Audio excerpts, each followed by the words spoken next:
In the beginning, before the fall of order and the long dusk of the lands between, the world lay beneath a golden law so absolute that even death obeyed it. The Erdtree, radiant and vast, stood as the symbol of that perfection, a living monument to Queen Marika's covenant with the greater will. Every leaf shimmered with grace, every shadow obeyed the rhythm of divine purpose. The gods walked among mortals, and their blood mingled with ambition. It was a time when destiny itself seemed sculpted in light. Yet even in that brilliance, the seeds of tragedy were already taking root. For beneath the surface of the divine order, Marika's children, the demigods, began to stir with dreams and fears that no grace could still. Marika herself had been more than mortal, but less than eternal. Chosen by the greater will, she bore its power through the Elden Ring, that perfect constellation of law and balance. Yet she was also mother, consort, and queen, a being capable of both divine detachment and human sorrow. Her union with Godfrey, the first Elden Lord, was meant to forge a dynasty worthy of the Erdtree's golden promise. Together they waged holy conquest, spreading order across lands drenched in unformed chaos. But when victory came, Godfrey's use waned. The grace that once burned in his eyes dimmed, for the greater will does not bless rest. It demands struggle. Stripped of his grace and cast into exile, he became the first tarnished. Marika remained, a widow in a golden cage, her children left to inherit a fractured eternity.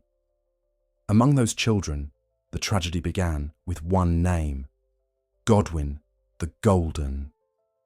The favoured son of Marika and Godfrey, beloved of the people and gentle in spirit, he embodied the promise of divine rule. His light reflected his mother's ideal, that the Erdtree's radiance could nurture peace, not conquest. Yet in the hidden recesses of the cosmos, other wills stirred. The fingers that served the greater will whispered law, but the fingers of the outer gods whispered freedom, rot, and change. And when the night of the Black Knives came, the Golden Sun's life was stolen, not for power, but for meaning. His death marked the first true fracture in Marika's divine illusion, the moment when gods could bleed. To understand the sorrow that followed, one must see that Godwyn did not die as mortals do. The assassins who struck him bore blades imbued with the rune of death, stolen from the very order that Marika herself had sealed away. They killed not only his flesh, but his soul, leaving him neither living nor dead. Beneath the roots of the Erdtree, his body continued to live, a pale and twisted thing, blooming with death's corruption. From that corruption, the first of the death roots spread, and, with it, the birth of the those who live in death, beings denied both life's grace and death's release. Thus, the first demigod fell not to ambition, but to the consequence of his mother's fear of loss. In sealing death away, Marika had unmade the balance that sustained the world. Marika's grief did not manifest as tears. It was action, terrible, divine, and irreversible. In her anguish, she shattered the Elden Ring, breaking the law that bound existence. The rune of death had taken her child, and so she took from the world its order. The shattering sent tremors through heaven and earth, and the divine family splintered. Demigods, each inheriting a fragment of the broken ring, became rulers of their own small eternities, their great runes reflections of their desires and delusions. Some sought to restore the order their mother had undone. Others dreamed of replacing it with their own vision. But none understood that the act of shattering had already doomed them. The grace that once unified the world now became a lure, leading the tarnished to rise once more and seek a crown that no longer carried meaning. The Erdtree's light dimmed, but did not fade. Its golden leaves turned slowly toward decay, still radiant, but hollow. The lands between entered an age of silence, where gods hid behind veils of mourning and ambition. The demigods withdrew to their realms, Lendel's marble sanctums, the red blight of Caelid, the moonlit towers of Caria, the submerged ruins of the Erdtree. Each ruled a fragment of what their mother had broken, unable to see that their struggle for dominance was not creation, but decay in motion. The Golden Age had ended, but the echoes of its perfection haunted every act of defiance, every prayer, every war. To the mortals who remained, the fall of grace was not immediate. The Erdtree still shone above them and its roots still promised protection. But in dreams and whispers, they felt something new, a hunger in the world, as if the air itself mourned. The demigods became distant myths, their images carved into stone, their names spoken with reverence or fear. And yet beneath that reverence was resentment. For though the gods had bled, it was mortals who suffered the rot of their wounds. Faith began to fray.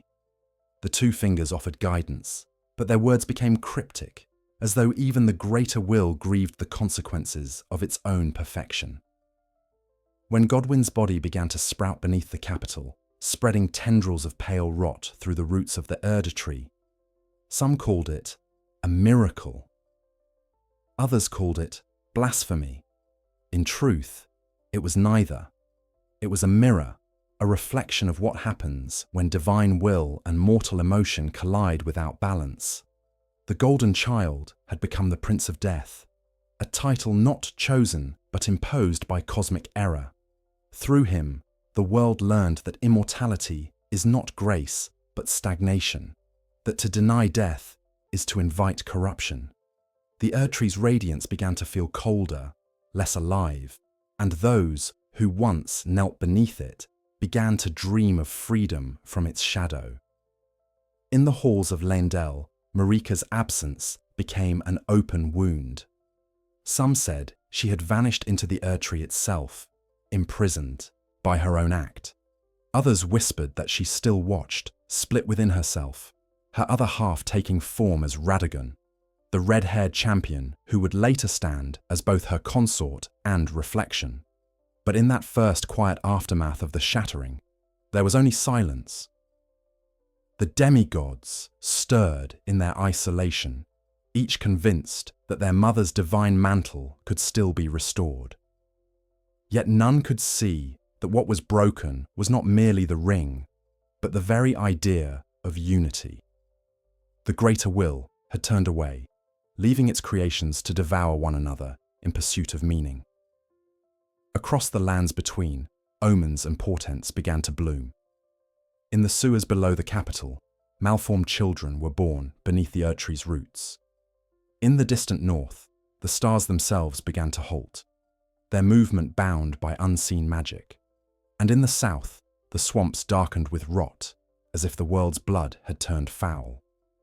Each was a symptom of divine fracture, a world no longer sustained by grace, but by inertia.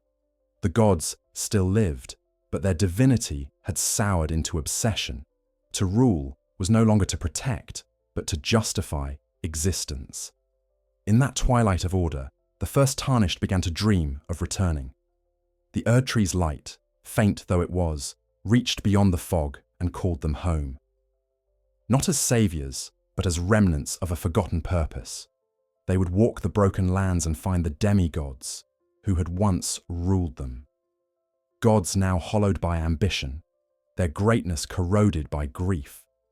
And so, the story that begins in gold would spiral slowly into ash, tracing the line of divine descent from the first fracture to the last flicker of hope beneath a dying tree.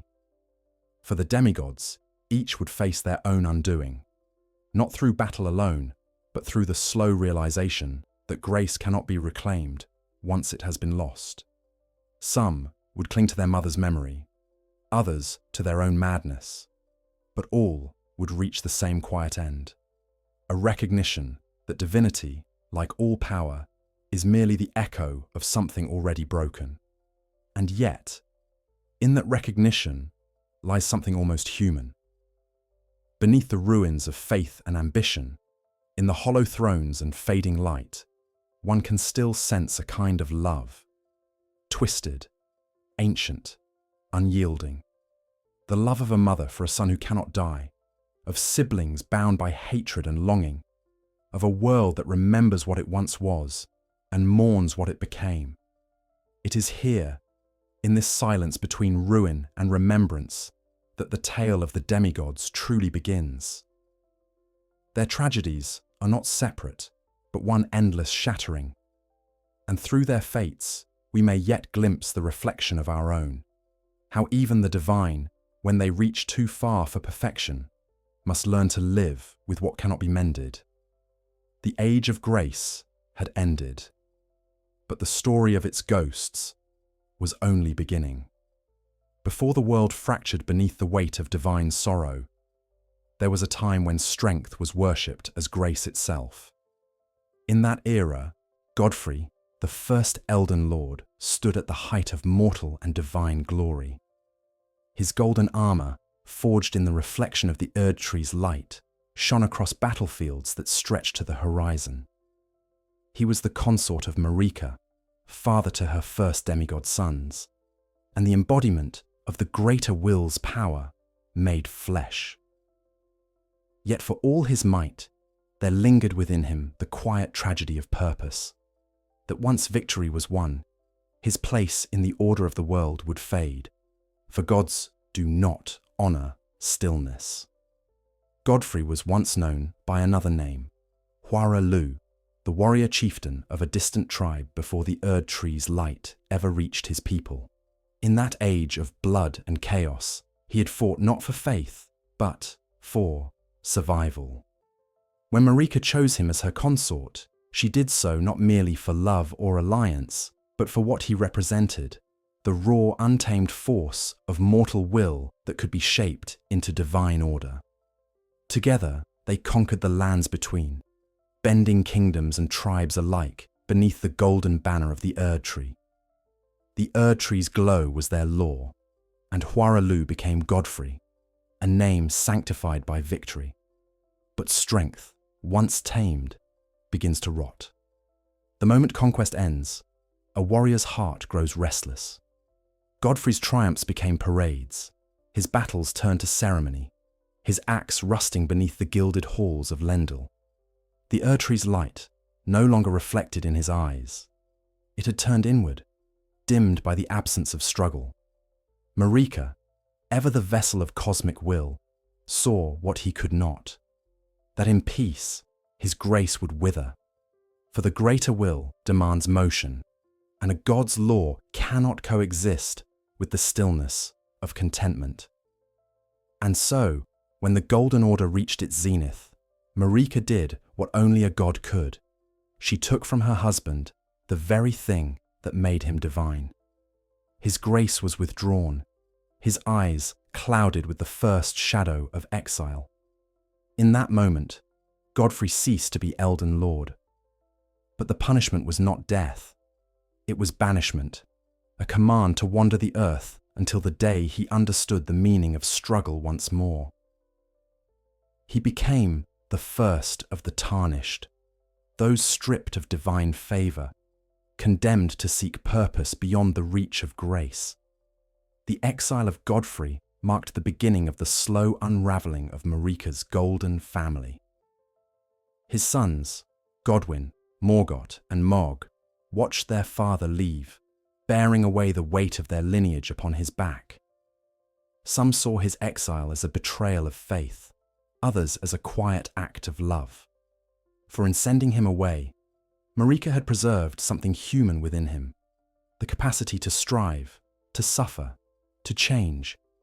Yet for Godfrey himself, it was no mercy.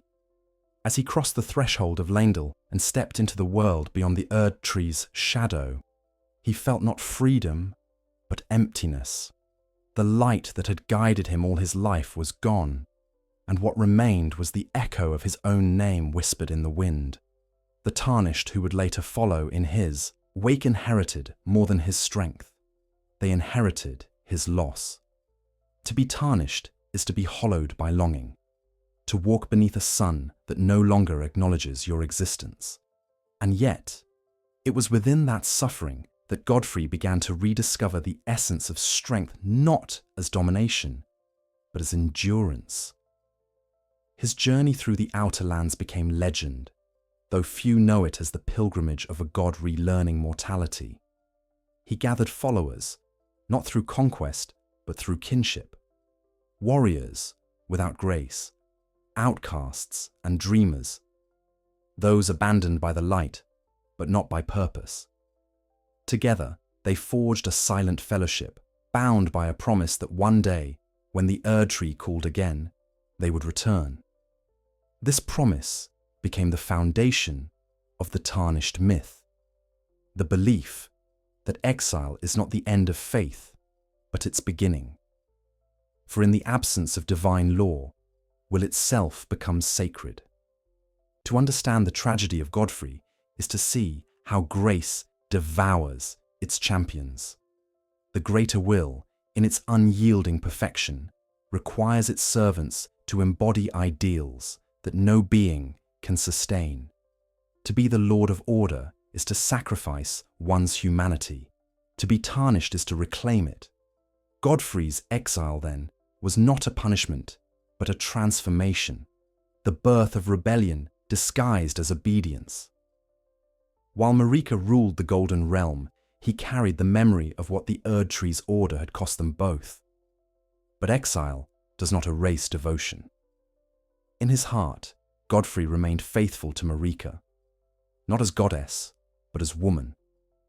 Theirs was a bond forged in conquest and grief, one that transcended even divine law. When word reached him of Godwyn's death, slain on the night of the Black Knives, the silence of his wandering broke. He felt the first stirrings of anger, not at Marika, but at the cosmic order that had allowed such a thing. His golden son, the promise of their union, corrupted by a death his mother had forbidden to exist. In that instant, the warrior who had fought for gods began to fight for something far older, the primal human defiance against loss. In later ages, when the Tarnished awoke once more to the call of grace, it was Godfrey who stood at their head, not as a lord restored, but as a father returned. His body bore the scars of exile, his spirit tempered by countless battles fought in silence. When he finally set foot again in Lendel, the capital he had once ruled, it was not as conqueror, but as revenant. The Erdtree's light still burned, but it was a colder flame, and the air smelled of rot. The city's marble walls gleamed like bones, and within its depths waited the ghosts of his children.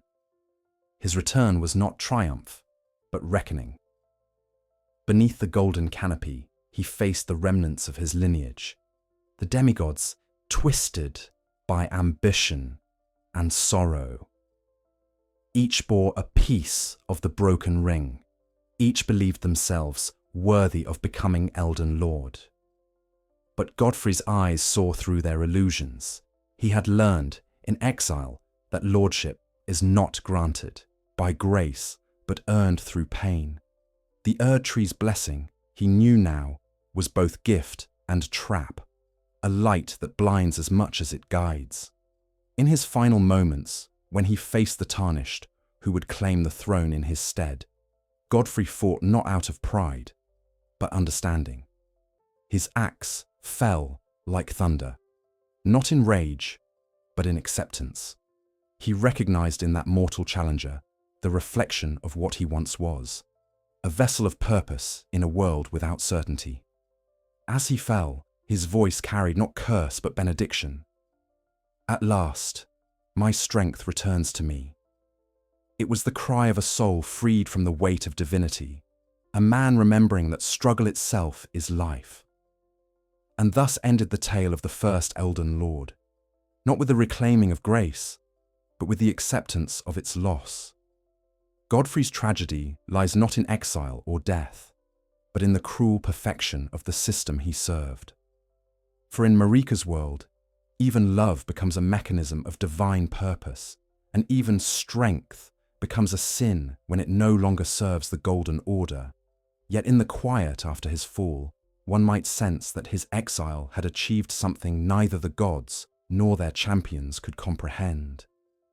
He had proven that faith without grace could still endure, that humanity, stripped of divine favor, could stand upright beneath an empty sky. His journey became the echo that stirred the tarnished from their graves, the whisper that grace is not bestowed, but reclaimed. The lands still trembled beneath the shadow of the Shattering, and the Erdtree still loomed, a symbol of order, yet hollowed by decay.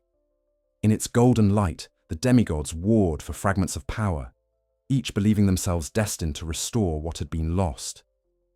Yet the truth, which Godfrey had learned in exile, was far quieter. What had been shattered could never again be made whole. And somewhere, beneath the earth, the golden sun still slept without death, his body flowering into pale roots that reached ever deeper into the veins of the world. The age of gods had begun to turn, and the line between divinity and ruin grew thin as breath on glass. But before the Erdtree's flame could fade entirely, another would rise to challenge its golden law, not with an army, but with defiance cold and deliberate. From moonlight and shadow, a daughter of Marika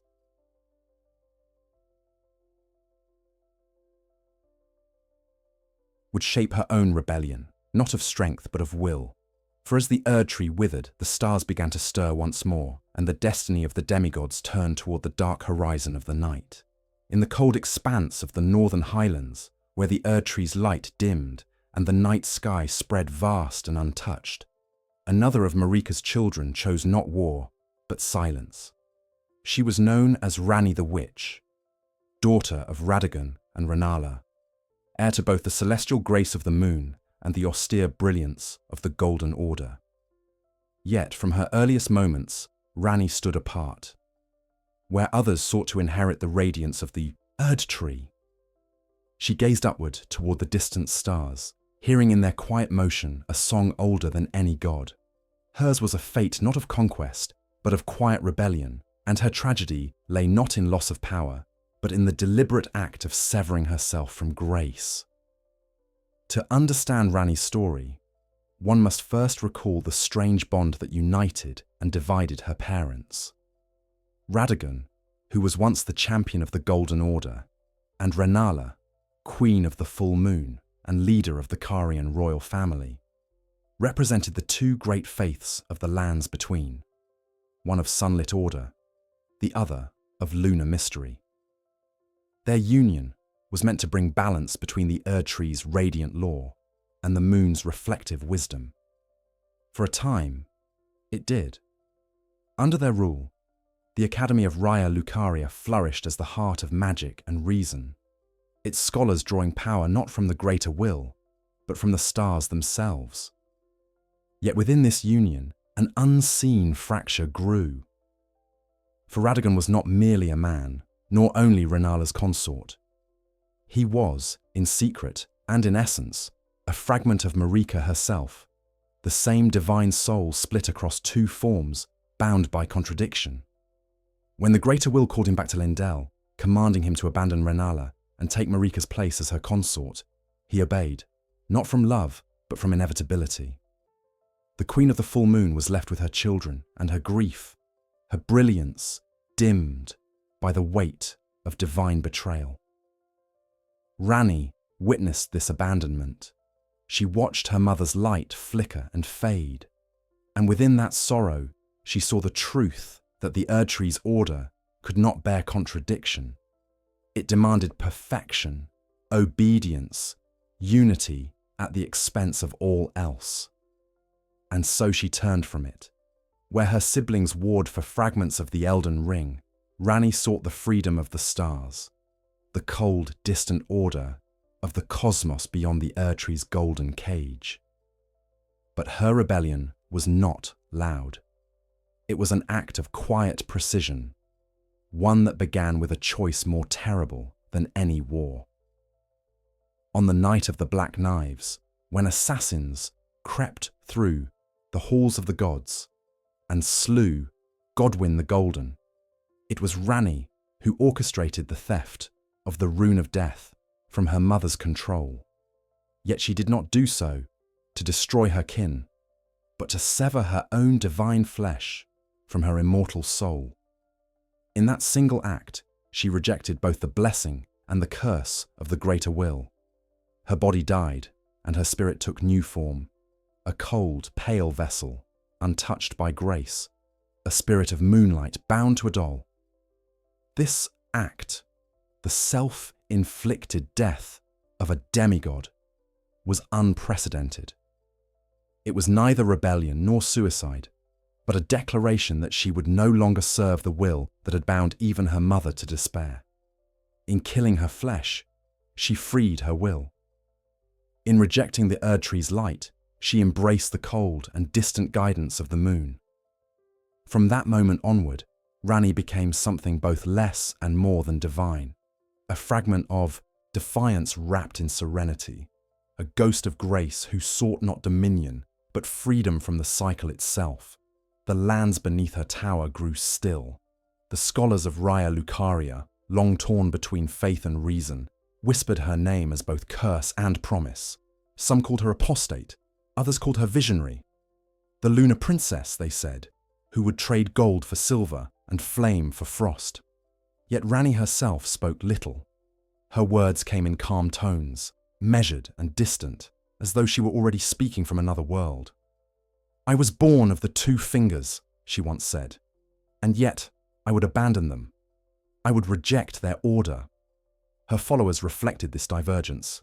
Blad, the half-wolf knight forged as her shadow by the two fingers themselves, served her not out of obedience, but out of love, a loyalty that tore his soul apart when her rebellion came to fruition. Seluvis, the twisted scholar, saw in her cause a chance to reshape the nature of life itself. His puppets standing as grim reflections of Ranni's own vessel of spirit, and Iji, the blacksmith giant, served as both guardian and mourner, knowing that the path his mistress walked led beyond even the stars. Ranni's realm was one of quiet ruin and cold light. The towers of Liurnia rose like spires of crystal, reflecting the pale shimmer of her moonlit domain. Beneath them, the Academy of Raya Lucaria stood, divided. Some scholars still devoted to the ancient stars, others corrupted by the promise of the Erdtree's favour. Yet all of them lived under the same growing shadow. The stars no longer moved. Something unseen had bound them in place, halting the very rhythm of fate itself. And at the heart of that stillness lay Ranni's brother, Radahn, the general of Starscourge, the warlord who held the firmament hostage. The stilling of the stars was more than celestial. It was symbolic. For as long as Radahn's gravity held the heavens in place, Ranni's rebellion could not reach completion. The order of the greater will endured, mirrored in the unchanging night. Her quest then became not only one of defiance, but of liberation, of freeing the sky from her brother's grasp, and with it, freeing the souls of all who had been bound by the illusion of grace. Yet in her heart, she knew that this freedom would come only through destruction. To reject the Erdtree was to reject the illusion of eternal light. To serve the moon was to embrace distance, detachment, and the slow quiet of time. The power she sought was not born of conquest, but of surrender, the surrender of identity, of form, of self. When mortals came before her seeking guidance, she offered not salvation, but purpose. "Your flesh will wither," she told them, "but your will may yet endure, bound to the stars beyond this world." In her, the line between God and ghost blurred. The night of the Black Knives, which had begun as tragedy, became the seed of her philosophy. In orchestrating death for herself and for Godwyn, she had revealed the true flaw in the Golden Order. that immortality breeds corruption, and divinity without death is a prison. Her path, cold and distant though it was, sought not vengeance, but balance. In the stillness of the moon, she found a reflection of what Marika had once feared. The possibility of a world where will itself, not grace, defines existence. As she withdrew into the shadows of her tower, the lands between continued to crumble. The demigods waged endless war, their great runes feeding cycles of power without meaning. The Erdtree's roots pulsed with deathroot, the rot spread across the scarlet fields of Caelid, and the very sky began to fade. Yet Ranni's domain remained calm, a sanctuary of reflection, untouched by the fever of ambition. She was not immune to sorrow, but she bore it with composure, as one might bear the ache of a wound long understood, but never healed. When at last a tarnished came before her, chosen by fate or by accident, Ranni offered not command, but companionship. "Will you walk the path of the stars with me?" she asked, not as goddess to servant, but as equal to equal. Her voice carried the weight of Malenia, of quiet rebellion, the cold grace of a being who had chosen freedom over eternity. Those who accepted her invitation found themselves bound not by oath, but by understanding. For Ranni's vision was not the restoration of order, but the transcendence of it.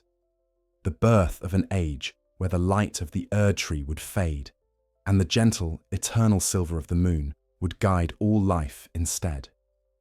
Yet even in this serene defiance her tragedy remained. The body she had slain was gone forever, her spirit bound to a vessel that could not feel the warmth of touch or the weight of grief. Those who loved her, Blade, e.g., even the nameless scholars who whispered her name, were doomed to fall, their devotion consumed by the consequences of her will. And when the stars finally began to move again, their motion heralded not peace, but the beginning of the end for all that the Erdtree had ever known. For in the slow turning of the heavens, Ranni's rebellion had awakened something ancient beyond even the greater will, a truth as vast and impersonal as the cosmos itself, a truth that whispered that no god, no tree, no order could hold dominion over eternity. The moon's light spread thin across the lands between, touching even the withered leaves of the Erdtree. And though Ranni herself vanished into shadow, her presence lingered, a pale reflection of freedom on the surface of every still pond, every fragment of starlight that dared to shine against the gold. The age of the stars had begun to stir, and with it, the final unravelling of divinity. Long before the skies fell silent, before the stars froze in their endless orbits, there rode a warrior who defied even the heavens. General Radahn, the Red Lion of Caelid, son of Radagon and Rennala, was the mightiest of all, Marika's demigod children in body and in will. His very name carried the echo of a storm. He was vast, terrible, magnificent, a creature of devotion and madness in equal measure. To the mortals of the lands between, he was a god of war. To his kin, he was both guardian and jailer. For in the pursuit of greatness, Radahn reached higher than any other, and in doing so, he chained the stars themselves. He was born beneath the waning moon of Liurnia, the child of contradiction, golden hair like his father's, yet eyes that mirrored the azure void of his mother's magic. From the beginning, Radahn's soul was pulled in two directions, toward the burning brilliance of the Golden Order and the cold, shifting wisdom of the stars. In him lived both law and chaos, gravity and grace. While his siblings pursued study or ambition, Radahn trained beneath the sky. He grew to titanic stature, a giant among demigods, yet even as his body swelled with power, his gaze remained upward.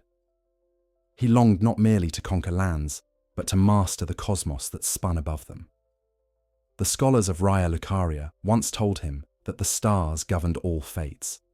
that their movement charted the destinies of gods and men alike. To Radahn, this was intolerable, for what is a god if not one who defies fate? What is strength if not the ability to seize the heavens and make them obey? Thus began his great obsession, the study of gravitational sorcery. He travelled far from the crystal towers of his mother's realm, learning from ancient masters and forgotten ruins. The stars spoke to him in their silence, and he answered with discipline.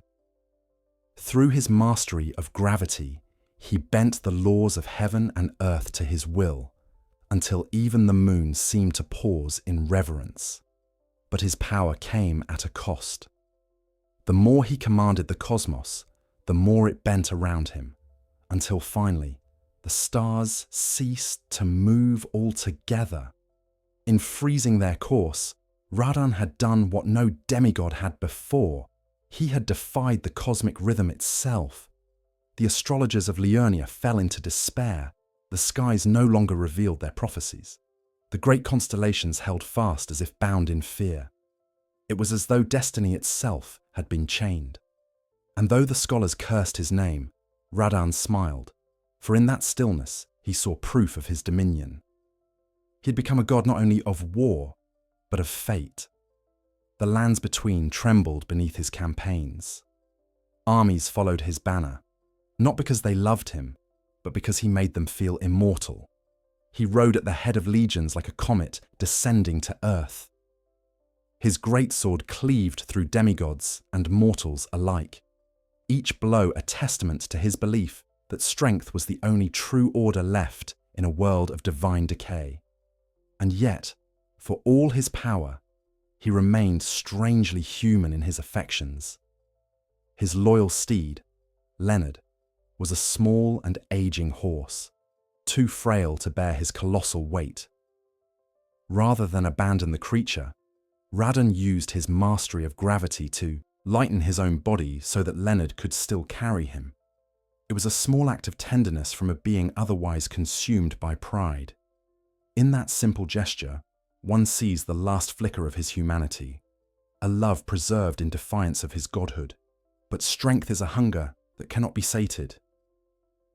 The more Radahn conquered, the emptier he became. The still stars above him ceased to shine as brightly, their motionless light fading like embers starved of air. In their silence, he began to hear something else, a whisper from the void beyond even the stars. It called to him from the far reaches of the firmament, a voice older than the greater will, colder than the moon, vast and indifferent. Some say it was the voice of the outer god of rot. Others claim it was the remnant echo of the dark moon itself. Whatever it was, Radahn resisted it, not with faith, but with fury. When the Shattering began, Radahn did not seek a throne. He sought only to protect his mother, Ranni, who had fallen into madness after Radagon's departure. He sealed her within the halls of the academy, surrounding her with enchantments that reflected both love and imprisonment. Then he turned his gaze eastward, toward the blood-red horizons of Caelid, where his destiny would curdle. There, amid the choking swamps and scarlet sands, he made his stand against all who would claim dominion. Caelid became his chosen graveyard, the stage for a war that would never end. It was in that cursed land that he encountered another god's legacy, the scarlet rot, the unholy bloom of Malenia the Severed. She came to Caelid not for conquest, but for challenge. Her beauty was quiet, her presence immaculate and terrible. Where Radahn embodied gravity and restraint, she was decay incarnate, the living manifestation of corruption disguised as grace. When they met on the field, the earth itself recoiled. Swords clashed, sorceries roared, and for a moment, even the heavens trembled. The clash between them was not merely a battle between warriors, but between cosmic principles, stagnation and change, endurance and ruin. In the end, neither triumphed. Radahn, struck by Malenia's rot, did not fall. He resisted it with the same strength with which he had held the stars. But the corruption spread nonetheless, twisting his body, searing his mind. His sanity decayed while his strength endured, leaving behind a creature of hunger and memory, a god reduced to instinct. The once proud general roamed the scarlet wastes, devouring the corpses of his soldiers, laughing beneath a sky that would never again move. The stars remained frozen, and with them, the fate of every living thing. This was Radahn's tragedy. He won his war too completely. In mastering the heavens, he unmade himself. His victory became a prison, his power a curse. The stillness of the stars mirrored the stillness of his soul, an eternal stasis that mocked the very concept of life. Even the rot that consumed him could not finish its work. It festered, but did not destroy, preserving him in grotesque perpetuity. The greatest warrior of the gods had become an echo, wandering a battlefield that time itself refused to forget. And yet, even in madness, his legend endured. Long after his mind had been devoured by decay, the soldiers who once followed him continued to honor their general. They gathered on the scarlet shores for the festival of combat, offering themselves to him in ritual battle, seeking death at the hands of a god who no longer knew mercy or meaning. They fought not to win, but to be remembered by the only being who had ever embodied their purpose. In their deaths, they reenacted the glory of a war that could no longer end. When at last a tarnished came to face him, the festival's chaos gave way to a terrible beauty. Radahn, mounted once more upon Leonard, charged across the desolate dunes like a meteor rekindled. The stars, held captive by his will, quivered as he roared against the heavens. The battle that followed was not simply a duel.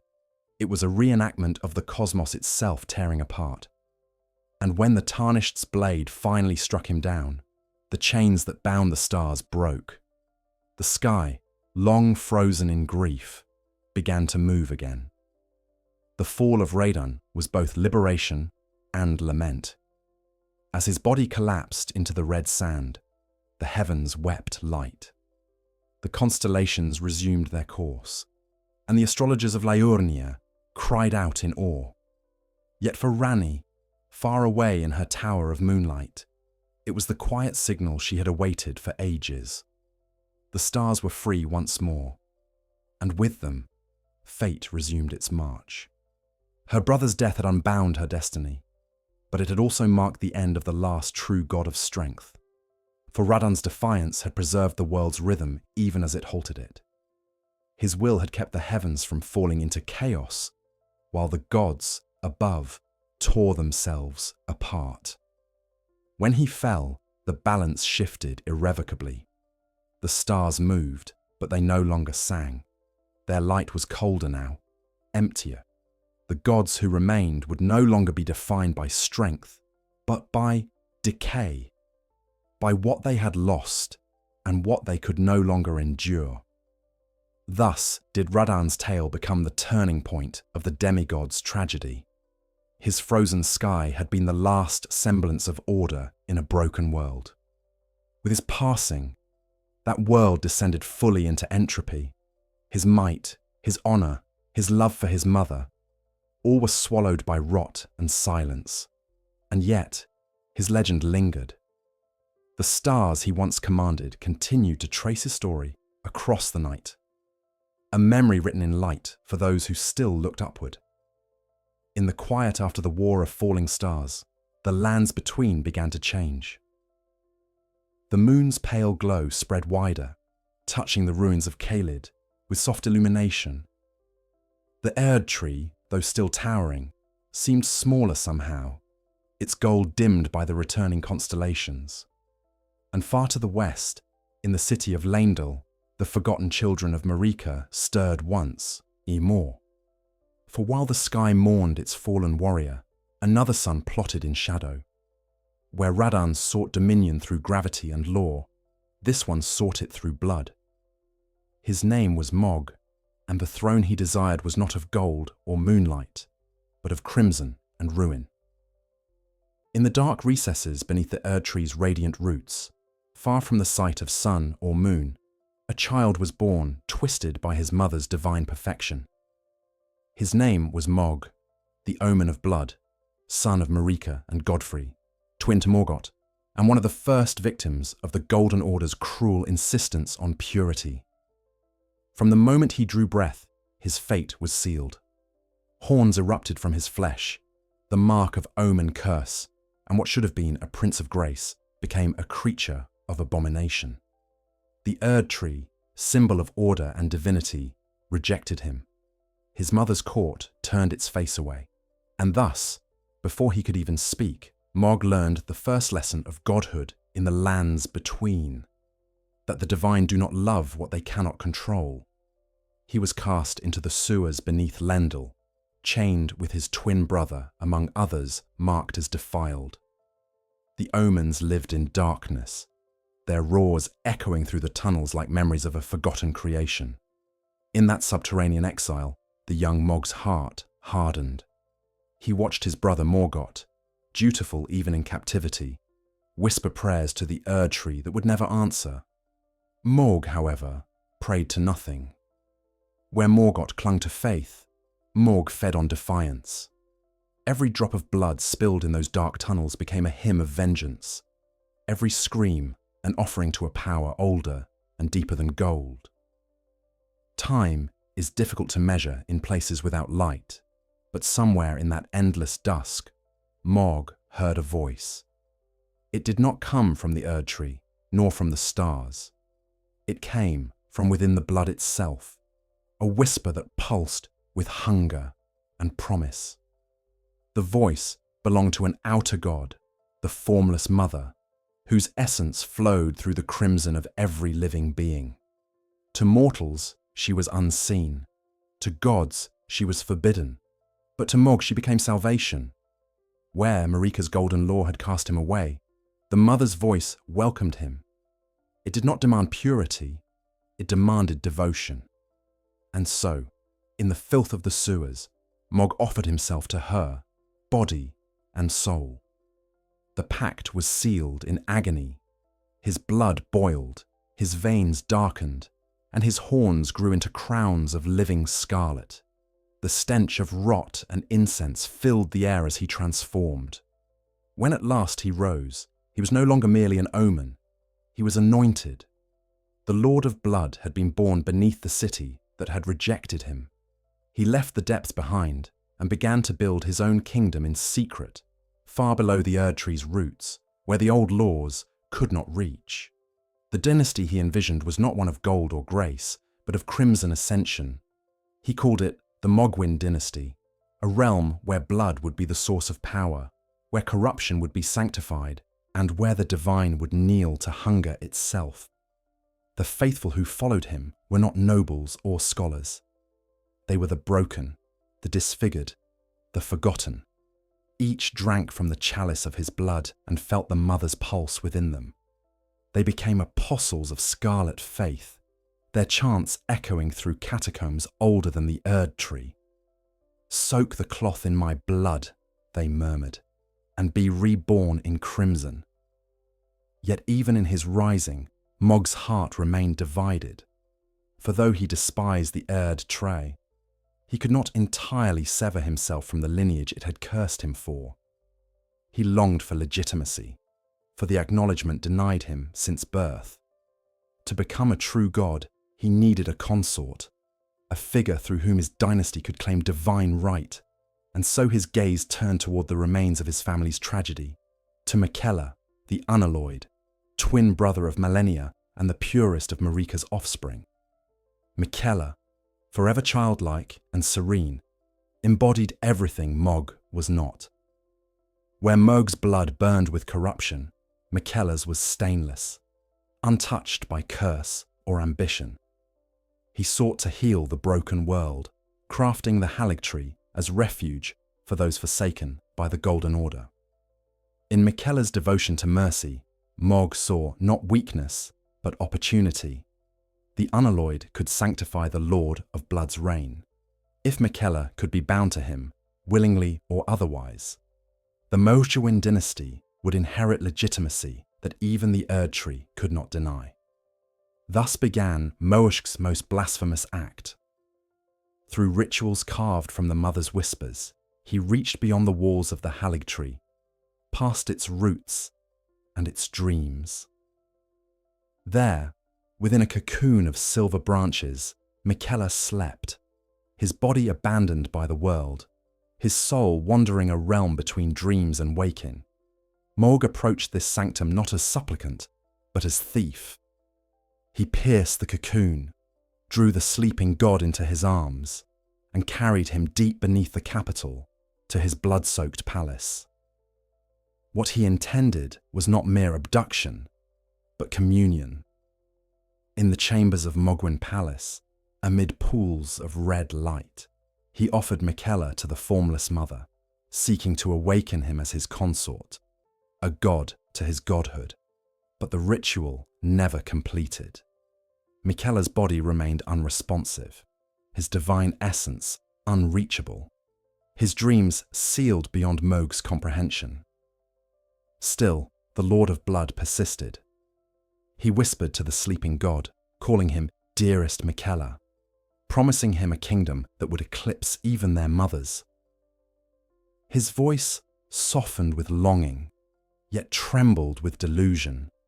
For all his power, Mohg could not see that the being he held was beyond reach, untouchable, not because of purity, but because Miquella had chosen a path that led beyond both blood and grace. In time, even Mohg's apostles began to fear him. The rituals of blood grew darker, the offerings more grotesque.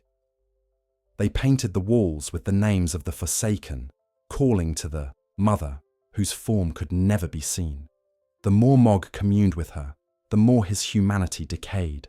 His blood thickened into ichor, his veins burned with infernal light, and his eyes gleamed like rubies in the dark. He became less man than vessel, a conduit through which the formless mother could taste the world once more. Yet she never fully descended. Her hunger was eternal, and Mohg's devotion could only feed it, never satisfy it. And so, his dynasty remained a kingdom of silence, its throne empty before a sleeping god, its ruler a priest without audience. His tragedy, like his mother's, was born of love, twisted into obsession. Marika had shattered the world for her grief. Mohg drowned it in devotion. In his heart, he truly believed that he could build a better order, one not of perfection, but of passion, where every life and death would flow together in crimson harmony. But the blood he spilled could never create unity. It only deepened the fractures of the world. When the Tarnished at last entered his domain, they found not a king, but a phantom enthroned in darkness. The air was heavy with iron and incense, the walls alive with murmuring veins. Mohg stood above them, a figure of terrible grace, his trident gleaming wetly in the scarlet gloom. His voice, when it came, was both regal and tender. "Come, O accursed," he said, "and be anointed in blood. Join me, and together we shall usher in a new age." He believed his cause divine even as the world called it madness. The battle that followed was both ritual and requiem. Each strike drew rivers of red that pulsed like the mother's heartbeat. When Mohg invoked her name, the chamber itself shuddered as though the earth remembered her. But no god answered him, and no grace redeemed him. His power collapsed inward, his prayers drowned in his own offering. When he fell, the silence that followed was not victory, but exhaustion. A quiet acknowledgement that even devotion, when built on rejection, can only end in ruin. As the Tarnished stepped over his fallen form, the air grew still. The sleeping Miquella remained untouched, forever suspended in his dream. Mohg's blood pooled around the cocoon, reflecting faint traces of the Erdtree's light that still reached even here. It shimmered like a false dawn, a mockery of the world above. And, perhaps, in that reflection, one could glimpse the deeper truth of Mohg's tragedy, that the cursed child had not sought to destroy the Golden Order out of hatred, but to replace it with love of his own making. A love so consuming it became indistinguishable from cruelty. Above the catacombs of his dynasty, the Erdtree's light continued to wane. The surface world knew little of the Lord of Blood's fall, but the pulse of his ritual lingered in the earth, faint but eternal. The mother's whisper did not fade. It merely withdrew, waiting for another heart desperate enough to hear her call. And far above, in the shadow of that same tree, Mohg's twin brother knelt before the golden light he had never been allowed to touch. Where Mohg had rebelled, Morgott remained devout. Where one drowned the world in blood, the other sought to defend it with faith that never loved him back. Their stories were mirrors of one another, two halves of the same wound, bleeding in opposite directions. For in the end, the omens were not monsters by birth, but by belief. One had found a god who needed him too much. The other still prayed to one who never would. In the sewers beneath Leyndell, where the forgotten air smells of rot and candle wax, another child of Marika once knelt beside his cursed twin. His name was Morgott, the Omen King, the last true believer of a god who had never shown him mercy. He was born beneath the same radiant law that had cast his brother away, marked by the same horns that branded him unworthy of grace. Yet while Mohg looked into the darkness and saw liberation, Morgott looked upward through the cracks in the stone and saw only light, distant, unreachable, but beautiful still. For where his brother's defiance burned into heresy, Morgott's tragedy was faith itself. The Golden Order had no place for the Omen-born. Its laws, written in the light of the Erdtree, demanded purity of form and spirit. To be born with horns was to be touched by the void, an offence to divinity itself. The omens were shackled and entombed in the bowels of the capital, their cries echoing like distorted prayers through the endless maze of tunnels. Morgott and Mohg grew there together in that darkness, each learning from the silence in his own way. Mohg turned inward, hearing the pulse of forbidden gods. Morgott listened upward, his soul straining toward a grace he could never feel. For years, he endured the agony of rejection, yet his devotion never waned. While others cursed their creators, Morgott whispered the names of Marika and the Erdtree as though the repetition itself could summon love. He watched the shaft of light that pierced the ceiling far above, marking where the Erdtree's roots broke through the stone. It was faint, almost imperceptible, but it was proof that grace still existed somewhere beyond the filth. Even the Forsaken, he told himself, must serve. It became his creed, his curse, and his armor. In time, fate parted the twins. Mohg vanished into the depths to pursue his blood-soaked destiny, but Morgott remained. When he finally broke free from the shackles of the Omen cells, it was not to destroy the Golden Order, but to protect it. Emerging from the underworld, he ascended into the ruined capital that had once imprisoned him. There, he beheld the Erdtree in its full majesty, its light vast and terrible, spilling over towers of gold. The sight should have filled him with hatred, yet instead it brought him peace. He knelt in the dust of Leyndell's great steps and offered himself in service. Though the world saw him as abomination, he would defend it as its last true son. And so, Morgott took upon himself the mantle of a false king. Cloaked in gold, his horns hidden beneath layers of divine silk, he ruled the decaying capital, not as conqueror, but as warden. His voice echoed through the empty halls, commanding soldiers who no longer knew what they fought for. He barred the Erdtree's doors to all who sought its throne, guarding the withering light from the chaos outside. His reign was not one of glory, but of duty, an act of devotion to a god who had turned her face away. To those who encountered him, Morgott was a contradiction. He spoke with the authority of a king, but the humility of a penitent. He despised the tarnished and all who dared claim kinship with grace, yet he fought to preserve the very system that had condemned him. None may claim the title of Elden Lord, he would say, while I yet live to defend it. But beneath his fury was sorrow, a love so absolute it could only destroy him. He believed the Erdtree's rejection to be a test, not a curse. He would prove his worth through suffering, and perhaps, when the world was purged of all who defied order, the tree might finally accept him. In his private moments, Morgott prayed. Alone in the vast halls where golden light seeped through cracked marble, he whispered to his absent mother. "Marika," he murmured, "Queen Eternal, let my service prove my worth. Let my devotion cleanse the sin of my birth." No answer ever came, only the hum of the Erdtree's distant pulse, steady and indifferent. But even in silence, he believed. That was the heart of his tragedy. He mistook neglect for divine trial. The years turned to centuries, and Leyndell became a tomb of fading gold. The Erdtree's light still fell across its spires, but it no longer warmed the city. It shone without grace, like a star seen through water.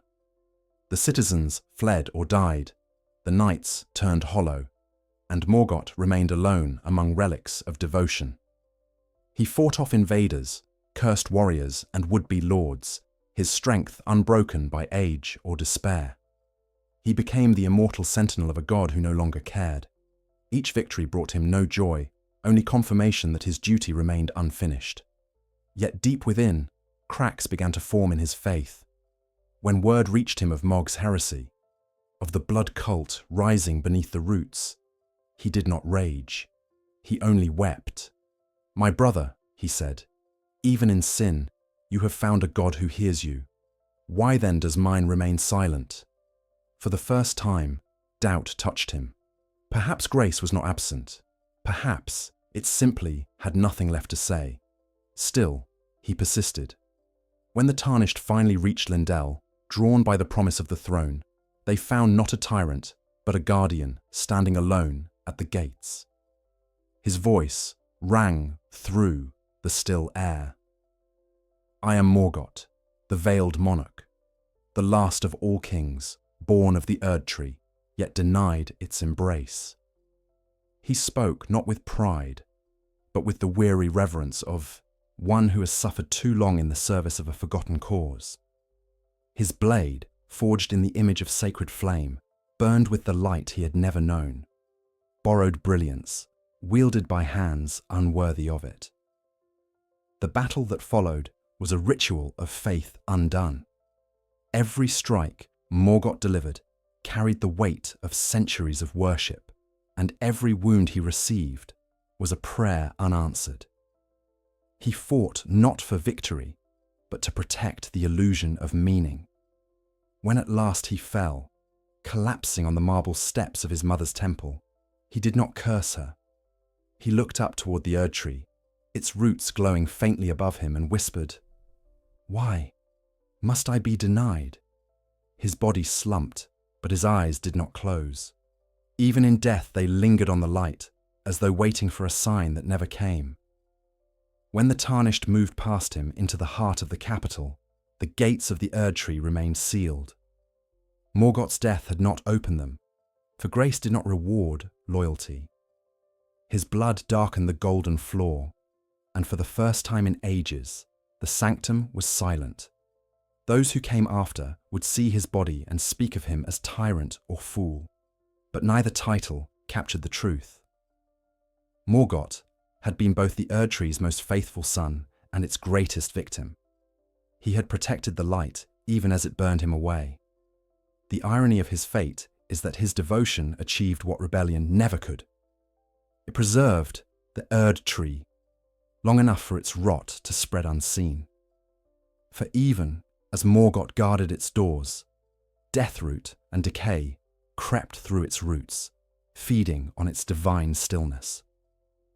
His vigilance kept the world stable, but only in the way that a dam holds back water destined to break. His faith became the final barrier between the living and the inevitable. After his fall, the wind through Lendel changed.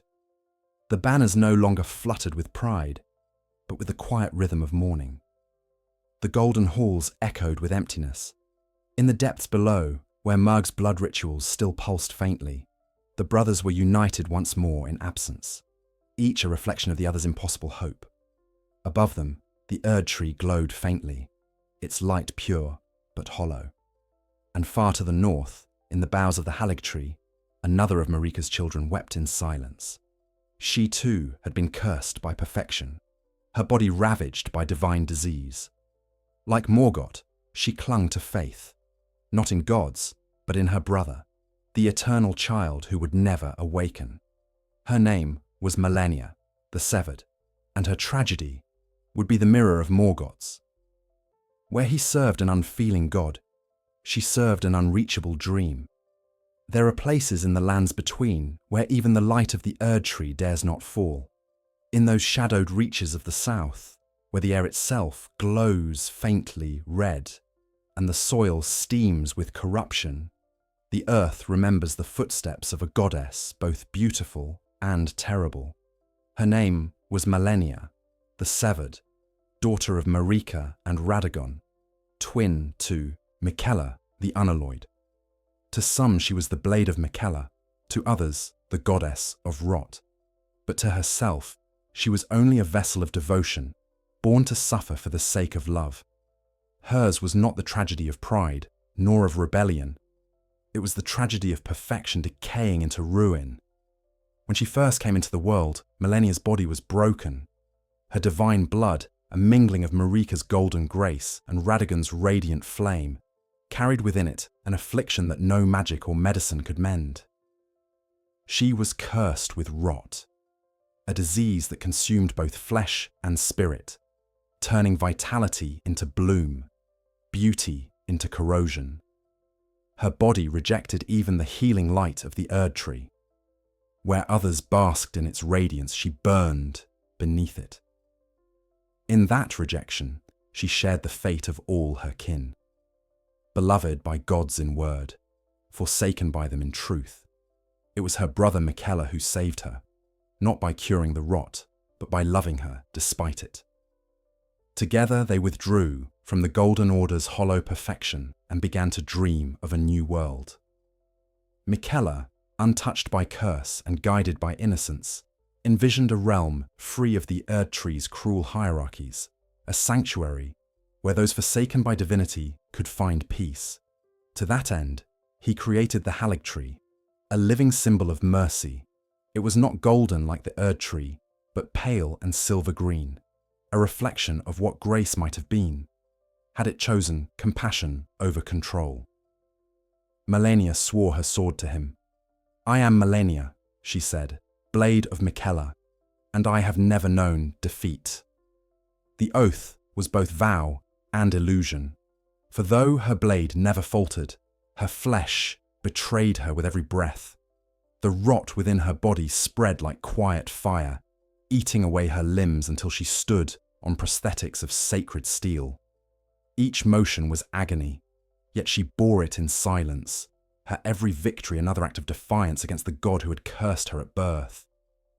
Her beauty, radiant and terrible, became a mirror to her suffering, grace refined through pain. But even in devotion, tragedy grew.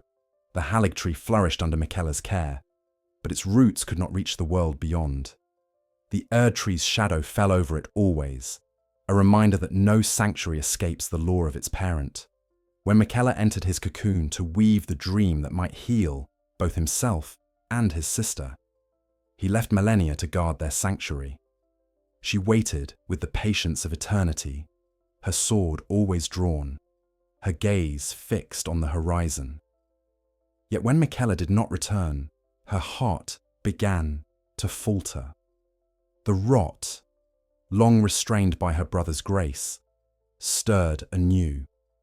It was during this long vigil that Radahn came to challenge her. The general of the stars had frozen the heavens, halting fate itself, and his power threatened the Haligtree's delicate dream. Malenia rode forth to meet him, not as conqueror, but as protector. The battle that followed was the purest expression of divine will ever seen, the two most powerful, children of the gods, clashing in a storm of impossible strength. The earth split, the skies screamed, and rivers of scarlet and starlight mingled upon the fields of Caelid. Malenia fought with poise that bordered on serenity. Each swing of her blade traced a pattern of perfection through chaos. Yet Radahn, immovable as gravity itself, matched her stroke for stroke. The duel lasted for days, perhaps weeks, until exhaustion gave way to desperation. As her prosthetic arm cracked and her breath came ragged, she felt the rot within her stirring, whispering its ancient song. She had resisted it all her life, bound it in silence, denied its divinity. But now, in the face of annihilation, she let it bloom. In that moment, the goddess of rot was born. Her body split open like a flower, petals of scarlet flame unfurling into the sky. The air turned thick with spores and sorrow. Radahn's body was swallowed by the blooming field, his flesh seared by infection, his mind shattered. Caelid itself became a wasteland, a scar that would never heal. And in the stillness after the storm, Malenia stood alone amid her victory, her armor dripping with her own corruption. She had defeated Radahn, but she had destroyed herself in the process. The rot that had once been her curse was now her divinity. The world remembers that battle as legend, but for Malenia it was only a confession. Her strength, her faith, her love for Miquella, none of it could save her from what she truly was. The bloom within her was not an intruder, it was her nature, and so she withdrew once more to the Haligtree, limping upon the metal limbs that groaned with every step. There she waited for Miquella's return, her eyes hollow, her heart silent. The Haligtree began to wither, its silver leaves falling like snow. What had been sanctuary became tomb. It is said that even in her solitude, she continued to train. Her swordsmanship grew purer, her movements slower but more deliberate, as though she were teaching herself to fight not her enemies, but her own decay. She spoke little, but sometimes beneath the pale branches, she would whisper her brother's name. Miquella, dear Miquella. Her voice carried both devotion and despair, the two inseparable as breath and shadow. The apostles who still served her began to call her goddess, though she accepted no prayers. She was no longer guardian or sister, but something in between, a relic of love petrified into legend. When the Tarnished at last reached the depths of the Haligtree, they found not a queen upon her throne, but a sentinel seated in silence.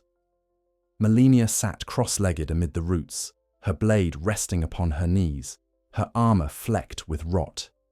When she rose, it was like watching a dream unfold, a being at once fragile and infinite. I am Malenia, blade of Miquella, she said once more, her voice as calm as the grave, and I have never known defeat. But her words no longer carried pride. They were a prayer to the memory of the brother she could not reach. The battle that followed was both sublime and sorrowful. Every motion was grace turned to violence, every strike a confession of loss. As her rot blossomed again, spreading like fire through the chamber, she ascended to her truest form, not as warrior, but as bloom. In that red explosion of decay, she became what she had always feared and always loved, a god of endings, a flower of death that gave life to nothing. Her transformation was beautiful, but unbearably still. The goddess of rot had bloomed once more, and the world trembled under her quiet rage. When she fell, it was not from defeat, but release. Her body crumbled into scarlet dust, her sword slipping from her grasp. The Erdtree shuddered, its remaining leaves dissolving into the wind. Yet in that dissolution, there was peace. The rot no longer devoured. It rested. In her death, Malenia achieved the purity she had sought in life. To be part of the world's decay, not its denial. Her love for Miquella endured, but now it was silent, woven into the dust that drifted through the empty boughs. In the legends that followed, her name became both curse and benediction. Soldiers whispered prayers to her before battle, hoping to borrow her unyielding will. Scholars debated whether her rot was punishment or transcendence. The truth lies somewhere between. Malenia's rot was not disease, but revelation. It showed that perfection, left unchecked, becomes its own corruption. Just as the Erdtree's golden law had ossified into tyranny, her grace had crystallized into decay. Even now, the scarlet fields of Caelid bloom eternally with her memory. The air hums faintly with spores, and the wind carries whispers that sound almost like her name. The rot, once feared as death, now glows faintly in the dark, a strange kind of beauty that defies the gods who condemned it. And somewhere within that endless crimson, one might imagine the faintest echo of her brother's dream, still unfolding in silence. For though Miquella sleeps beyond reach, the Erdtree remains his legacy and hers. It is both cradle and grave, proof that even gods cannot escape the cycles they create. And yet, beyond even that silent sanctuary, in the golden capital above and the crumbling wilds below, another figure moved through the ruins of Marika's family. His name was Radagon, the father, the husband, and the other self. His tale was not of conquest or devotion, but of division itself. For before the end could come, the world would have to face the truth that the god who ruled it was not one, but two halves of the same sorrow. Before the Shattering, before the wars of rot and starlight, there was a mystery that even the gods whispered only in silence, a secret at the heart of the Golden Order itself. For the one called Radagon, the red-haired champion of the Erdtree, the father of demigods and husband to two queens, was not a man apart. He was Marika's own reflection, her other half, the mirror through which divinity observed its own fracture. To understand Radagon is to glimpse the sorrow that lives at the center of godhood, the truth that perfection, when stretched to its limit, must inevitably divide. When he first appeared in the annals of the lands between, Radagon was a warrior of unmatched grace. His hair shone crimson like the last light of dusk, and his eyes carried the steady calm of divine purpose. He rose through the ranks of the Golden Order's armies, wielding both sword and incantation with a harmony that bordered on sacred. His loyalty to Marika was unquestioned, yet he moved not as her servant, but as one who carried her echo within him. Those who saw him in battle described the strange stillness that followed his victories, as though even the air paused, uncertain of what it had witnessed. In time, Radagon's destiny led him north to the land of scholars and moonlight. There he met Rennala, Queen of the Full Moon, whose power was rooted not in the Erdtree, but in the stars. Their meeting was less alliance than collision, two faiths crossing paths under a sky that belonged to neither. Yet in that encounter, something rare bloomed. Love. For a time, the Golden Order and the Lunar Academy were reconciled, their symbols of flame and silver intertwined. Radagon married Rennala, and their union brought forth 3 children, Ranni, Radahn, and Rykard, each carrying within them the tension of heaven and earth, law and freedom. But peace cannot sustain contradiction for long. The Golden Order, jealous of its purity, demanded that Radagon return to Leyndell. The Erdtree's voice called him back, its command wordless yet absolute. And so, with sorrow, he left Rennala and their children behind, returning south, not as her husband, but as the new consort of Queen Marika. The scholars of Liurnia wept, the moon waned, and Rennala's heart broke. She withdrew into her academy, surrounding herself with empty cocoons and the echoes of her lost children. In Lendel, Radagon took his place beside Marika, but in doing so, he fulfilled a truth deeper than any prophecy. For he was not merely her champion, he was her. Two beings, bound by one soul, divided only by form. The Golden Order saw unity, the world saw marriage. Yet beneath that divine union lay the most profound isolation imaginable. Marika and Radagon were not lovers joined in purpose. They were halves of the same consciousness, doomed to forever misunderstand themselves. Where she represented the void of creation, he embodied its order. Where she sought to break the laws that bound existence, he longed to preserve them. And in their eternal dance of contradiction, the fate of the lands between was sealed.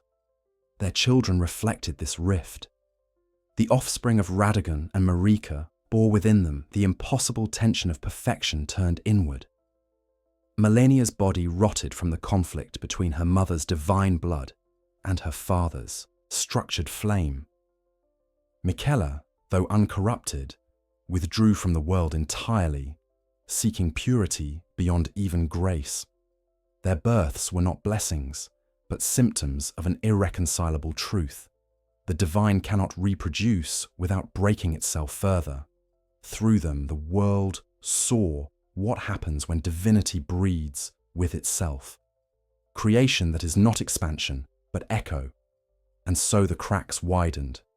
As Marika's disillusionment grew, Radagon clung more fiercely to the order. He rebuilt the sacred institutions that she sought to dismantle, redefined the language of faith to favor law over freedom. While Marika brooded on the loss of Godwyn, Radagon prayed for restraint. He wrote sermons on symmetry, hymns to stillness, and invocations to preserve the world from change. Yet every act of devotion brought him closer to despair, for deep within, he knew that the one he served was also the one he defied. When Marika shattered the Elden Ring, it was Radagon who immediately sought to repair it. His act was not rebellion, but instinct, a reflex of divinity striving to heal its own wound. The scholars of the capital record that he gathered the shards of the ring and tried to reforge them with his own hands, his prayers echoing through the halls like weeping. "O Order," he murmured, "forgive her and forgive me." But no forgiveness came. For how can one forgive oneself for being two? In that moment, the world divided with them. The shattering was not merely the breaking of a sacred object, it was the manifestation of Marika and Radagon's inner conflict. The Erdtree trembled, the laws of reality twisted, and the demigods turned upon one another, each inheriting a fragment of their parents' contradiction. The wars that followed were reflections of that same paradox, faith warring against itself, love becoming division. When at last the Tarnished rose and journeyed toward the Erdtree, they found Radagon waiting, not as ruler, but as penitent. The centuries had stripped him of majesty, leaving only devotion. His armor was cracked, his body fused with the stone of the Erdtree's roots, as though he had sought to merge with it and failed. The golden light that once crowned him now burned like judgment. He no longer spoke, for speech implies division, and Radagon's existence had become an endless plea for unity. He stood before the Elden Throne, as both guardian and prisoner, his sword an extension of the same law that had betrayed him. When the Tarnished faced him, the battle was not against hatred, but against faith that refused to die. Radagon fought as one who wished not to destroy, but to prove. every strike a sermon, every parry an act of prayer. His silence filled the chamber more than any war cry could. To strike him was to wound devotion itself. Yet even as his body broke beneath the tarnished's blows, his form did not dissolve. It shimmered, golden and terrible, and from within that fading light, something greater stirred. The moment Radagon fell, the illusion of separation ended. The air shimmered, the light folded inward, and the formless presence that emerged was not his successor, but his truth. The god called the Elden Beast descended, a cosmic incarnation of the greater will itself, the source of the law. Radagon had served all his life. And there, in the silent heart of the Erdtree, the truth was laid bare. Radagon had never been servant or husband or god. He had been the vessel of an idea, the mortal form of an order too vast to comprehend. His life, his love, his sorrow, all had been expressions of the same impossible yearning, that perfection might reconcile its own contradictions. But perfection cannot heal itself. It can only destroy what reminds it of its flaw. And so, the divine unity that Marika and Radagon sought ended not in transcendence, but in erasure. The tarnished who defeated him did not merely slay a god, they ended the illusion that divinity could ever be whole. In the aftermath, the Erdtree's light began to fade for the first time. Its gold dimmed to the color of old bone, and the air grew heavy with the scent of ash. The faithful still whispered Radagon's name, though none could say what he truly was: a savior, a martyr, or a shadow of Marika's despair. Perhaps he was all three. Perhaps he was the embodiment of the greatest truth the lands between had ever known, that even gods cannot bear to be alone. Outside the hollowed sanctum, the world continued to unravel. The demigods were gone or sleeping, their realms turned to ruin. The stars moved again, but their light was faint. Only the Erdtree remained, vast and silent, its branches swaying in the wind that carried the ashes of its own order. And within its roots, the remnants of Marika's family lay scattered, bodies and memories intertwined, fragments of a divinity that had undone itself trying to be perfect. But not all the gods of the lands between were born of the Erdtree.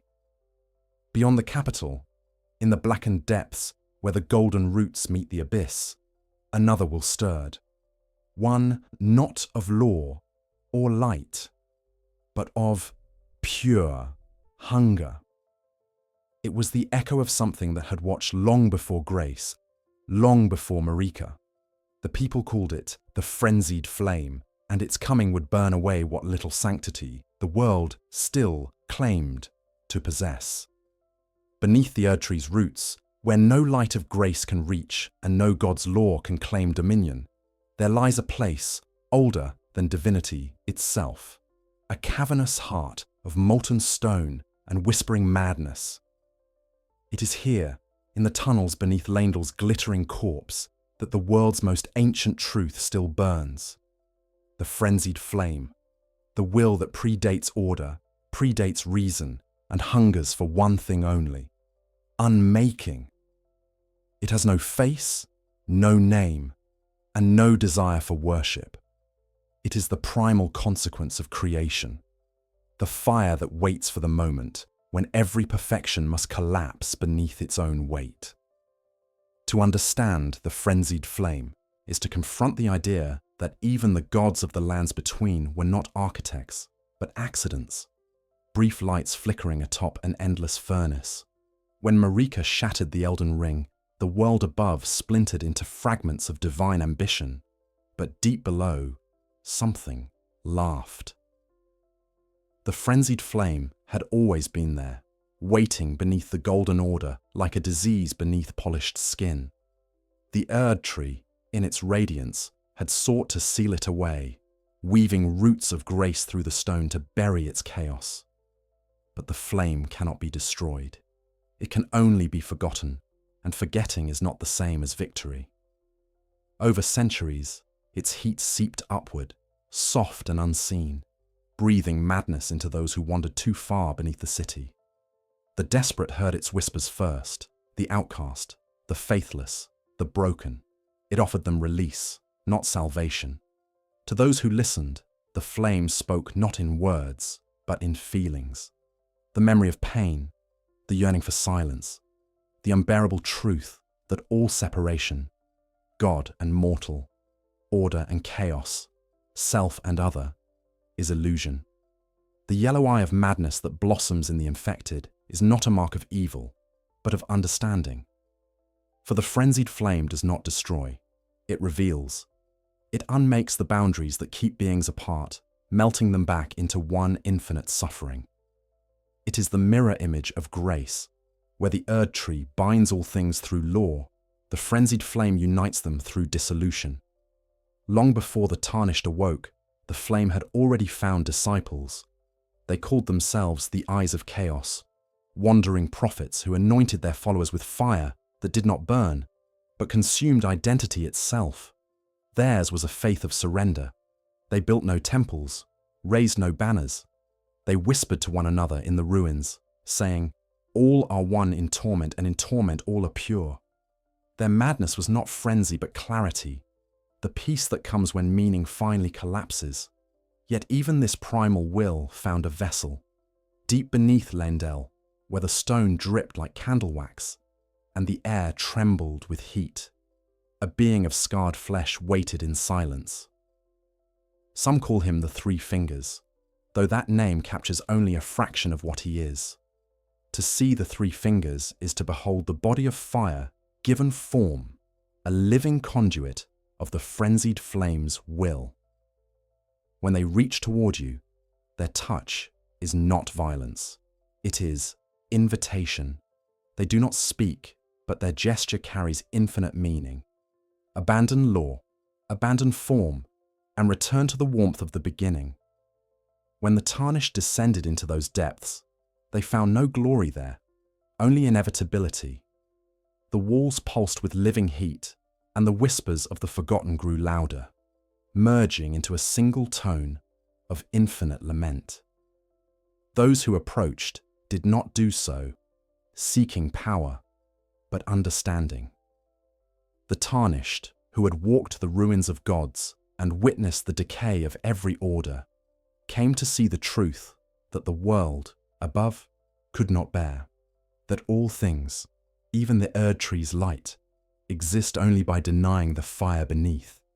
The moment of anointment is described in no scripture, for no words can contain it. The Three Fingers do not bless, they embrace.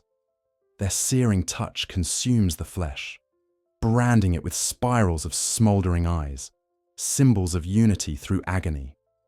The mind does not scream, it dissolves. What remains is will, stripped of name or history, burning bright with the same hunger that created the world. The one who bears the flame becomes both savior and destroyer, destined to unmake all that the greater will has built. To mortals, this is apocalypse. To the flame, it is mercy.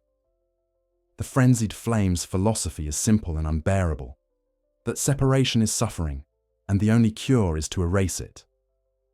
Every god's rule, every hierarchy of grace, every distinction between life and death exists to preserve the illusion of individuality. The flame sees this illusion as cruelty. To burn the world is not to punish it, but to free it from loneliness. The Golden Order demands submission. The frenzied flame offers obliteration. Between them lies the only true choice ever given to the beings of the lands between: to exist as fragments or to dissolve as whole. In the catacombs of history, the frenzied flame's presence can be traced in faint symbols: eyes carved into stone, spirals burned into walls, the laughter of those who have seen too deeply. The nomadic merchants, once peddlers of forgotten hymns, were among its earliest victims. They heard its whisper beneath their songs, a melody that promised peace in madness. When they sang beneath the Erdtree's shadow, their voices were pure. When they sang beneath the stone, they trembled with heat. The flame took them, not as servants, but as singers, their throats turned into vessels of its unending cry. And yet, for all its terror, there is a strange gentleness in the frenzied flame's truth. It does not discriminate, does not judge, does not remember. Where the gods of order demand obedience, the flame accepts all things equally. It embraces the sinner and the saint, the warrior and the weak, the divine and the defiled. In its eyes, even Marika's sorrow and Radagon's guilt are illusions waiting to be burned away. The flame's madness is simply the cost of knowing that love and hate, faith and blasphemy, creation and destruction are one and the same act viewed from different sides of eternity. When the tarnished emerged from those depths, their eyes burning with the reflection of the fire below, they carried with them the end of history. The Erdtree loomed above, vast and silent, its gold dimmed to the colour of old ash, its gates still barred, its god long gone.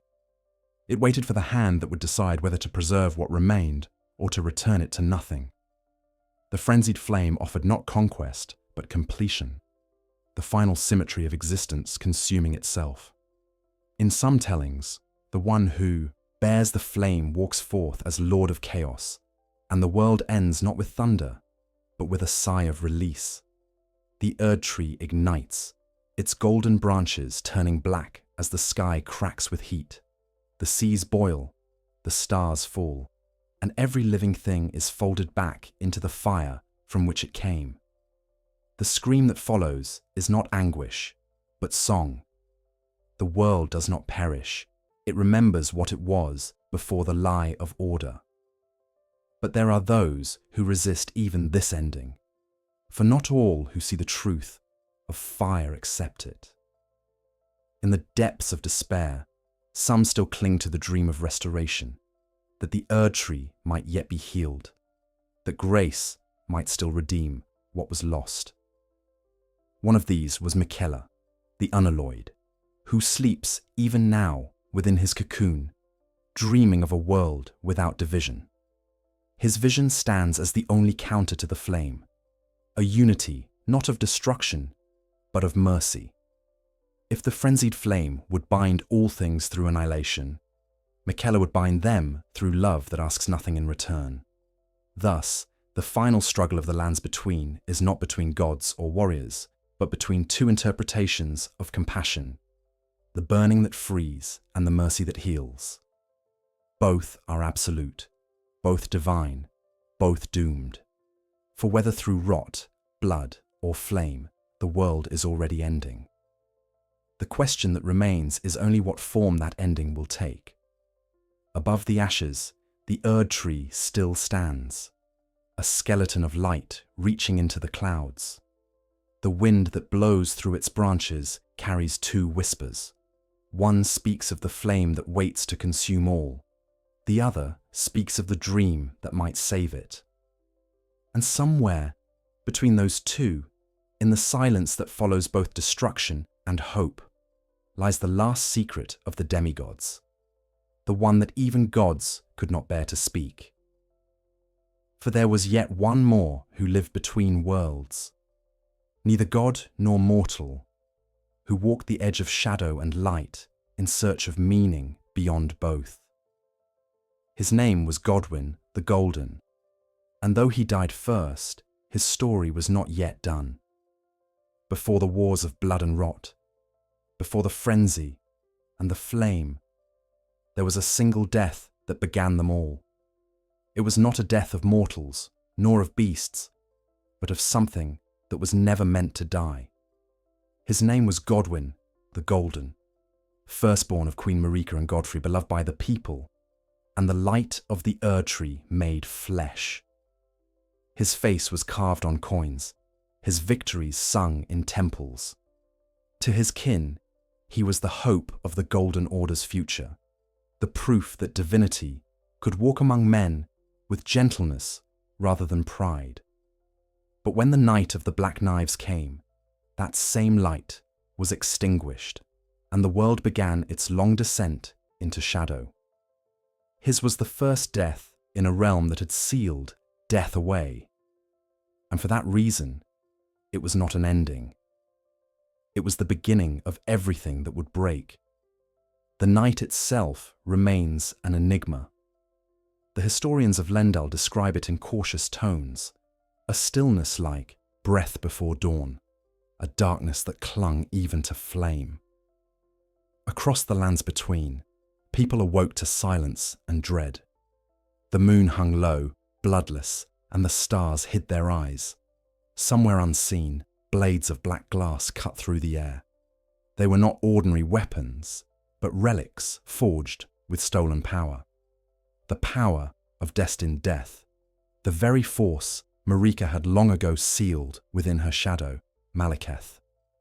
These knives did not kill bodies alone, they severed souls from grace, and among their victims was the brightest sun of all. Godwyn's death was unlike any other.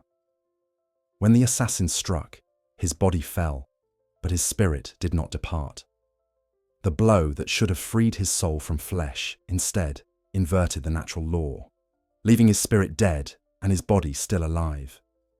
His golden hair paled to white, his skin withered, and his eyes clouded with the emptiness of a soulless god.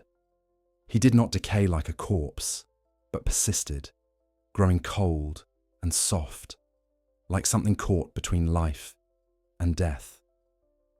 Beneath the Erdtree, his body was buried with reverence, but the burial became infection. The roots that touched his flesh absorbed his corruption, and from them spread the first tendrils of what would come to be known as the death root. At first, none understood what had occurred.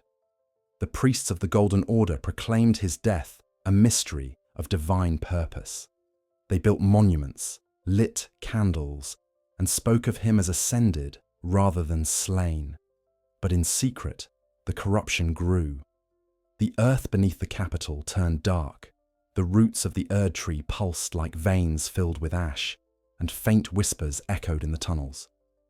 Those who ventured too deep began to see pale faces emerging from the soil, masks of sorrow twisted in endless sleep. The people named these forms the those who live in death. They were not undead, not cursed, but remnants, fragments of souls, unable to pass beyond the order that had denied them. In them, Godwyn's tragedy multiplied. His death had birthed a new form of existence, beings neither mortal nor divine, cut off from grace, yet not free from it. To the faithful, they were abominations. To the forgotten, they were proof that the Erdtree's perfection was a lie. For if even a god could die wrongly, what hope did the living have? Marika herself did not weep. Her grief was too great for tears, too vast for expression. When she looked upon her son's withered face, she saw not merely loss, but revelation. The Golden Order had failed. The law that denied death had twisted the very nature of life. In her despair, she shattered the Elden Ring, splintering the balance that sustained creation. The world calls it rebellion, but in truth, it was mourning, a god's attempt to rewrite grief itself. Yet the wound of Godwyn's death never healed. Beneath the Erdtree, his body continued to spread like a disease of memory. The roots that carried grace to the world above now carried his corruption instead, turning sacred soil into graveyard. Catacombs blossomed where once stood altars. Ghost flame, pale and cold, began to flicker across the marshes and cliffs. From it rose the death birds, creatures of sorrow that carried the echoes of Godwyn's dying breath through the night. Even the stars wept, their light dimming each time another of the dead stirred beneath the tree. And yet, there was beauty in his decay. The Prince of Death, as he came to be called, became a figure of reverence among those who had lost faith in grace. The tarnished who walked the land sometimes found fragments of his influence, pale roots growing from the eyes of statues, whispers that promise peace not in eternal light, but in the quiet of the grave.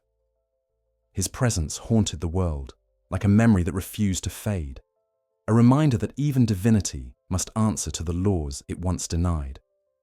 The corruption that spread from his body did not destroy the Erdtree, but it weakened it. For the first time, the golden radiance flickered. The branches that reached into the heavens began to curl inward, as though recoiling from the rot within. And though the priests of Lendel denied it, the truth could no longer be hidden. The Erdtree's light was no longer pure. Beneath its roots, a dead god still dreamed. It is said that in the deepest chambers of the capital, beyond the reach of sanctified flame, Godwyn's face still lingers upon the bark of the tree itself. His features are serene, almost peaceful, as though asleep. But his eyes, if one dares to look closely, are open. They do not see in the way the living do. They watch inwards, into the silence that lies between death and memory. The roots around him pulse like veins, carrying not sap but thought, as if the Erdtree itself is dreaming of him, or through him. The scholars who later studied his corruption found that it followed no natural order. The death root that sprouted from his remains grew endlessly, feeding upon the divine essence that should have been eternal. Wherever it spread, grace faltered. Holy symbols lost their power, and golden incantations turned to ash. Yet for the faithful who still prayed, miracles sometimes bloomed from that same darkness. Small resurrections, moments of impossible forgiveness. It was as if Godwyn, though broken, had become the very boundary between hope and despair. His death did not end faith, it changed its shape. To those who walk the catacombs, the Prince of Death is both warning and promise. His corruption is not malicious, but inevitable, the reminder that even the divine cannot hoard eternity. His body, endlessly blooming beneath the Erdtree, gives rise to new life in grotesque imitation of the world above. Worm faces crawl through his roots like priests of some inverse order, their eyeless gaze turned inward. They do not speak, for language cannot exist where meaning has died. And yet, their silence carries a strange peace. When the tarnished descend into those depths, drawn by the faint pulse of deathroot, they walk, not into darkness, but into truth. For in that quiet underworld, the light of the Erdtree and the shadow of the Prince of Death are one. The same roots that nourish the divine canopy above also cradle the corpse below. The gods who rule the heavens and the dead who rot beneath them are bound by the same law, an endless cycle of denial and decay. Godwyn's tragedy is that he did not fall by sin or hubris, but by circumstance, and yet through him, the gods were made mortal. His still living body stands as monument to the one truth even the Erdtree cannot unmake, that life without death is not order, but torment. In the stillness that follows the memory of his death, the lands between seem to hold their breath. The Erdtree glows faintly in mourning. Its leaves shimmer with faint grey beneath the gold. The demigods are gone or broken, the mortals adrift, and the world itself seems to wait. For ending or renewal, none can say. The Prince of Death does not move, yet his presence fills every hollow space, every forgotten shrine, every moment of silence between breaths.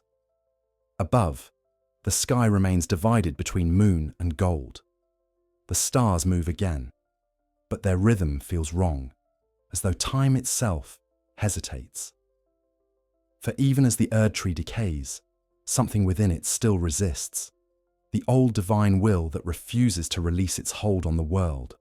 But far beyond the reach of grace, beyond rot, blood, and flame, something else stirs. It is not a god, nor a curse. but a dream. In the halig tree, where silver branches wither and pale leaves fall, Miquella still sleeps within his cocoon. His body glows faintly with untainted light, untouched by rot, blood, or madness. He dreams of a world made whole again, a world where death is not denied, where gods do not rule, and where love is not mistaken for power. And though he slumbers, his dream has begun to breathe, spreading quietly through the cracks of the dying order. For perhaps the end of the world does not come through fire or decay, but through mercy, through the simple, impossible dream of forgiveness that still lingers in the heart of a sleeping god. Deep beneath the halig tree's waning boughs, where moonlight cannot reach and time moves as slowly as sap through dying roots, the youngest son of divinity still sleeps. Miquella the Unalloyed, twin of Malenia the Severed, child of Marika and Radagon, lies wrapped in a cocoon of silver bark, dreaming of a world that no longer exists. His body, preserved by faith and innocence, glows with a faint golden warmth, the last uncorrupted light left in the lands between. While the gods of his lineage waged endless wars for fragments of broken lore, Miquella turned inward, seeking not dominion but deliverance. His dream was not of power, but of mercy. Yet even mercy, when born of divine blood, cannot remain untouched by tragedy. From his earliest days, Miquella was marked by contradiction. Born of Marika and Radagon, the same soul divided in two, he carried within him both the potential for purity and the seed of ruin. Where his twin Malenia's body was ravaged by the scarlet rot, his own form remained perfect and untouched. But perfection is its own curse. Miquella's youth never faded. He grew in wisdom, yet not in body. His flesh remained that of a child, fragile and eternal, his mind burdened with the knowledge of his family's sins. The Erdtree's grace, which should have nourished him, refused his touch. In his blood ran divinity untainted, yet the gods themselves recoiled from it. He was too pure for their order, too merciful for their law. While his siblings sought mastery, Malenia over her body, Mohg over his curse, Ranni over fate, Miquella sought to mend the world. He watched as the Golden Order ossified into tyranny, as the Erdtree denied death and birthed decay, and as his mother's grief tore creation apart. To heal the lands between, he believed, one must begin not with conquest, but with compassion. Thus, he renounced the Erdtree's authority and turned to craft a new godhood, one woven from mercy rather than control. This was the beginning of his great work, the halig tree. In the shadowed heart of the north, where the snow never melted and the air hummed with ancient magic, Miquella planted a single seed. It was a cutting taken from the Erdtree itself, stripped of its golden hue and nurtured with his own blood. From that seed grew the halig tree, slender, silver, and pale, its branches reaching not for the heavens, but toward the earth. It was his answer to his mother's failure, his act of quiet rebellion. "If grace cannot love the forsaken," he once said, "then I shall grow a grace that can." Beneath its boughs, he gathered all those whom the Erdtree had rejected, the afflicted, the cursed, the tarnished, the forgotten. There they found refuge, and for a time, peace. The halig tree was more than sanctuary. It was a promise. Its sap, luminous and cool, held the power to heal even those abandoned by the Golden Order. The blind saw, the broken stood, the rotted were made whole, but every miracle bore its price. Miquella's blood, the source of that grace, began to thin. The halig tree grew strong as he grew weak, its beauty fed by his sacrifice. Each day he poured more of himself into it, weaving his essence into its roots, until the line between his body and the tree blurred. His followers called it love. In truth, it was surrender.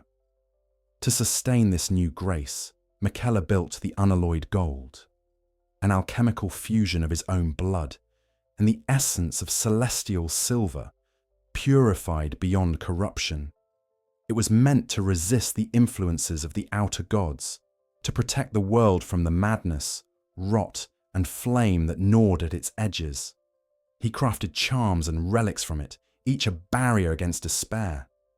Even Malenia wore his gift, a needle of unalloyed gold, driven into her flesh to hold her scarlet rot at bay. It did not cure her, but it gave her clarity, a brief reprieve from her suffering. For her, that was enough.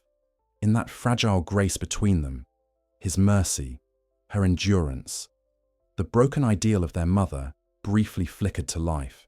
Yet the Erdtree, like its creator, could not remain untouched by the world's decay. The Erdtree's roots, vast and jealous, stretched even into the north, leeching the Erdtree's vitality.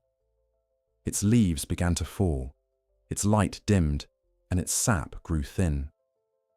Miquella saw that to protect his creation, he would have to abandon his mortal form. Thus, he entered his cocoon, encasing himself within the bark of the Erdtree to complete his transformation into a god not of law, but of mercy. There, he dreamed of a new order, one that would embrace even those whom grace had forgotten. But gods, once asleep, are easy to steal. When Mohg, his cursed half-brother, learned of the Erdtree's secret, he descended upon it in blood and fire. While Malenia battled to protect their sanctuary, Mohg infiltrated its heart. He found Miquella suspended within his silver womb, radiant and vulnerable. Seeing in him the legitimacy his own twisted dynasty lacked, Mohg tore the cocoon from its roots and carried it into the darkness beneath the capital. There he anointed it in blood, whispering to the sleeping god of a new age, the Godwyn dynasty, where crimson and gold would merge as one. But Miquella did not wake. He did not respond to Mohg's prayers, nor to his offerings of blood. His dream continued, untouched by the defilement around him.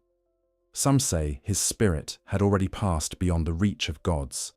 Others believe his silence was deliberate, that he had chosen to remain within his dream until the world was ready for what he imagined. For even in captivity, his light did not fade. The blood that dripped from his cocoon shimmered with gold, not red, as though the Erdtree still remembered him.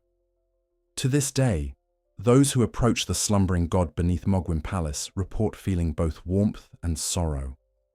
The air hums softly, like a heartbeat heard through water. Some kneel before him in reverence, others weep without knowing why. Even Mohg himself, in the end, could not escape the tenderness that emanated from that still form. His obsession with Miquella was not born of lust for power, but of yearning, for a love that would never return his gaze. And when Mohg fell, struck down by the Tarnished, Miquella remained untouched, sleeping through his brother's death as though dreaming of forgiveness that the living could not yet comprehend. What, then, is the dream of the unalloyed?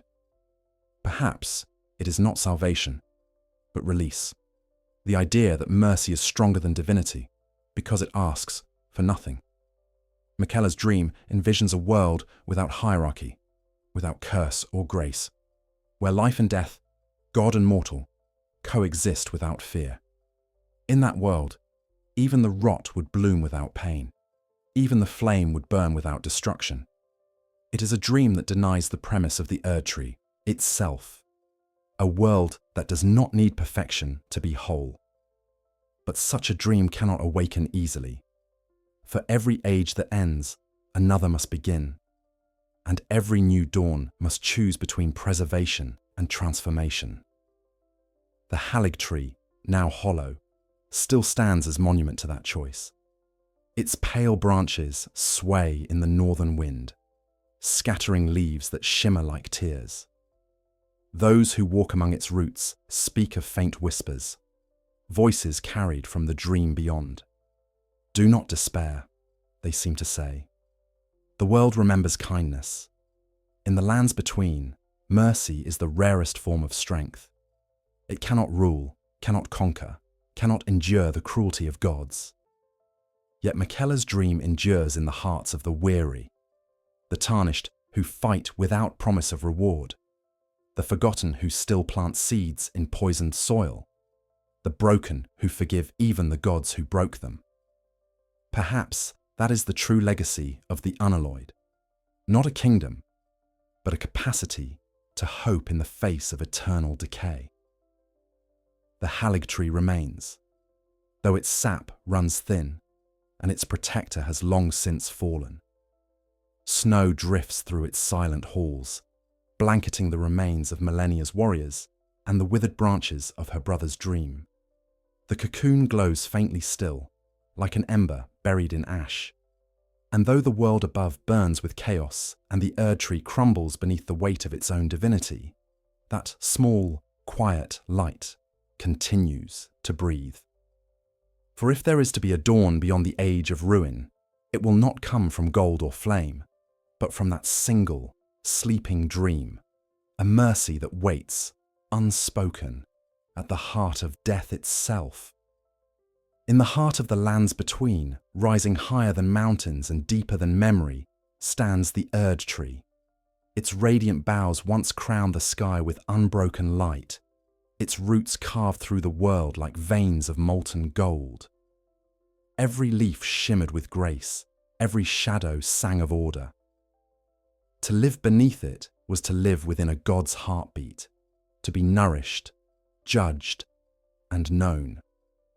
It was the vessel of the greater will's vision, the pillar of perfection around which all life revolved. Yet even light, when unchallenged, becomes a prison. And so, the tree that had once symbolized eternal life began its slow decay, not in darkness, but in its own blinding brilliance. The Erdtree was never merely a monument. It was alive in ways the mortal mind could not fully grasp. Sentient, perhaps, but only in the way that oceans think or mountains remember. Through its roots flowed the essence of the Elden Ring, the divine code that shaped the order of existence. Beneath its shade, death was abolished, time was softened, and every creature, whether mortal or divine, lived within a single vast rhythm. The Golden Order proclaimed that this was grace, the gift of the greater will. Yet even in its glory, there were whispers of fear. For in denying death, the Erdtree denied change. Life could flourish, but never end. Growth was eternal, but so too was stagnation. When Queen Marika sealed away the rune of death, she did so at the Erdtree's command. To preserve order, she sundered mortality from creation. The dead no longer passed into peace, but lingered as memory, and the living clung to grace, like children to their mother's hem. The Erdtree's radiance was merciful and merciless alike. It healed wounds, granted blessings, and yet demanded servitude in return. The two fingers, its emissaries, spoke for the greater will, interpreting its silent decree through gestures and symbols. They called it love, though it was obedience. To defy the Erdtree was to defy the law of being itself. For centuries, none dared question its rule. Under its golden glow, civilizations flourished and crumbled in equal measure, their histories erased beneath its roots. The Erdtree did not punish rebellion. It absorbed it. Every act of defiance became part of its order, every sorrow transmuted into praise. Even the wars of the demigods, the chaos of the Shattering, and the sorrow of Marika's children were written into its fabric. The tree endured, patient and vast, its roots drinking from the blood of gods and mortals alike. But something within it had begun to shift. The perfection it embodied was no longer pure. The death of Godwyn, the corruption of its roots, and the silence of its god had introduced a fracture too deep for even eternity to conceal. At first, the change was subtle. The golden leaves still fell, but their descent grew slower, their light dimmer. The air beneath the canopy thickened, and prayers took longer to rise. The Erdtree's glow, once gentle, became oppressive, a heat that pressed upon the soul rather than warmed it. Some said the tree had begun to dream of death. Others whispered that it was remembering. The priests called these rumours blasphemy, yet their voices trembled as they spoke. For though they prayed to the tree, they could no longer hear its reply. When Marika shattered the Elden Ring, the Erdtree screamed. Its branches twisted inward, curling around the wound in reality, like a hand clutching a broken heart. The laws that once governed existence splintered, and the golden light that poured from its crown took on a darker hue. The greater will, that unseen force that had guided creation through the tree, turned its gaze elsewhere. What had been divine order became reflex, a system still moving long after its heart had stopped. The Erdtree no longer ruled. It persisted, a god without purpose, alive only because it could not die. The demigods fought for its fragments, each seeking to restore its light in their own image. But even as they spilled divine blood across the land, the tree grew quieter. Its grace, once a torrent, became a trickle. The tarnished who followed its faint glow across the ruins of the world found it unreliable, flickering like a candle in a storm. Some nights it led them to salvation, others to death. It was as if the Erdtree no longer remembered what it had been. Its light guided out of habit, not conviction. Beneath its roots, the rot of Godwyn's death spread unchecked, twisting into pale tendrils that pulsed with stolen divinity. The Erdtree absorbed the corruption as it absorbed all things, but could not cleanse it. And so, its grace became poison. Those who prayed too deeply to the tree began to wither, their flesh turning gold before flaking away into dust. The capital of Leyndell, once the heart of faith, became a mausoleum of light. Its streets gleamed with gilded corpses, its air filled with the sweet, heavy scent of sanctified decay. Yet even as its glory rotted, the Erdtree remained beautiful. In the twilight, its boughs glowed faintly against the darkening sky, a memory of perfection refusing to fade. The people still gathered beneath its shadow, not out of devotion, but out of fear. For as long as the Erdtree stood, the world could not end. Its roots bound the lands between. Together, its light held back the encroaching void. To burn it, as some dared to whisper, would be to unmake the world. But to let it live was to prolong its suffering. It is said that when the tarnished stood before its gates, seeking entrance to the divine sanctum, the Erdtree refused them. The golden flames that crowned its door flared into judgment, sealing even the chosen away. Not even those called by grace could enter. The tree's silence had become defiance. Perhaps it had grown tired of being God. Perhaps it understood that the order it sustained was no longer a gift, but a wound. In its refusal, the Erdtree showed its final act of will, the will to protect its own decay from the hands of mortals and gods alike. When the fire of ruin was brought against it, when the spark of the frenzied flame or the kindled forge of the giants touched its bark, the tree did not scream again. It burned slowly, deliberately, as though in contemplation. Its golden leaves turned to ash, its sap to molten light. The sky above turned black, yet within that darkness there was no despair. The Erdtree, for all its tyranny, had longed for release. Its death was not destruction, but relief, the sigh of an ancient being finally freed from the burden of perfection. Even in ruin it endures. The ash that drifts from its remains glows faintly, like snow falling from another world. Its roots still pulse beneath the earth, carrying memories rather than grace. The lands between, though broken, still live, nourished now not by law, but by the remnants of love and regret that once fed the divine. The Erdtree's corpse is the world's reminder that even gods must die for life to continue. And yet, its fall was not the end.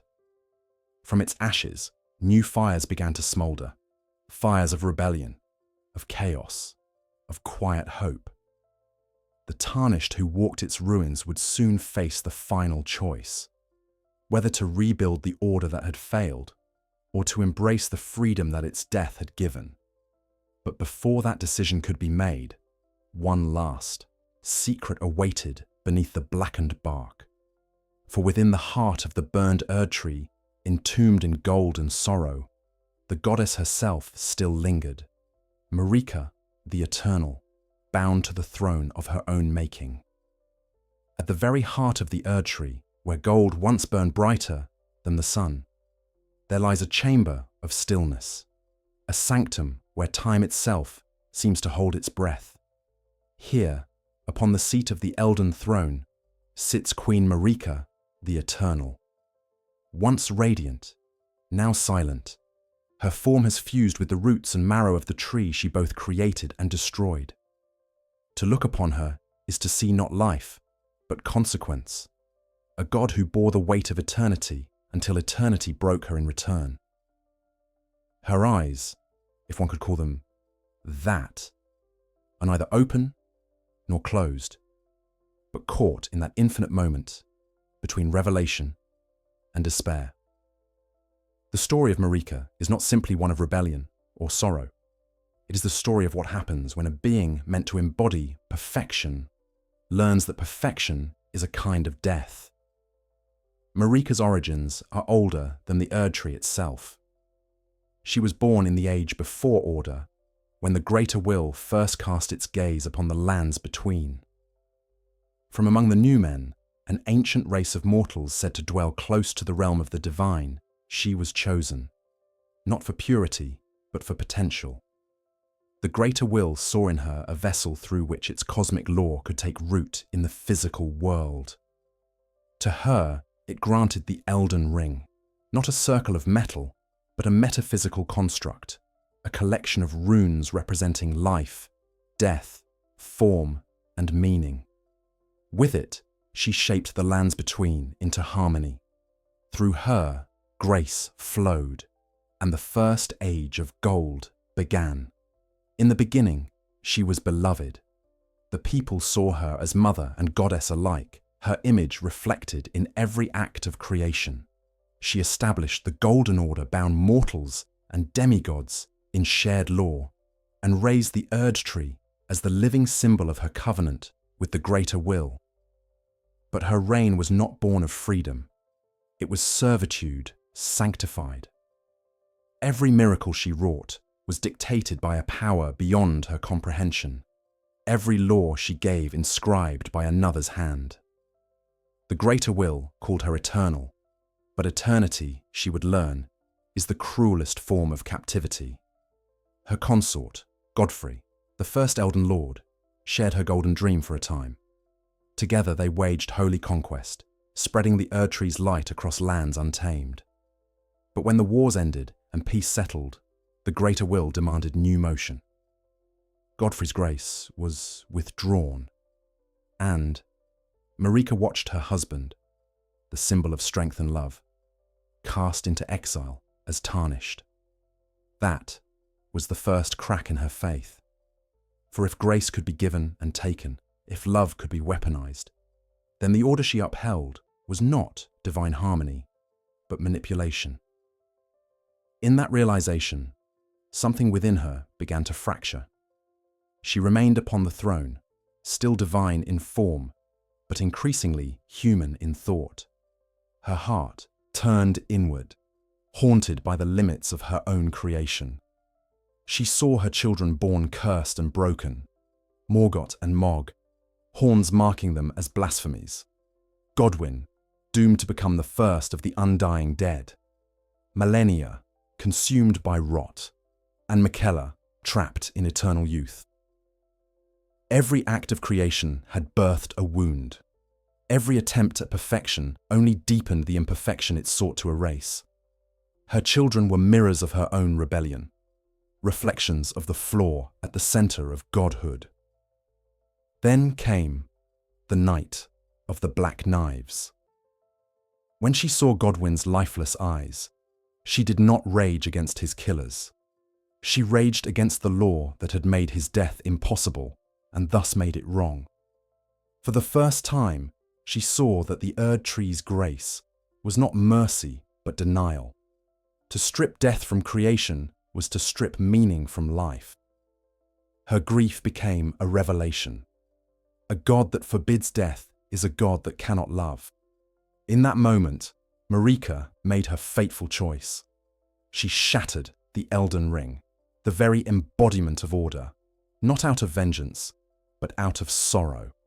The sound of its breaking echoed through heaven and earth, unraveling the fabric of law that bound the world. The greater will recoiled, and the two fingers trembled in silence. The gods fell into discord, and the demigods turned upon each other. Yet even in this destruction, Marika did not flee. She remained, bound by the remnants of the law she had undone, her divinity splintered into two forms, herself and Radagon. The scholars of Leyndell say that Radagon appeared to repair what she had broken, that he loved her and opposed her in equal measure. But the truth is more tragic. Radagon was not her counterpart, but her reflection, her yearning for the perfection she could no longer believe in, the part of her that still sought forgiveness from the very law that enslaved her. Together, they ruled, yet neither could be whole. Each act of restoration by Radagon deepened Marika's despair. Each act of rebellion by Marika intensified Radagon's devotion. They were unity personified, and in that unity, they were utterly alone. Over time, her body grew thin and pale, her golden light fading to ivory. The Elden Throne became her prison, her flesh merging with the roots of the Erdtree as her will waned. When she at last disappeared from the sight of gods and mortals alike, the world assumed she had transcended into eternity. In truth, she had simply fallen inward, collapsing beneath the weight of divinity she could no longer bear. Her mind fragmented, her voice split into whispers that echoed through the dreams of her children. Some heard love, others judgment. None heard peace. When the Tarnished finally stood before her, centuries later, they found not a queen, but a relic. Her form fused with Radagon's, their features intertwined, their bodies bound within the golden stone of the throne. To strike one was to strike the other. To defeat him was to end her. The moment her form shattered, under the Tarnished's hand, the illusion of the Golden Order finally died. The Erdtree's light dimmed, and the world stood naked before itself, without God, without grace, without certainty. Yet even in her ruin, Marika's tragedy endures as the deepest wound in the history of creation. She was the first to see that divinity and suffering are one, that gods are not higher than mortals, but bound by the same yearning for meaning. In shattering the Elden Ring, she sought to give the world back its freedom. But freedom is a cruel gift to those who have known only faith. Her act did not end despair, it made it visible. The gods' silence, the Erdtree's decay, the wars of the demigods, all are the echoes of Marika's final question. Can a world without law still know love? Even now, her image endures in the broken temples and hollowed shrines. Pilgrims still kneel before her statues, though her face has worn away, and her name is spoken more in longing than reverence. The priests no longer preach her gospel, they interpret her silence. Some call her savior, others heretic.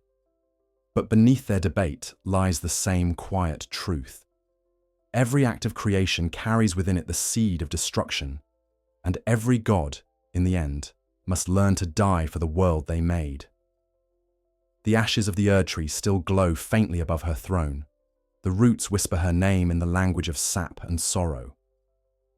And somewhere beyond the reach of time, perhaps she still dreams, not of perfection, but of rest. For the world she left behind still struggles between the remnants of her order and the chaos that seeks to replace it. The gods are gone, but their echoes remain, warring through the hearts of those who inherit their ruins. And in that struggle, one final lesson waits to be learned, that in a world freed from divine law, meaning must be written by the hands of the living.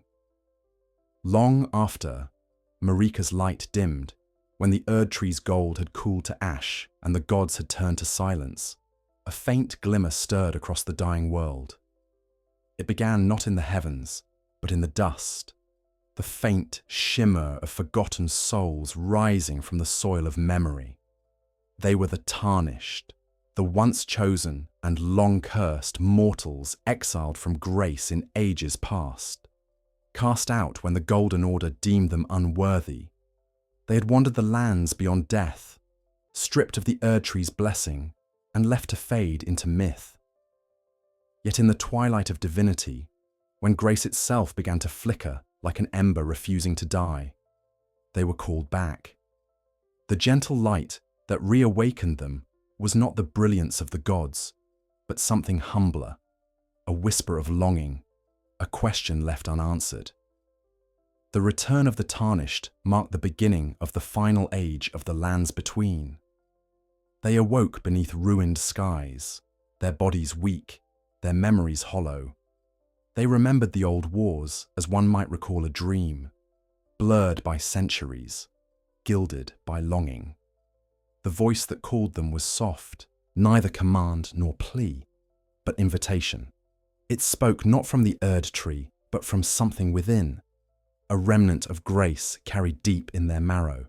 To follow that light was to walk toward the heart of sorrow itself, through a world of gods undone and kingdoms forgotten. And so, one by one, they rose. They came from every corner of the earth, knights who had once fought for glory, scholars who had worshipped truth, wanderers and sinners alike. In each of them, the faded gleam of grace shone faintly behind the eyes, guiding their steps like the last star before dawn. Their journeys converged upon the same horizon, the foot of the Erdtree, whose roots still bound the world in shadow.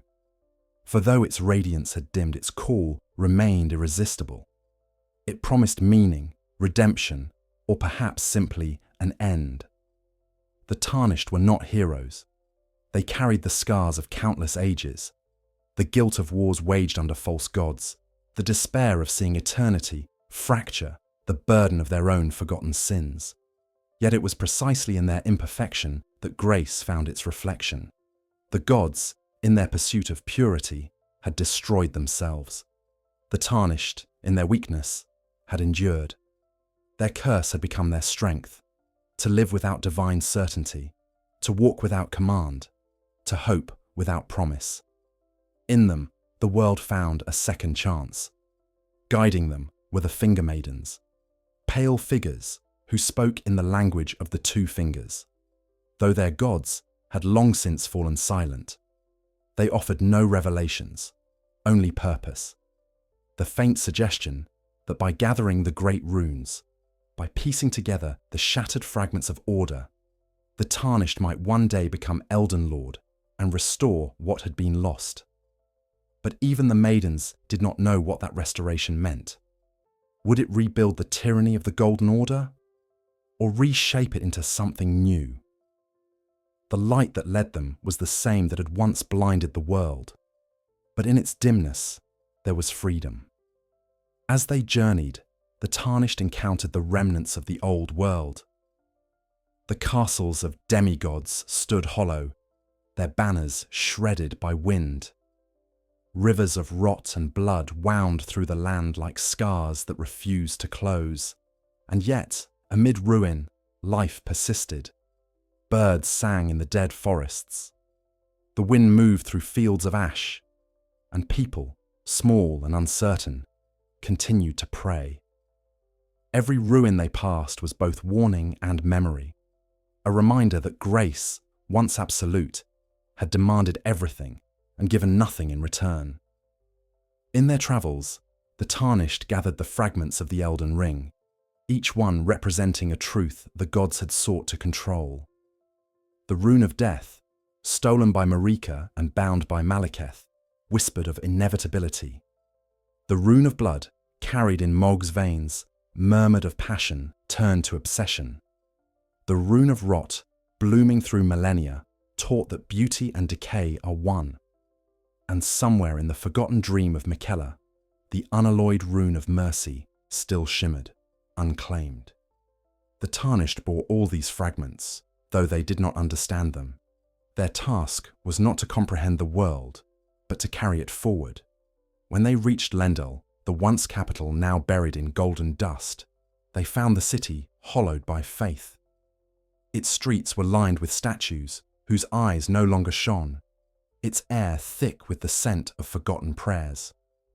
At the base of the Erdtree's gate lay the body of Morgott, the last defender of the old order, his blade still clutched in hand. His final act had been to guard a god that had never loved him. Beyond him, the gates of the Erdtree remained sealed.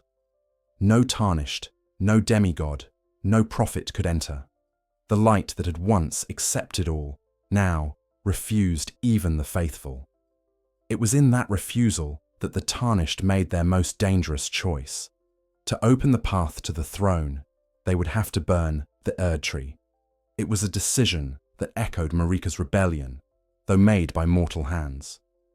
To set fire to the divine was to reject the very law that had shaped existence, to say that grace, once lost, need not be found again. The flame that would achieve this was not the golden light of the Erdtree, but the crimson blaze of the fire giant's forge, a remnant of a time when gods still feared chaos.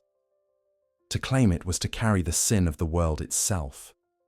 When the Tarnished took that fire into their body, they became the vessel of destruction, their flesh marked by the scars of the frenzied flame. Yet in that agony there was understanding.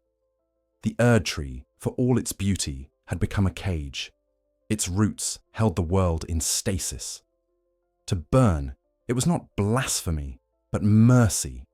The same mercy Miquella had dreamed of, though expressed through ruin instead of grace. As the flames rose, the Erdtree did not scream. It simply sighed, as though relieved to be unburdened at last. And so, the Tarnished walked through ash and silence into the hollowed heart of godhood. There, upon the throne, they faced not Marika, but themselves, the reflection of all that the world had been and all that it could become. In that moment, the question that had haunted every divine being was passed to them. What is order and what is freedom? To rebuild the Golden Order was to repeat its mistakes. To let chaos reign was to dissolve all meaning. Between those two absolutes lay the fragile balance of mercy, the possibility that a world need not be perfect to be whole. The choice belonged to the Tarnished alone. Some knelt before the throne and forged anew the law of gold, restoring the Erdtree's light in diminished form. Others embraced the chaos of the frenzied flame, reducing the world to cinders so that no law could ever bind it again. Still others turned away entirely, seeking paths unspoken, an age of dusk, an age of stars, an age of quiet renewal beyond the reach of gods. Whatever their decision, the gods did not return. The world had passed into mortal hands, and in that passing, grace became something else. Not a gift, but a task. The journey of the Tarnished is not one of conquest, but of reconciliation. They walk not to reclaim the divinity that was lost, but to understand it. In their ashes lies the same paradox that defined Marika, Radagon, and all the demigods before them, that creation and destruction are twins, that law and freedom are inseparable. The tarnished are the inheritors of that paradox, the final generation born beneath the last light of grace. And yet, as they sit upon the throne or turn away from it, one truth endures. The Erdtree's ashes still fall, soft as snow, over the lands between. The world breathes, fragile and free. The gods are silent, but the living still dream. The faint light of grace no longer commands. It simply glows, like memory made gentle. For in the end, perhaps grace was never divine at all. Perhaps it was always human, the quiet, stubborn will to keep walking even when the light has gone. When the Erdtree burned, its fire did not end the world. It revealed it. The golden veil that had hidden time and decay peeled away, and beneath it lay a land neither dead nor alive, a twilight realm breathing softly amid its own ruin. The ashes fell like snow, covering battlefield and temple alike, softening the edges of what had once been divine. The air shimmered faintly with heat, the scent of charred sap and sanctified dust, mingling like incense from a forgotten ritual. For the first time since the dawn of the Golden Order, the lands between were unbound. No law compelled them. No god observed them. The world, for the first time in eternity, belonged to itself. It was a quiet rebirth. The fire's aftermath brought not glory but stillness. The roots of the Erdtree, once golden arteries of divine will, now pulsed with embers, their veins coursing with molten memory. They stretched across the land, like the bones of a fallen titan.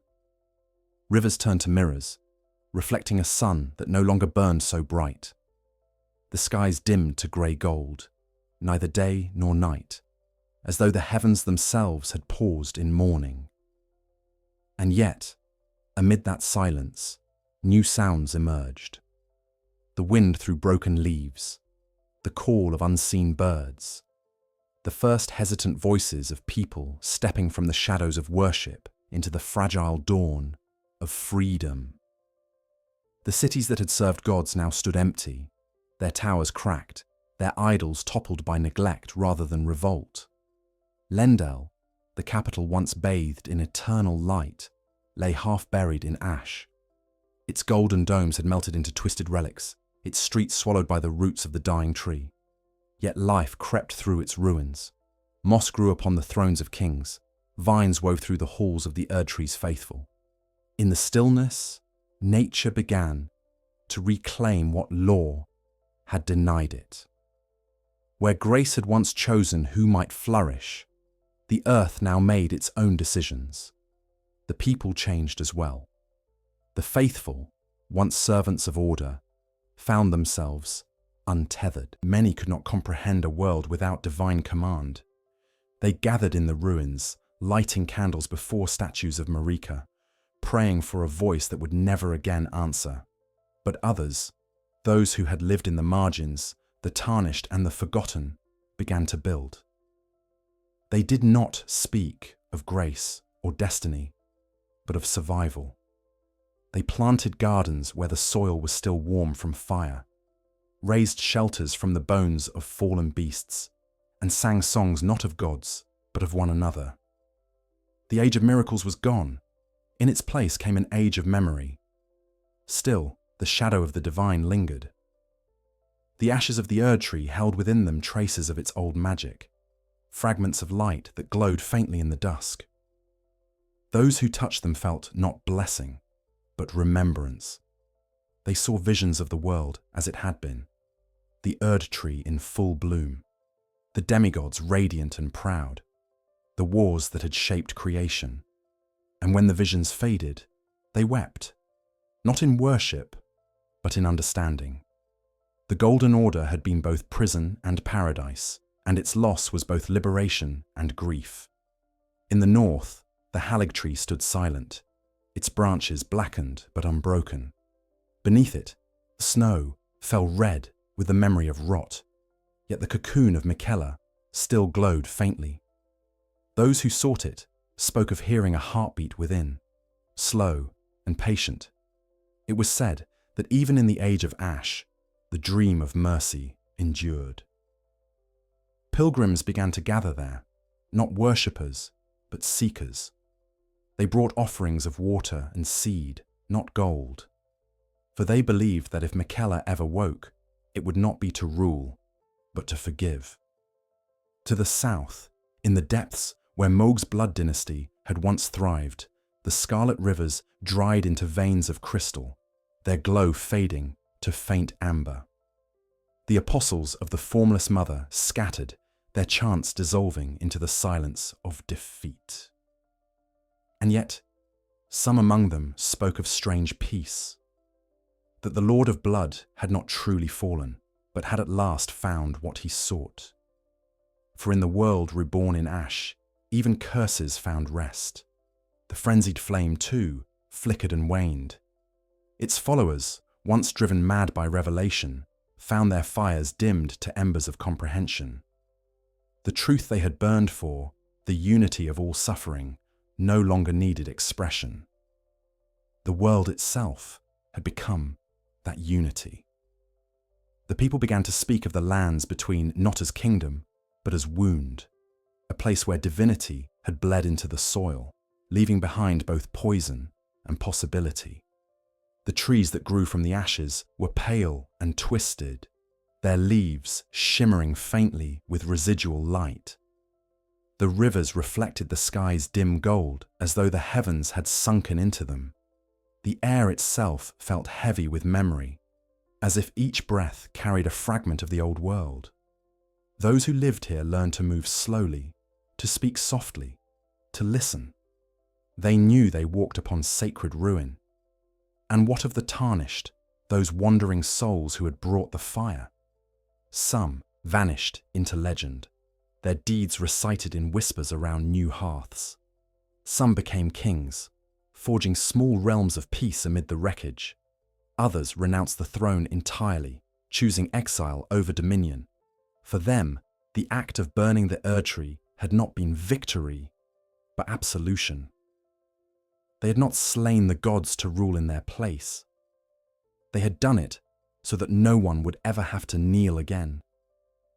Their names, like the gods before them, would fade into myth, but their choice would remain. The decision to let the world be free, even if freedom brought suffering.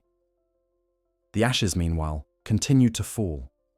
They coated the mountains and rivers, the ruins and the graves.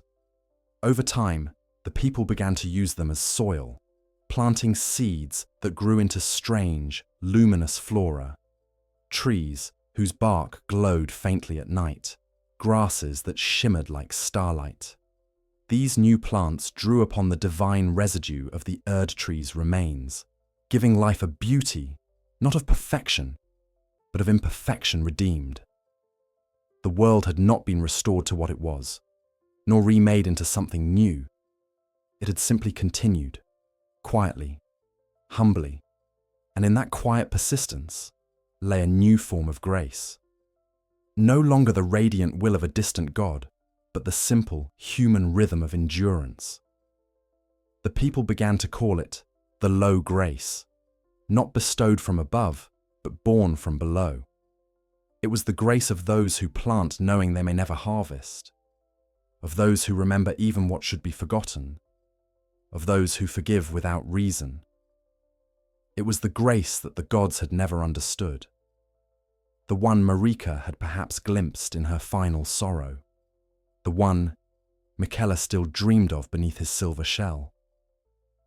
In the nights that followed, when the wind passed through the burnt branches of the Erdtree, the sound was soft and almost human, a sigh that could have been the world breathing, or weeping, or simply being. Children grew up beneath that sound, never knowing gods or orders, but learning to see beauty in what remained. The lands between, reborn in ash, were no longer ruled by destiny, but by memory. Each dawn brought no promise of perfection, only the quiet assurance that the world would keep turning. And yet, beyond the horizon, where the ash thinned and the sea shone faintly with gold, there were whispers of a new light. Some said it was the return of grace, others the final echo of a god's dying dream. But those who followed it did so not as pilgrims, but as travelers, seeking not salvation, but understanding. For in the age reborn, even the smallest light carried the weight of history. The lands between endured, neither paradise nor purgatory, but something gentler, humbler, a world made not of divine decree, but of human will. The gods had fallen silent, the Erdtree lay in ruin, and yet life, fragile, flawed, and free, continued. That, perhaps, was the final miracle. In the wake of fire, when the golden heavens dimmed and the ash settled over mountains and plains alike, the lands between entered a gentler, stranger age. It was neither an age of grace nor of ruin, but of twilight, a time when the light of the Erdtree no longer ruled the sky, and the night, for the first time in an eternity, was allowed to breathe. This was the age of dusk and memory, a world born from endings rather than beginnings, where the remnants of divinity slept beneath the soil and the living learned to walk softly among the bones of gods. The sun that rose over this new world was pale and diffused. Its light filtered through the lingering haze of the Erdtree's ashes. It carried warmth, but no command, illumination without judgment. Shadows stretched long, and time itself seemed to flow differently, slower, as if reluctant to leave the past behind. The lands that had once thrived under divine order became quiet fields of remembrance. Every ruin whispered of the age before. Every gust of wind carried a trace of prayer. It was a world haunted not by the presence of gods, but by their absence. The people who survived the burning adapted in ways the divine never could. They built their villages around the roots of the dead tree, carving homes into the charred wood and stone. The air was rich with soot, yet the soil, fed by the ashes of grace, proved fertile beyond reason. Crops grew tall, their leaves glimmering faintly with residual light. Rivers that had once mirrored gold now shimmered silver in the dusk. The sky, stripped of its former tyranny, revealed stars unseen for millennia. For the first time in ages, night was not feared. The stars had always been there, merely hidden by the Erdtree's radiance. Now, they sang. The old faiths did not vanish overnight. In the ruins of Lendel, priests still chanted the hymns of Marika, though their words had lost their certainty. Their temples had become mausoleums, and their gods, metaphors. Pilgrims travelled not for redemption, but remembrance, seeking to touch the remnants of a divinity they no longer believed in, as one might trace the faded letters of an ancestral name. The great altars of gold were coated in ash. When the wind blew, they glowed faintly, as though the tree itself were sighing through them. Among the people, stories replaced scripture. They spoke of the tarnished who had set the world free, though no two tales agreed on who that figure had been. Some said the Elden Lord restored order, others that he chose chaos. Still others whispered of a nameless wanderer who turned away from the throne entirely, choosing the stars over the tree. The truth no longer mattered. What endured was the idea that a mortal had stood where gods had fallen and made a choice that was neither holy nor profane. It became the defining myth of the New Age, a reminder that meaning need not be eternal to be real. In time, the boundaries between the living and the divine began to blur once more, but not through worship. The ashes of the Erdtree mingled with the air, seeping into every living thing.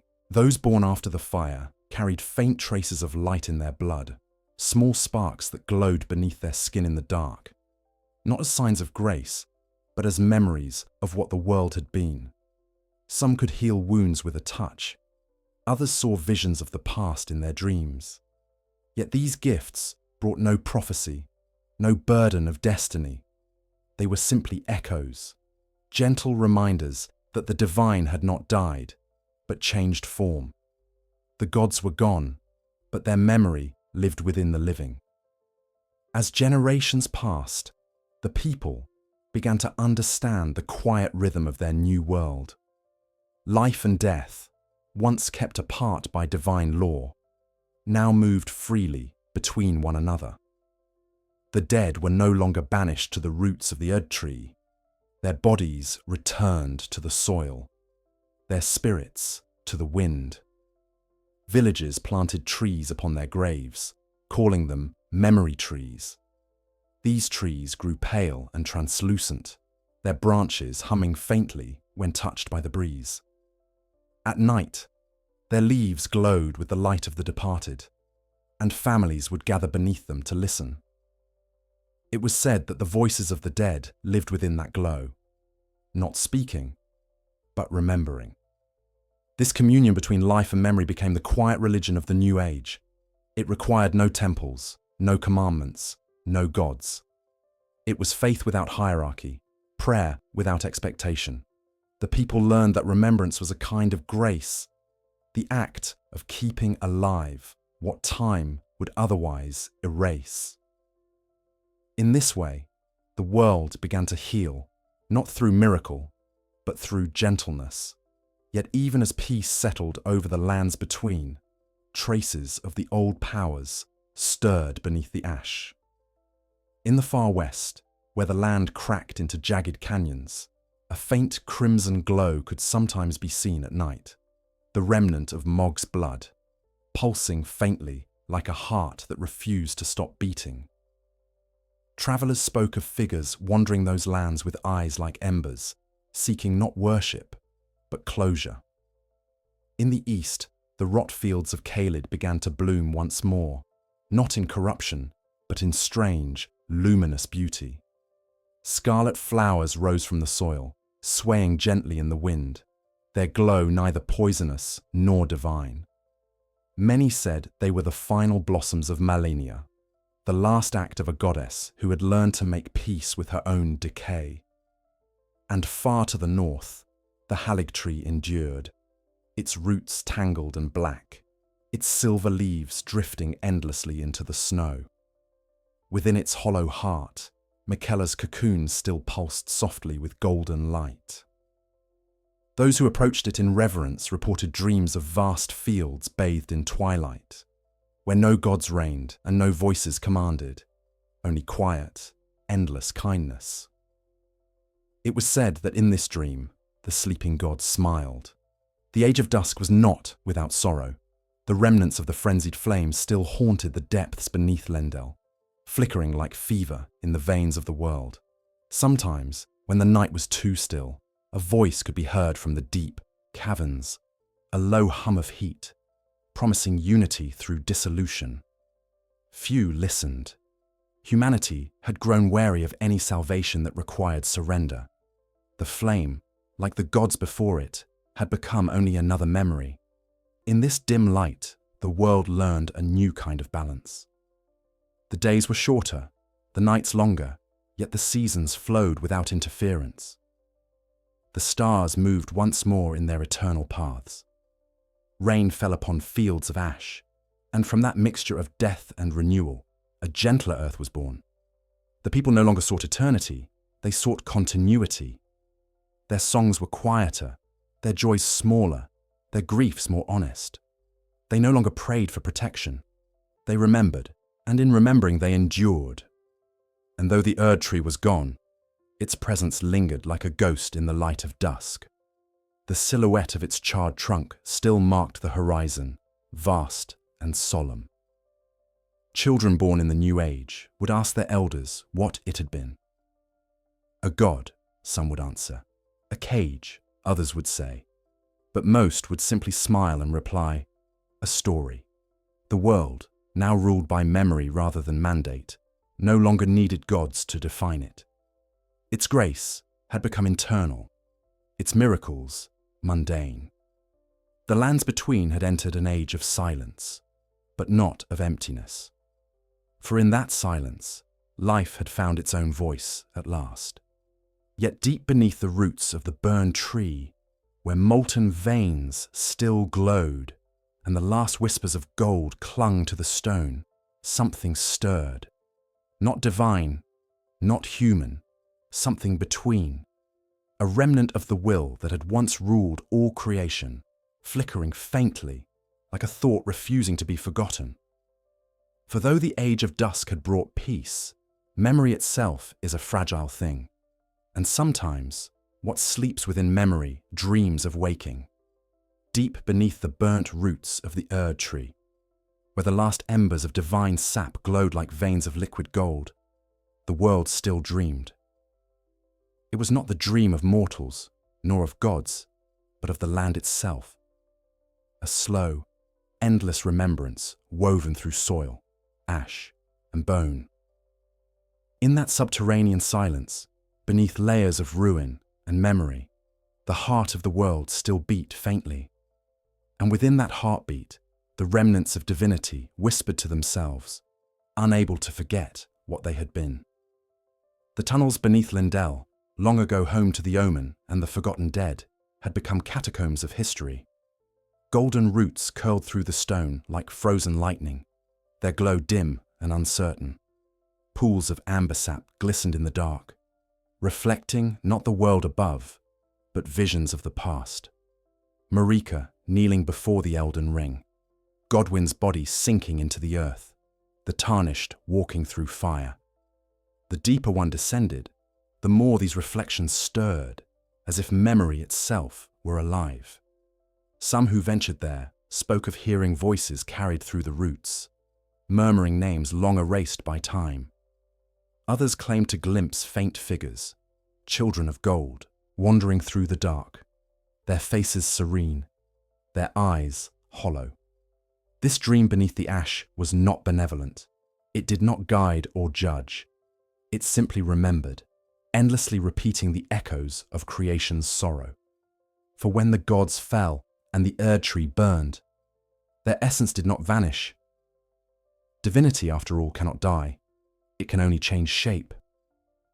The will of the Erdtree, the grief of Marika, the longing of the demigods, all had seeped into the roots, mingling into something neither life nor death, neither consciousness nor oblivion.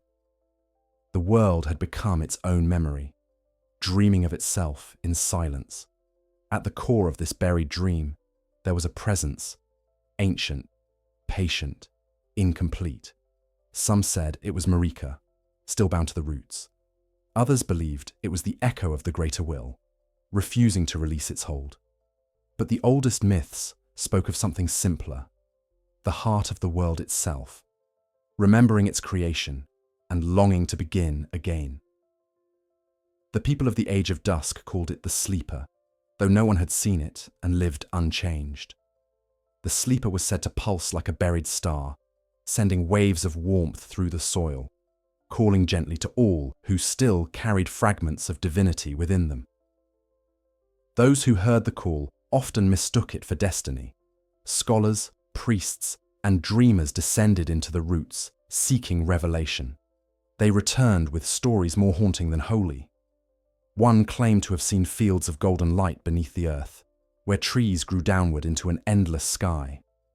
Another spoke of rivers flowing backward, carrying time itself toward its source. But most described the same vision. A vast chamber where the Erdtree's heart still hung, hollow and burning from within, its inner walls pulsing like the veins of a living being.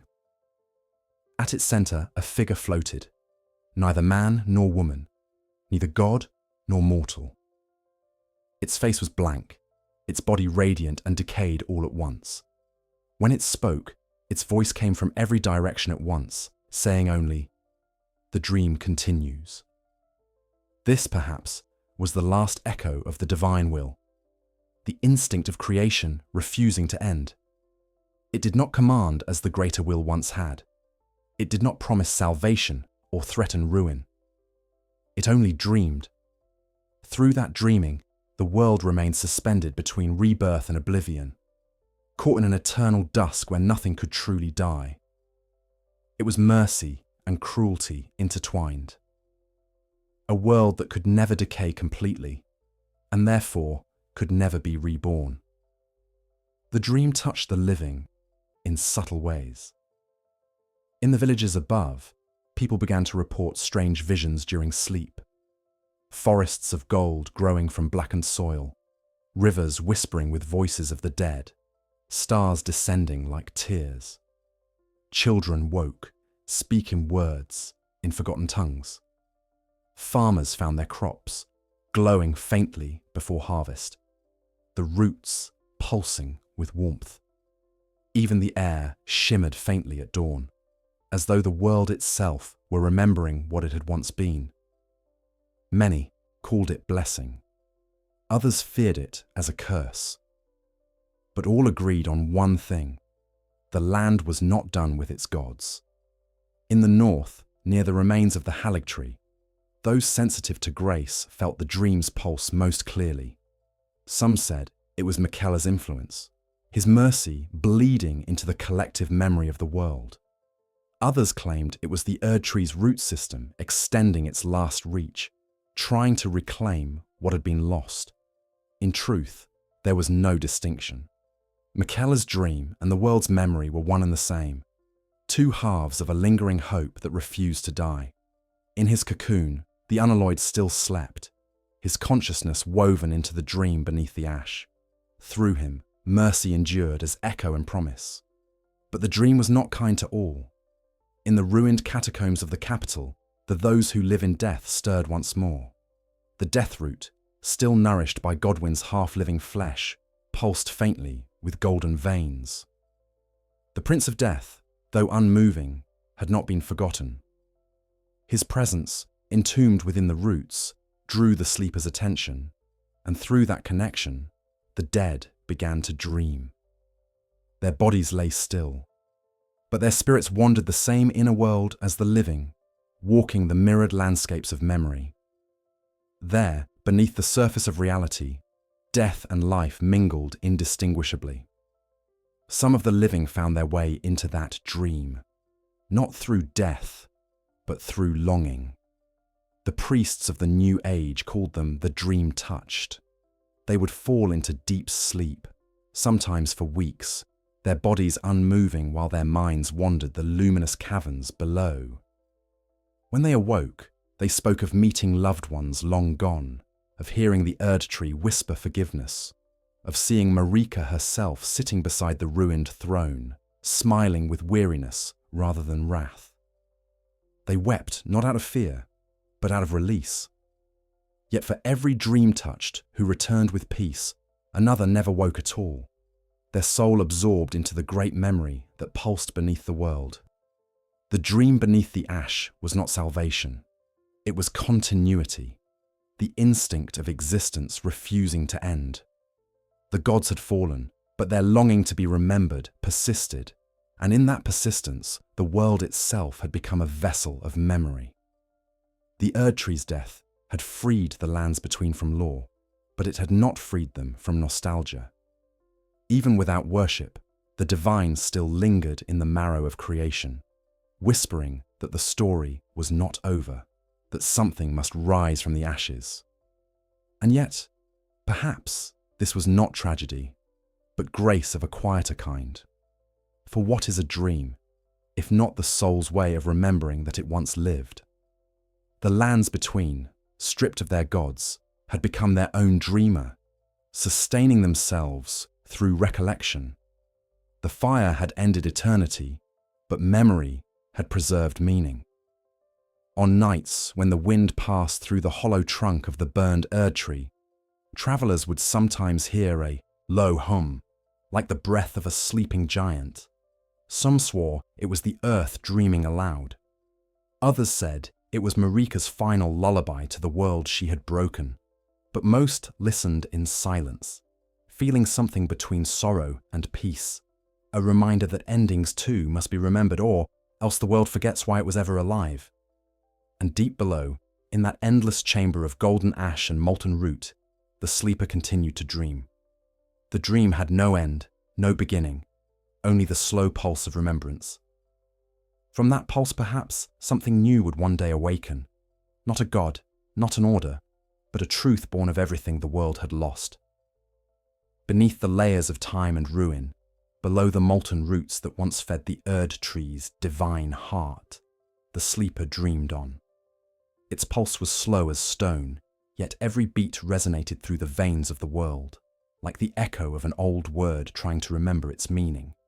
No one knew when the sleeper had first come into being, whether it was born of the greater will's lingering essence, or whether it had always been there, watching through the ages of gods and mortals alike. What was certain was that it now held the memory of everything. In its quiet heartbeat were the wars of demigods, the cries of mortals, the laughter of the first dawn, and the weeping of the last. The sleeper did not think nor speak. It simply remembered. And in remembering, it dreamed the world anew each day. Those who ventured deep enough to sense its presence did not describe divinity as they once might have. The age of radiant gods and thunderous laws was gone. What they found was subtler. A warmth in the air, a hum that seemed to align with their own heartbeat. The light there was neither gold nor red, but pale, like dawn seen through mist. The roots of the dead Erdtree glowed faintly, curling inward as though sheltering something precious. And within that glow, the sleeper seemed to breathe.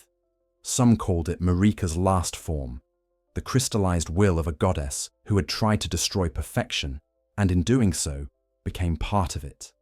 Others said it was the soul of the lands between itself, the consciousness that had existed before the greater will came, before even the Erdtree was born.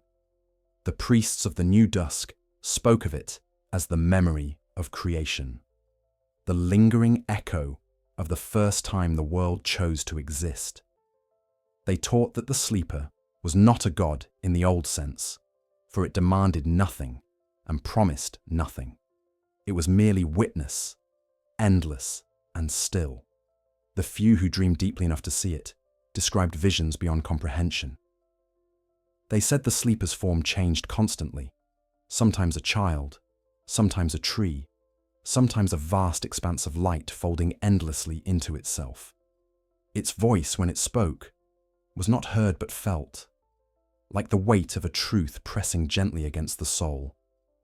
It never offered commands or prophecies, only questions. "What did you hope to create?" it would ask. Or, "Why did you mourn what was never lost?" Each dreamer awoke weeping, unable to explain why. Through its dreams, the sleeper began to rewrite the world, not with fire or law, but with memory. The ash of the Erdtree, infused with fragments of divine will, began to shift and settle into new patterns. Hills rose where cities once stood. Rivers carved paths that mirrored old battlefields.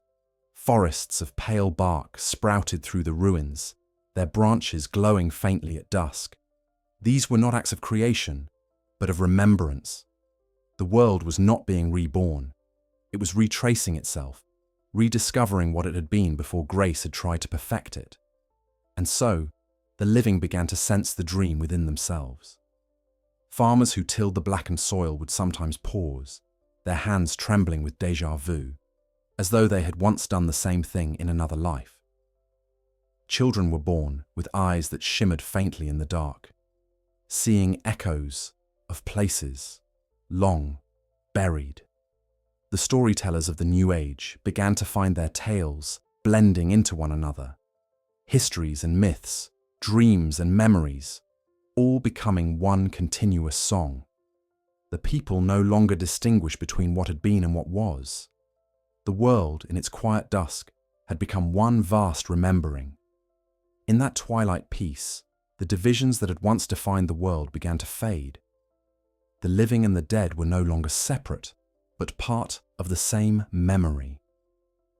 The ghosts that once haunted catacombs now wandered openly through the villages, pale and quiet, sharing space with the living as naturally as shadows share light. They did not speak, but their presence brought calm rather than fear. The living had learned that to be remembered was another form of being alive.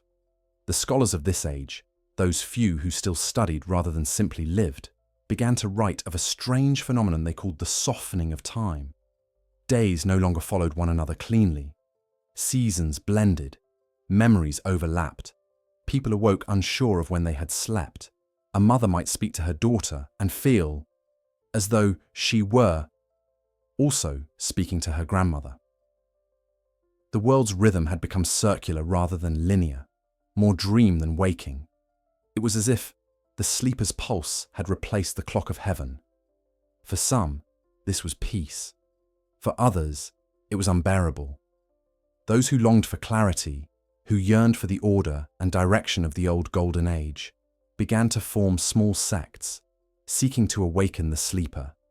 They believed that within its heart lay the spark of a new creation, a chance to rebuild the world as it once was. They carried relics of gold and bone, fragments of the Erdtree sap, hardened into crystalline tears. In secret, they whispered the old names: Marika, Radagon, the Greater Will, as though repetition could summon them back into being. But the sleeper did not stir. Its dream was too deep for faith to reach. Yet, even in stillness, it listened. The whispers of those who sought its awakening did not go unheard. They were folded into its dreaming, absorbed and transformed. Through this, the sleeper remembered not only creation, but the longing for creation. It dreamed of gods who had loved too fiercely, of mortals who had sought meaning in the shadows of divinity, of a world that had always tried to be perfect but had never understood that perfection was impossible. In the quiet rhythm of its pulse, these memories became something new. Compassion. The sleeper's compassion was not like grace. It did not forgive, nor did it condemn. It simply understood. It saw that all things, the Erdtree's golden tyranny, the frenzied flames consuming mercy, the rot's serene decay, Miquella's unyielding love, had been expressions of the same yearning, the desire to continue. Every god, every mortal, every creature that had ever existed had sought only to endure, to leave some trace of itself behind. And in the end, all of them had succeeded, for they now lived within the sleeper's dream. In the villages of the Age of Dusk, the people began to speak of a new truth whispered to them in sleep. We are the dream, remembering itself. It became their quiet creed, their comfort in times of loss. Death no longer terrified them, for to die was simply to return to the memory that sustained all things. They buried their dead beneath glowing trees, their roots entwined with the roots of the world, so that every fallen life might feed the dream. And so, the lands between entered an age without prophecy or command, without gods or kings. Time folded upon itself, and history became a circle of stories told by firelight. The people no longer sought meaning in heaven. They found it in one another, in the warmth of shared memory. The sleeper dreamed, and through its dreaming, the world endured. Yet even in this peace, a question lingered. If the world now lived only through memory, what would happen when the last memory faded? When even the dream forgot that it was dreaming? The scholars of dusk wrote of this question in trembling script. They called it the forgetting of the world. And though no one could answer it, all who heard the question felt its echo. Somewhere, deep beneath the ash, the sleeper stirred. Just slightly, just enough to ripple through the soil. Perhaps, even in dreams, it feared to be forgotten. In the stillness of the Age of Dusk, when even the stars had dimmed to patient embers, and the breath of the sleeper pulsed softly through the roots of the land, there began to grow a silence deeper than the dream itself. It was not the silence of peace, nor the hush of reverence. It was the silence of forgetting. At first, it was barely noticeable, a fading of names from memory, a soft blur around the edges of old stories. But as the ages passed, as generations lived and died beneath the pale canopy of ash, the forgetting began to take shape. And with it came a slow unravelling of meaning, so gentle and complete that none who lived through it could say when it truly began. The people of the lands between had built their quiet world upon remembrance. Their songs were stories of what had been, their rituals reflections of a past that sustained them like breath. The memory trees still glowed at night, their roots whispering to the dead. The sleeper still dreamed beneath them, holding the world in its pulse of recollection.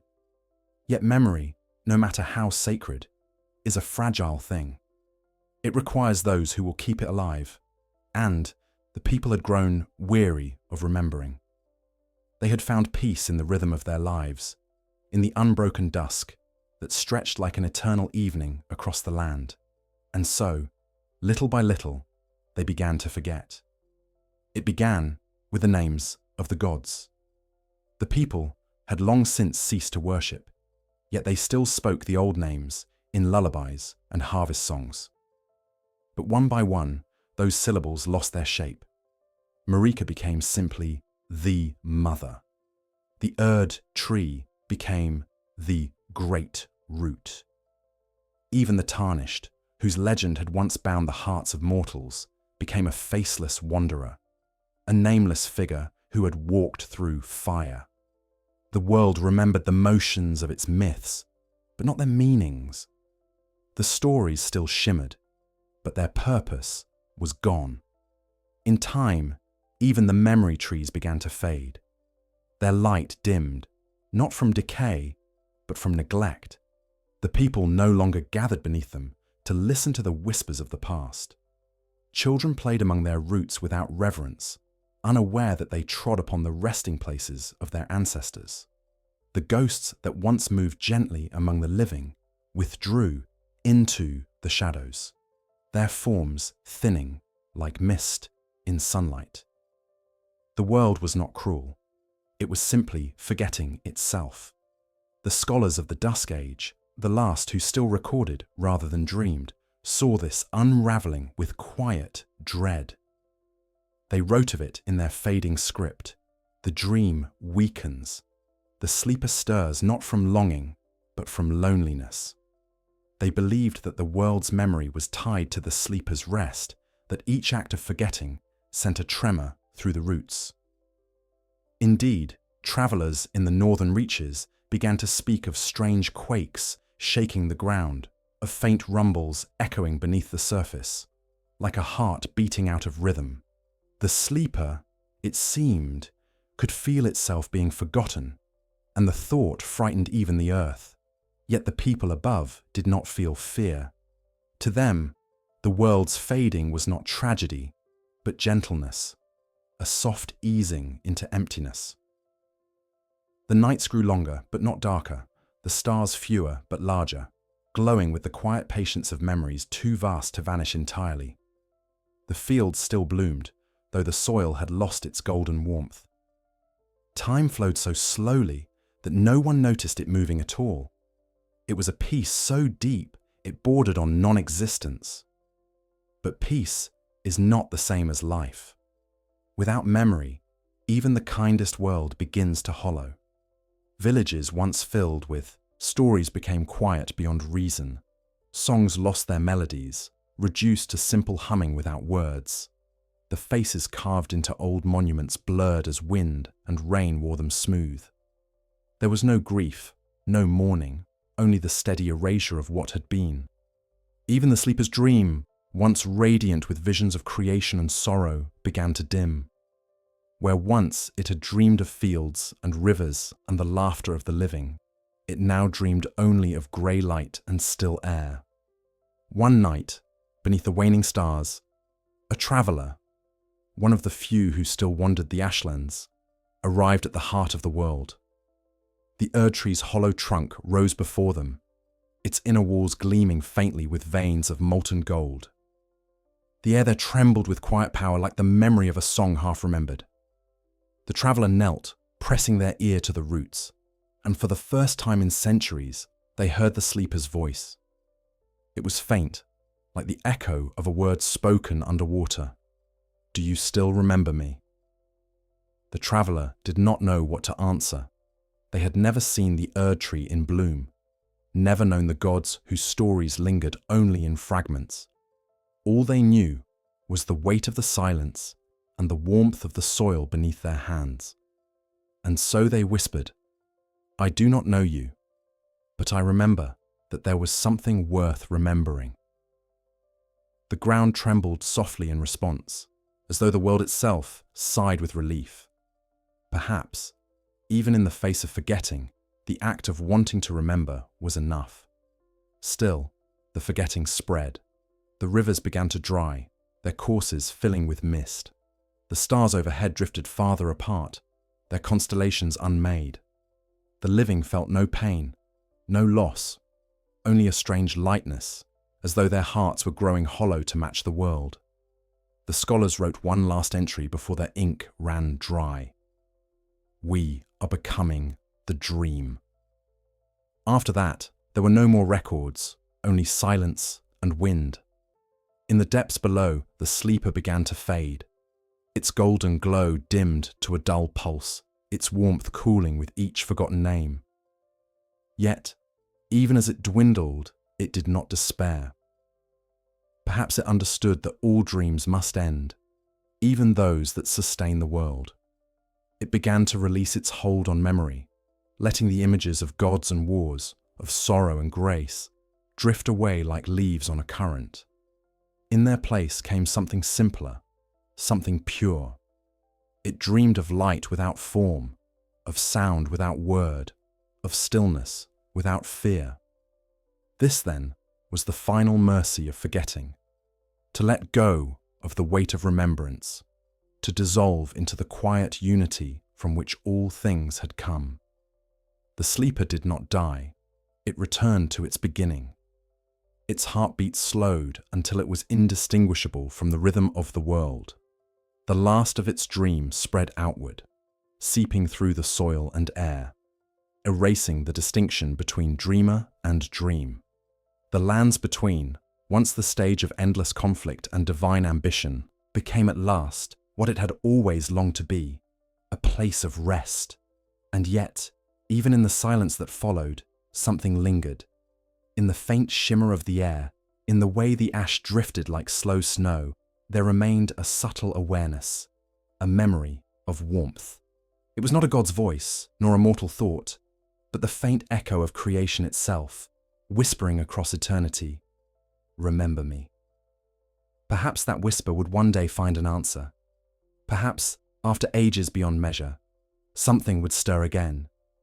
A single spark of curiosity in the darkness. A mind wondering what the stars once meant. And if that spark remembered, even for an instant, the dream might begin again. For even forgetting cannot undo what was truly lived. Memory may fade, names may vanish, but existence leaves its trace in the silence.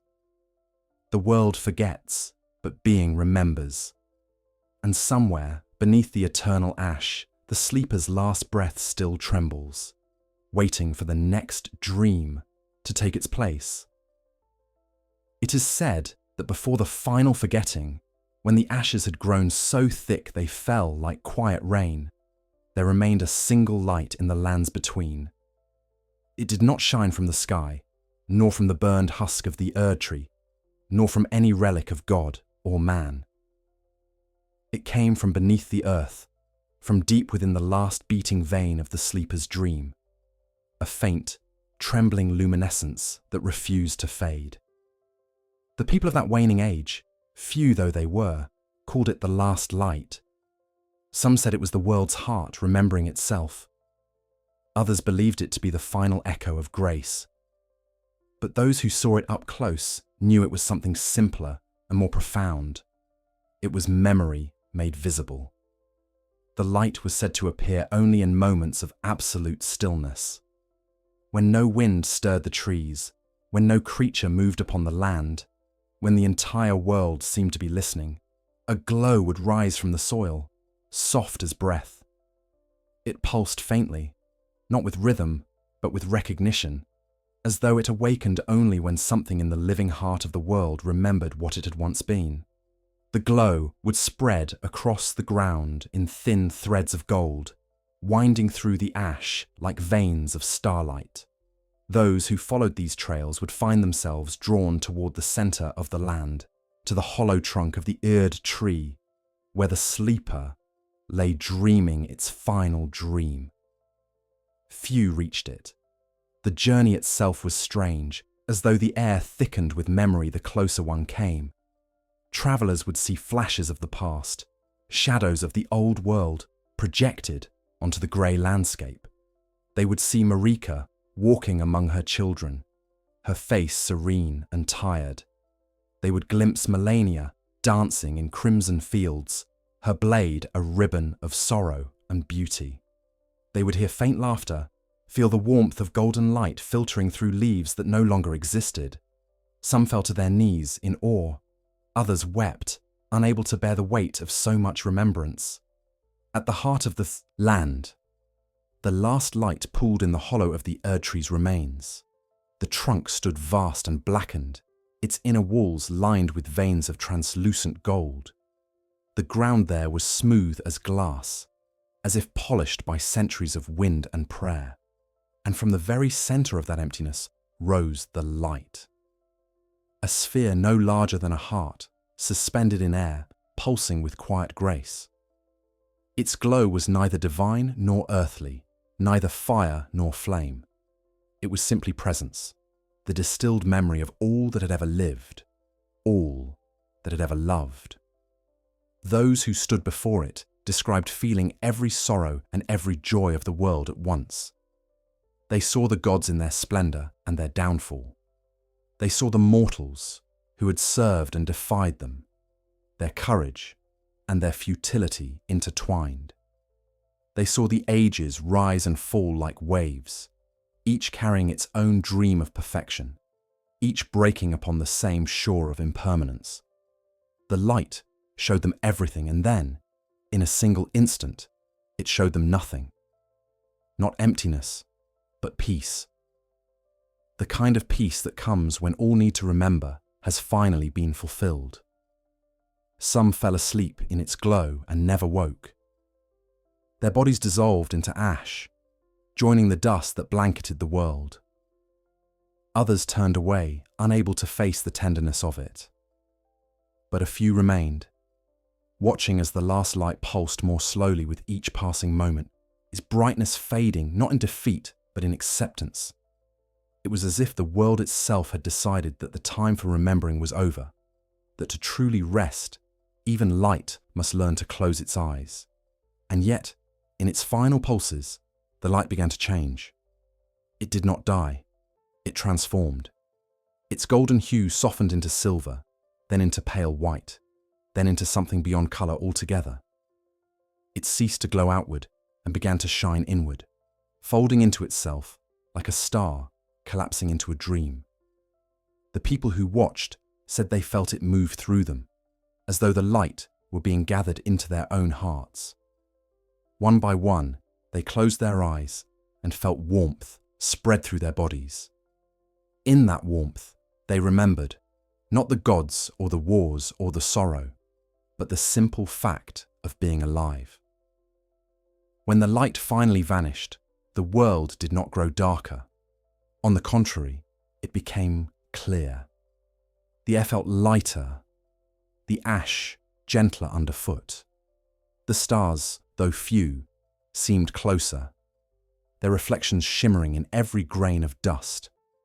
The sleeper's heartbeat, which had echoed through the roots of the land since the beginning, slowed to silence. Its dreaming was done. The world had remembered all it could, and now, at last, it was time to forget in peace.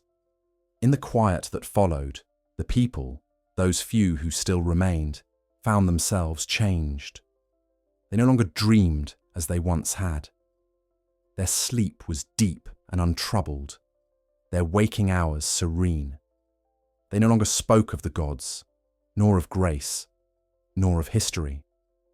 They lived in the present entirely, as though time itself had loosened its grip. They tilled the soil and drank from clear streams that now flowed where once had been cities of gold. They sang songs without words, melodies born of breath and wind. Their children, born without the weight of memory, looked upon the world with eyes unclouded by past or prophecy. And yet, even among these children, faint traces of the light endured. When they laughed, the air seemed to shimmer faintly. When they cried, the earth glowed with compassion. The memory of light had not been lost. It had been woven into the fabric of life itself. It no longer needed to be worshipped or even recalled. It simply existed, like the pulse of the world or the tide of the sea. The lands between had at last become what Marika had never been able to create. A place where divinity and mortality were indistinguishable, where life was sacred precisely because it was fleeting. The last light, in disappearing, had completed its purpose. It had returned memory to the world, not as burden, but as understanding. From it grew the quiet truth that would define the final age, that even in forgetting, the essence of what was remains. Every tree, every breeze, every heartbeat carried within it the faint echo of all that had come before. The gods had sought to rule eternity, but eternity had never been meant to rule. It had been meant to remember, and then, mercifully, to let go. And so, in the final days of the Age of Dusk, the lands between glowed not with the brilliance of gold or the fire of chaos, but with something softer, a radiance that belonged to neither heaven nor earth, but to the space between, the realm of memory, of dream, of quiet continuation. The stars drifted closer, as though curious about this new peace. The rivers whispered softly through their banks of silver ash. The world exhaled, and in that breath, all sorrow dissolved. It was said that if one listened closely in the still hours of night, beneath the hum of insects and the sighing of leaves, one could hear a faint rhythm, like a heartbeat, slow and tender. It was not the sleeper, nor the gods, nor the echoes of old divinity. It was the world itself, alive and remembering in its own quiet way. For though the light had faded and the dream had ended, its memory endured, subtle, eternal, and free. After the last light folded itself into the hearts of the living, the lands between entered an age without sound. It was not silence as mortals once understood it, not the absence of noise, but the stillness of completion. The world did not grieve the passing of light. It simply stopped needing to speak. The wind that once carried the whispers of gods now moved softly through pale grass, no longer burdened by prayer. The rivers murmured, but their waters spoke of nothing. Even the stars shone without song. The silence was total, but it was not empty. It was the quiet of fulfillment, the pause that follows the end of a long story, when there are no more words left to say, and only breath remains. The people of this new era no longer dreamed as their ancestors did. Sleep came easily, and when it came, it was unbroken by visions or voices. The sleeper's dream had dissolved, leaving no echo in the mind. For the first time in memory, the living belonged entirely to themselves. They rose with the dim light of dawn, tended to the earth, and rested beneath skies of perpetual dusk. They spoke rarely, and when they did, their words were slow and deliberate, as though language itself had become a sacred relic. There were no histories, no songs of heroes or gods, only the gentle rhythm of existence continuing, unobserved and unjudged. In this world, time no longer carried meaning. Days and nights blurred into one another, each identical to the last, each perfect in its stillness. The fields, once ash and ruin, now shimmered faintly with a silver hue. The air was thick with the scent of rain and dust. Trees grew without haste, their branches twisting into patterns that resembled forgotten sigils, though no one alive could name them. Children played in the meadows, their laughter soft, fleeting as the wind. They did not ask where the world had come from, nor where it was going. They simply lived, as if the question of why had never existed. Those who were old enough to remember the Age of Light sometimes spoke of it in whispers, though even their memories had become uncertain. They remembered a tree that glowed brighter than the sun, though they could not recall what it had been called. They remembered names, Marika, Miquella, Malenia, but they were sounds without meaning, like pebbles rolling in the tide. One by one, these old voices fell silent too, until nothing remained but the calm. Yet within that calm, something persisted. It was not sound, not thought, but an awareness woven into every part of creation. It lived in the way light bent through the mist, in the slow breathing of the sea, in the way shadows stretched at dusk as though reaching for something unseen. It was the world's memory of itself, the faint hum of continuity that existed beneath silence. Those who were sensitive to it described it as a feeling rather than a sound, a warmth that pulsed faintly through the soles of their feet when they walked, as though the ground itself were breathing beneath them. Some began to gather around these sensations, forming small circles of contemplation. They did not call themselves priests, for there were no gods left to serve, but they tended to the silence as though it were sacred. They built simple stone rings in open fields, where they would sit for hours, listening to the stillness until it seemed to speak through them. Their philosophy was not of worship, but of remembrance through presence.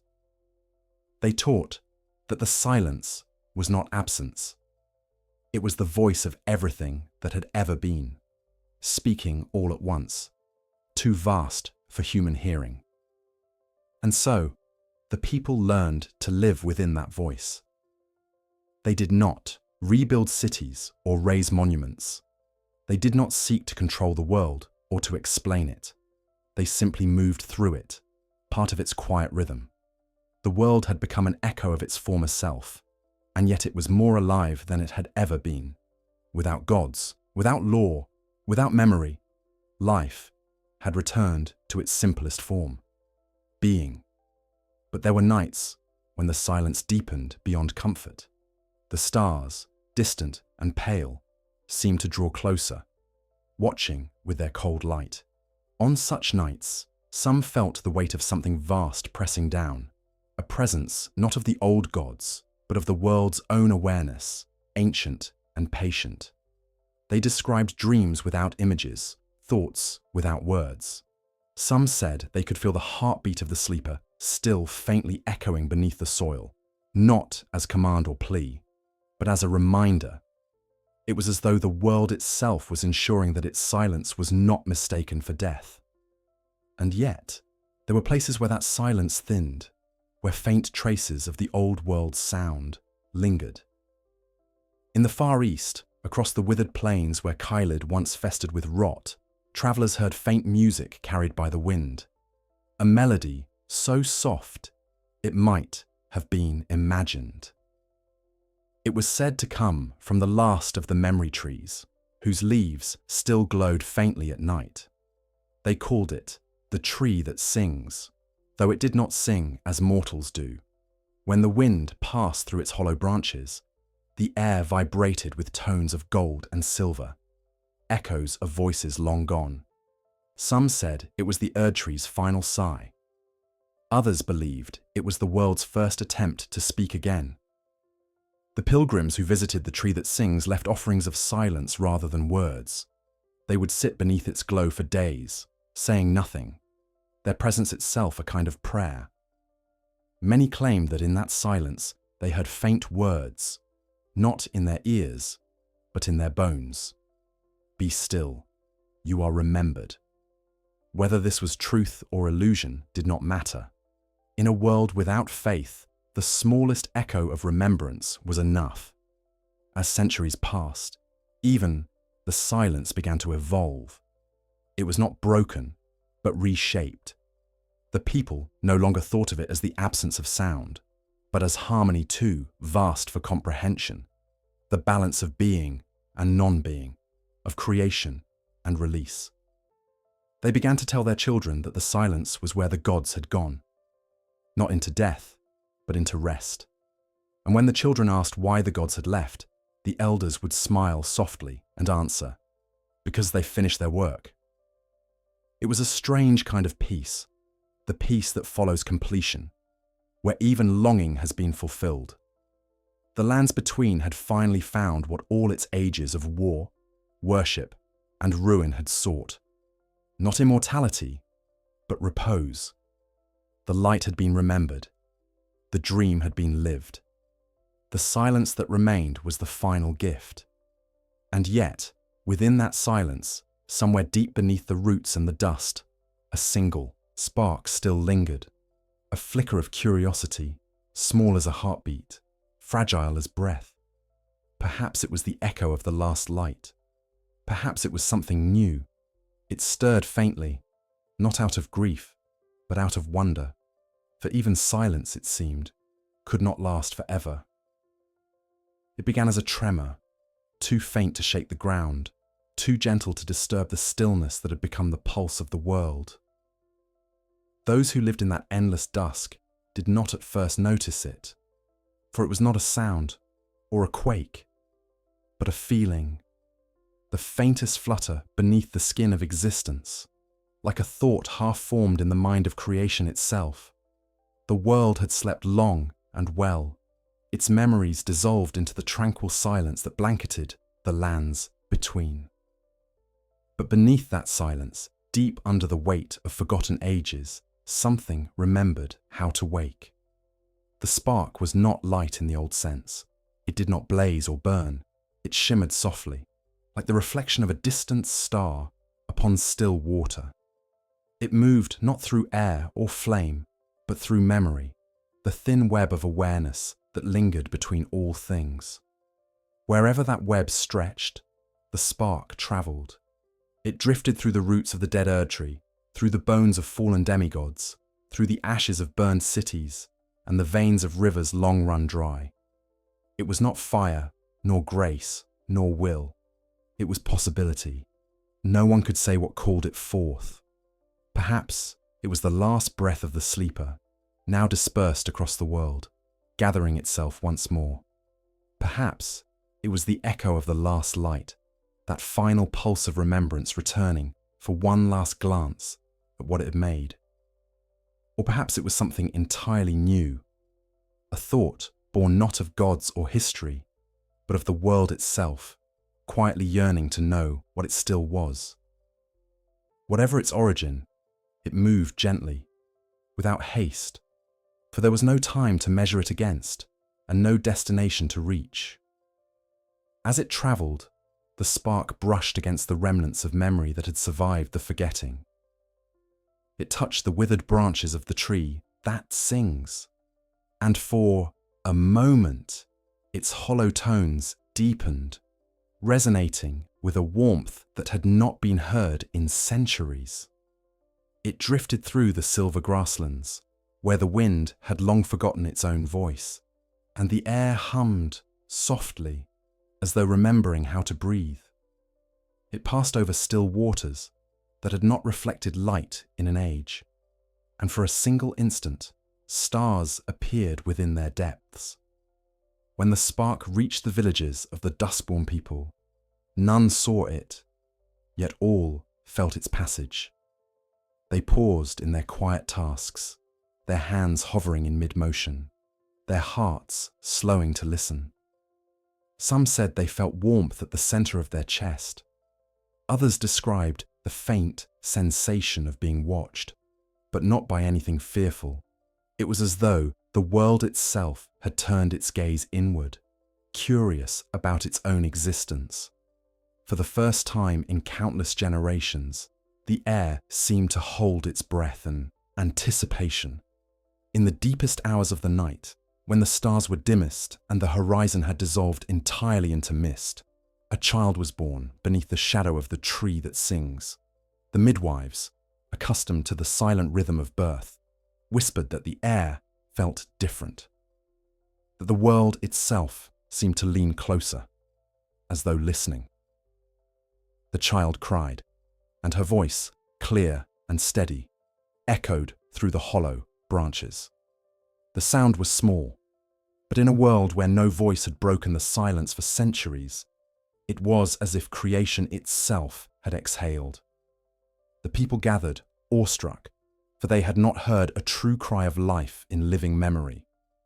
The child's voice was not loud, yet it carried weight, as though every forgotten name, every buried song had found its way into her breath. Her eyes glowed faintly, not gold, not silver, but a hue between, like dawn touching ash. When her mother held her close, the ground beneath them trembled, not with fear, but with awakening. Somewhere deep below, beneath roots and rock, the sleeper's resting place stirred, releasing a breath so long and deep, it rippled through the soil like a wave. The spark had found its vessel. In the days that followed, the people noticed small changes. The air, once still, began to move again. Winds whispered faintly across the plains, carrying with them the smell of distant rain.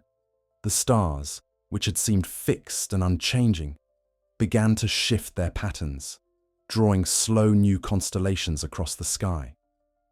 Even the grass took on a faint shimmer, reflecting a light that seemed to come from nowhere. And when the child laughed, which she often did, the leaves of the tree that sings rustled in response, their soft tones harmonizing with her joy. The elders did not know what to make of her. They had no myths left to frame what they witnessed. There were no prophecies, no divine laws, no destiny. Yet they felt instinctively that her birth marked a beginning. She grew quickly, not in body, but in awareness. By her 3rd year, she spoke with a calm beyond her age, asking questions no one had words to answer. Why does the world sleep? What was before the silence? Why does the wind listen? Her voice carried no challenge, only wonder, and in her presence, the stillness of the world began to thin, not through disturbance, but through renewal, as if existence itself remembered how to move. One night, as she sat beneath the singing tree, she placed her small hands upon the soil and whispered, "Wake." The word was simple, but it carried the weight of all the dreams that had ever been. The earth shivered beneath her touch. The roots stirred, and far below, the ancient chambers where the sleeper had once dreamed began to glow faintly with light. Not gold, not flame. Something gentler, the colour of breath caught between dusk and dawn. The hum that spread from that place was not the voice of a god. It was the heartbeat of the world remembering itself. Those who felt it described it not as noise, but as awareness. The rivers began to flow again, faint trickles at first, then steady streams. Flowers sprouted from the ash, their petals translucent, their scent soft and unfamiliar. The people found themselves humming without realizing it, their voices forming melodies without words. The echoes of songs, the world itself, seemed to be teaching them anew. The child, whom they came to call Leora, light born of remembrance, did not claim to lead or teach. She did not seek worship, nor did she understand the reverence others felt for her. To her, it was simple. The world was sleeping, she said, and I wanted it to dream again. And so, the dream began anew, not one of gods or law, but of life rediscovering its own motion. The silence that had once seemed eternal began to hum with possibility, like the air before a storm. The people spoke again, softly at first, then with laughter. They told stories, not of what was, but of what could be. Their words did not bind or command. They created. Language returned not as doctrine, but as song. Deep below, the sleeper did not wake fully, nor did it need to. Its pulse quickened faintly, and through its half-closed dream, it saw the child and smiled. The memory of creation stirred once more, not as command, but as curiosity. The world had learned to live without gods, and in doing so, had made itself divine. Perhaps that was always the meaning of the Erdtree's long cycle, the dream of Marika, the sorrow of the demigods, the burning of gold and ash, not to sustain eternity, but to learn how to rest and then to rise again, not perfect, not pure, but awake. As dawn broke, true dawn for the first time in an age, the light spread across the ashlands, pale and infinite. It did not fall from heaven, it rose from the earth. The world exhaled, and in that breath, the silence ended. Not with thunder, but with a sigh of life beginning again. There had been no dawn for centuries. The world had known only the soft dimness of dusk, the eternal twilight of remembrance. Yet now, for the first time since the Erdtree had burned and the gods had fallen into silence, light began to gather again. It did not pour from the heavens or return from some divine plane. It came from below, from the soil, the roots, the sleeping veins of the world itself. It was as though the earth remembered how to glow. The ashes that blanketed the land began to shimmer faintly, catching the light and scattering it like breath made visible. Every grain of dust carried a memory of warmth. Every horizon brightened, not with brilliance, but with the gentleness of awakening. At the heart of this slow rebirth stood the child called Leora. The people had given her no crown, no title, no prophecy. She was simply the one who had spoken the first word after the long silence. A word so soft it had moved mountains. Wake. Her voice had not been command, but invitation, and the world had accepted.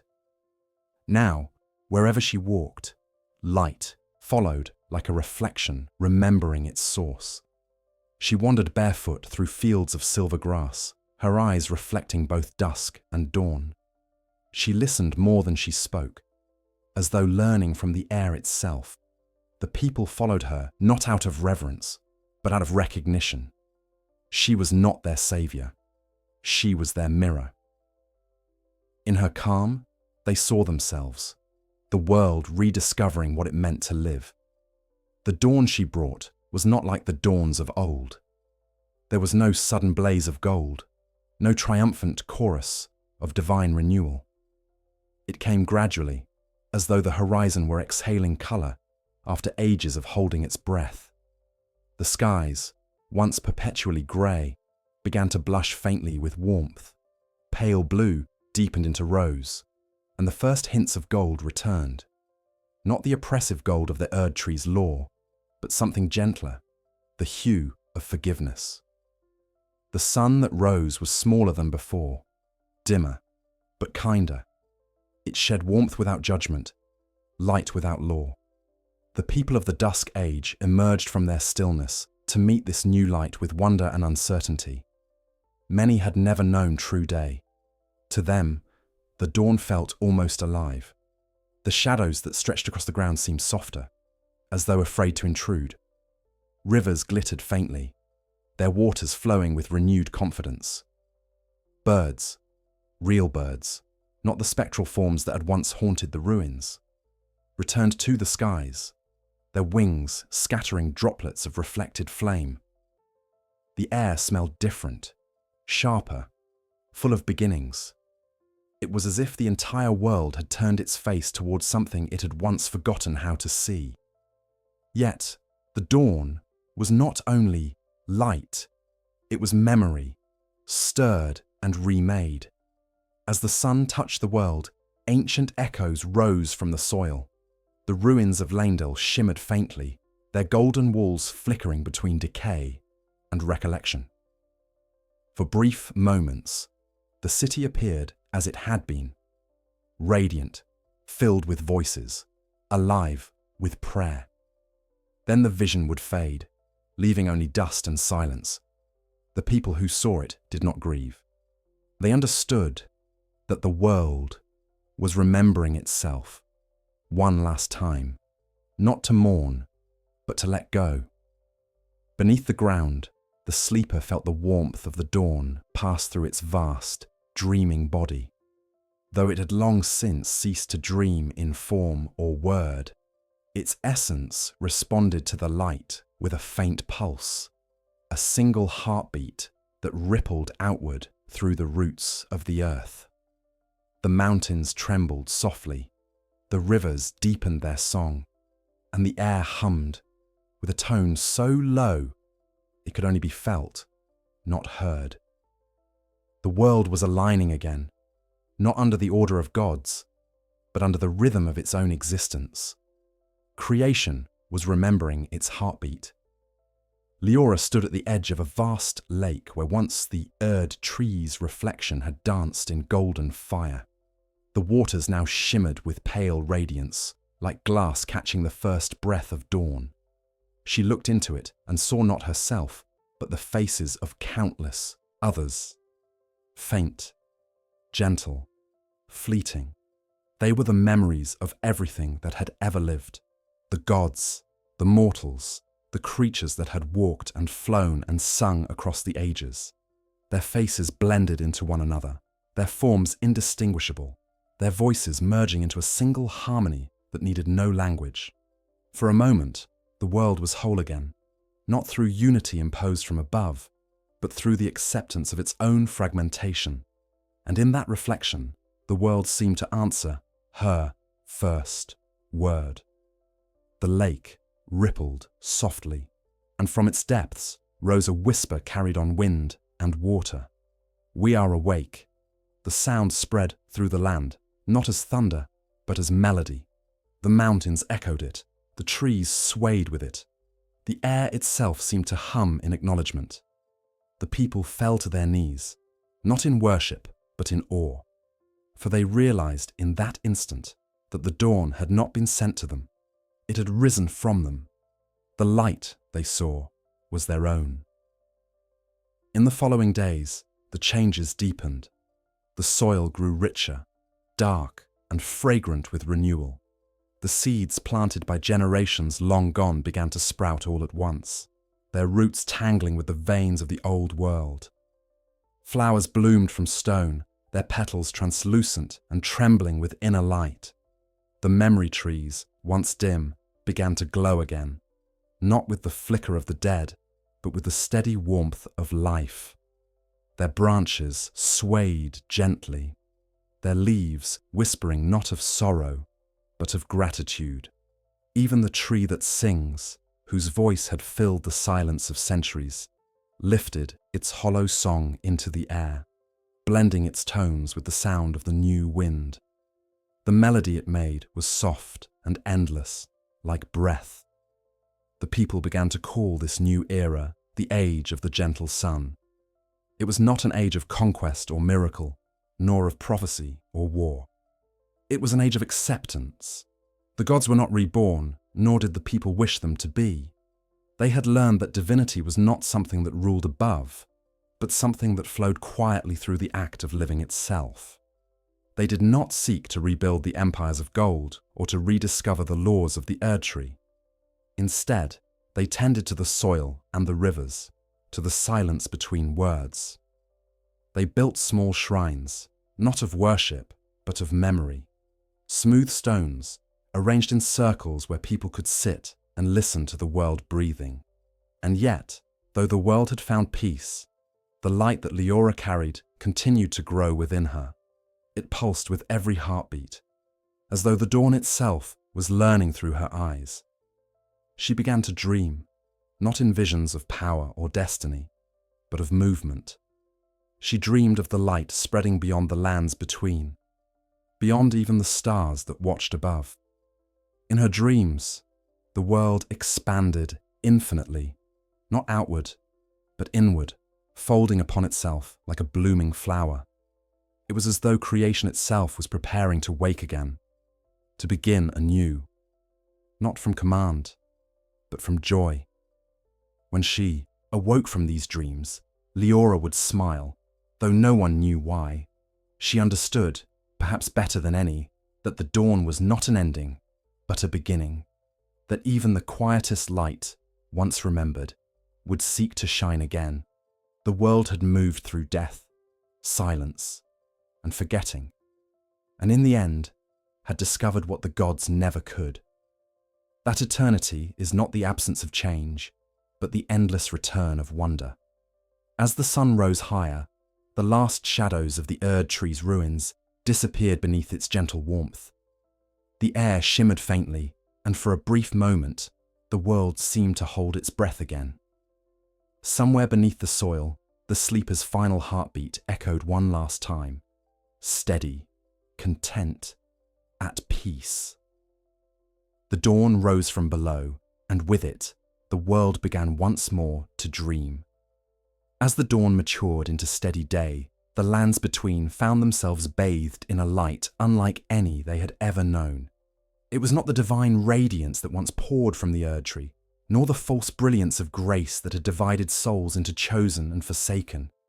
It was a living light, soft, breathing, mutable. It flickered like thought, pulsed like blood. In it, the air itself seemed conscious, aware of its motion through the world. The people no longer feared this awareness, for it was no longer distant or divine. It was part of them. The light was their reflection, the answer to the question the sleeper had once dreamed, but never spoken aloud. What happens when the world remembers how to be alive? The living dream began not as prophecy, but as feeling. It drifted through the meadows and rivers like pollen, subtle but persistent. At first, it was only noticed by those who still listened to the land, the quiet ones who sat for hours watching the way dust settled in sunlight, or the way water curved around stones. They felt it first as warmth, then as rhythm. When they closed their eyes, they saw colours that were not colours, forms that moved without shape. When they opened them, the world seemed to breathe with them, as if every blade of grass exhaled in unison. Soon, the dream spread through all living things. It was not contagious, for it required no transmission. It was recognition, the realization that everything that had survived the long night shared a single pulse. The trees swayed not only in the wind, but in the heartbeat of the world. The rivers flowed with purpose again, reflecting the sky as if aware of their role in it. The animals that had hidden in burrows and ruins emerged, not out of hunger or fear, but curiosity. Even the stones, when touched by the morning light, seemed to hum faintly with memory, and among the people, dreams returned. True dreams, not visions of gods or lost glory, but the kind that arose from the quiet of the living soul, the dreams of hands that build, of hearts that forgive, of paths walked simply because they are there. They dreamed of one another, and when they awoke, they spoke of what they had seen, realizing that their dreams were shared. A fisherman in the west would describe the same vast field of golden grass that a child in the north had seen in sleep. A shepherd spoke of a vast tree growing from light itself, its branches full of laughter. The dreams were not identical, but connected, as if the world had begun to weave its own consciousness anew through the minds of those who lived within it. Leora, who had spoken the first word of waking, walked among these dreamers in silence. She didn't claim to understand what was happening, but she felt it as intimately as breath. Her steps left faint trails of light that faded quickly behind her, as if the earth remembered her passing but refused to cling to it. When she slept, her dreams reached far beneath the soil. She saw the remnants of the sleeper, its vast golden form dissolving into light, each fragment drifting upward like seeds. And she understood, without language, that the sleeper had not died. It had become the dream itself. The living dream was not a return to the old order. There was no hierarchy, no will commanding from above. It was a conversation, a dialogue between all things. When rain fell, the soil did not simply absorb it. It responded, blooming more swiftly, humming faintly. When wind moved across the plains, it carried scents from mountains hundreds of miles away, as though the world wished to remind itself of its own wholeness. People found that when they sang, even softly, the air around them shimmered faintly, and flowers bent toward the sound. Life had ceased to be separate from awareness. To live was to dream, and to dream was to live. Yet with this awakening came a quiet uncertainty. Some feared that the dream would once again give rise to gods, that consciousness would crystallize, as it had before, into power. But Leora spoke gently against this fear. A dream only becomes a god when it forgets it is a dream, she said. As long as we remember, we are free. Her words spread not as doctrine, but as wisdom, and they took root in the hearts of all who heard them. The people began to call this era the dreaming world, and they tended it as one tends a fire, carefully, reverently, aware of its warmth and its danger alike. The lands themselves reshaped under this new rhythm. Forests grew in patterns that mirrored constellations. Lakes formed in spirals, reflecting skies of soft violet and gold. The ruins of old cities became gardens, their broken arches entwined with living vines that glowed faintly at night. The great Erdtree's trunk, once a blackened husk, sprouted delicate shoots along its base, thin, pale branches bearing leaves like translucent glass. They did not reach upward as before, but outward, curving along the ground as if embracing the world rather than towering above it. In time, people began to notice that even death had changed. When someone passed, their body did not decay in silence. Flowers grew swiftly around them, blooming overnight in shapes and colours unseen before. The people understood this not as miracle, but as conversation, the world speaking back, acknowledging what had been given to it. The dream continues, they would whisper, repeating the phrase that had once been spoken by the sleeper deep beneath the roots. But now it carried no dread, no fatigue. It was gratitude. Through all of this, Leora aged slowly, her face unlined, her eyes reflecting the dawn she had called forth. Some believed she would live forever. Others thought her life would end when the world's new dream was complete. She never spoke of it. Instead, she taught those around her to listen. "The dream does not belong to me," she would say. "It belongs to everything that breathes." When asked where the light came from, she only smiled and placed a hand over her heart. "From below," she whispered. "From where we all began." Seasons returned, though they were not the same as before. Spring came with gentle rains that glowed faintly in the dark. Summer brought warm winds that carried the scent of unseen flowers. Autumn painted the trees in hues that shimmered like metal. And winter, when it came, was no longer cruel. Snow fell soft and luminous, each flake reflecting faint traces of colour, as though remembering every dawn that had ever been. The people did not measure time in years anymore, but in dreams shared and moments lived. There were no temples, for the world itself had become sacred. No priests, for everyone was part of the prayer. No need for prophecy, for the dream was enough. It was said that when one stood at dusk upon the hills, one could hear the faint murmur of the sleeper's final heartbeat, not below, but everywhere. Its pulse had become the rhythm of rain, the turning of leaves, the laughter of children who no longer feared what came after. In this new world, the lands. Between had finally become what their name had always promised, a place not of division, but of balance. Between dusk and dawn, memory and forgetting, silence and song, the world moved gently, endlessly. And yet, even as the dream settled into its quiet rhythm, Leora would sometimes look to the horizon and wonder. The light that rose from below was steady, but what lay beyond its reach? Did other lands still sleep, waiting for their own awakening? Did the stars above remember their own dreams?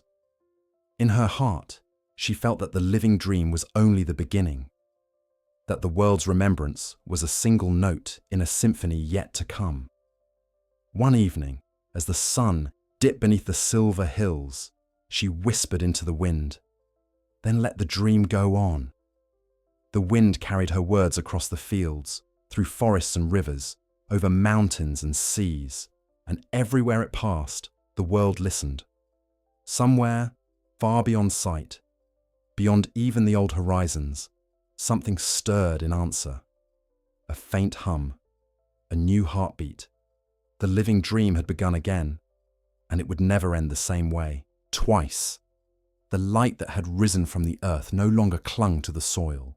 It drifted, soft and weightless, into the sky, until even the clouds glowed faintly with its warmth. The horizon itself began to change, no longer a boundary between land and heaven, but a place where the two blended like breath and thought. The people came to call this the edge of the world, though none feared it. For them, the horizon was no longer an end. It was a promise, a soundless invitation to what lay beyond. The dream had become a song, though not in the way mortals once sang. It had no melody that could be learned, no words that could be spoken. It was a resonance, a hum carried by the rhythm of existence. It rippled through the air, through water, through the very bones of the world. When the wind moved, it sang. When rain touched stone, it added harmony. When the people spoke, their voices joined without their knowing, each word a note in a vast and unending composition. It was said that even silence had learned its part, resting between sounds like the pause between heartbeats. This song reached everywhere. It moved through the forests that had grown in the ruins of old kingdoms, where roots wrapped around ancient thrones, now buried beneath moss and thyme. It swept across the oceans, whose waves shimmered faintly in the dawn light, revealing shapes beneath their surface, vast, slow-moving beings that glowed with the same inner light as the stars. It rose into the mountains, where the air thinned until it became nearly pure sound. And in all these places, the world listened to itself and sang in return. The people, too, began to change in this harmony. They no longer feared the unknown. To walk toward the horizon became a sacred act, a quiet pilgrimage of curiosity. Travelers would set out without destination, following the hum of the world wherever it led them. Some crossed deserts of glass, where the sand reflected the sky. Others climbed mountains, where every step sent echoes into eternity. They would leave behind homes and families, not in search of salvation, but in pursuit of wonder. Many never returned, and yet, when their loved ones stood beneath the singing sky, they could still feel them, present in the harmony, part of the great song that stretched beyond distance. Leora, now grown into quiet grace, often stood at the horizon herself. Her eyes reflected its endless shimmer. Though her body had not aged as others did, her spirit carried the weariness of understanding. She had seen the dream unfold, had watched silence turn to song, and yet she felt that something deeper waited beyond even this. She could sense it in the way the world pulsed, an unfinished note, a question lingering at the end of creation's melody. And so, one morning, as the first light spread across the plains, she began to walk. She walked without rest, through the lands reborn in peace. Everywhere she passed, people bowed their heads, not in worship, but in farewell. They knew she was following something none could yet perceive, the faint thread of sound that led beyond knowing. She crossed rivers that glowed beneath her feet, forests whose trees whispered her name in tones older than speech. The animals followed her for a time, then turned back, content to let her path become her own. The wind carried her steps far and wide, and it was said that even the stars watched her go. As she journeyed, the song grew clearer. It was not a single tone, but countless voices woven together. The laughter of children, the sighs of lovers, the rustle of leaves, the gentle hum of stone. It was everything that had ever lived, continuing in unison. And beneath it, a deeper sound pulsed like a heartbeat. The same rhythm that had once been the sleepers. The world, it seemed, was remembering again, not as dream or sorrow, but as celebration. When Leora reached the place where land met the infinite, she stopped. Before her stretched a sea unlike any other, a vast expanse of light and shadow where water and sky were indistinguishable. The horizon shimmered, alive, singing softly to itself. She stepped to its edge and felt the pull of something vast, not outward but inward, as though creation were folding her gently into its center. And in that moment, she understood. The world had never been meant to remain still. Every silence, every dawn, every song existed only to lead into the next. There was no final truth, only continuation. She knelt and placed her hands upon the glowing surface of the sea. The ripples that spread from her touch carried her reflection outward, multiplying until it covered the horizon. Each reflection was different. Some showed her as child, some as elder, some as pure light. She watched as they merged into one another, dissolving into the shimmering expanse. And then she spoke softly, not to the world, but to what lay beyond it. "Sing with me." The horizon answered. The sea rose, not in waves, but in resonance. The air thickened with sound until it became visible, shimmering with color and memory. The winds stilled. The stars pulsed in time with her heartbeat. And from the depths came a tone older than creation itself. A voice that was not a voice, but the harmony of everything that had ever been. It met her song and blended with it, and the world shifted. The sun brightened, the oceans deepened, the trees leaned toward the light.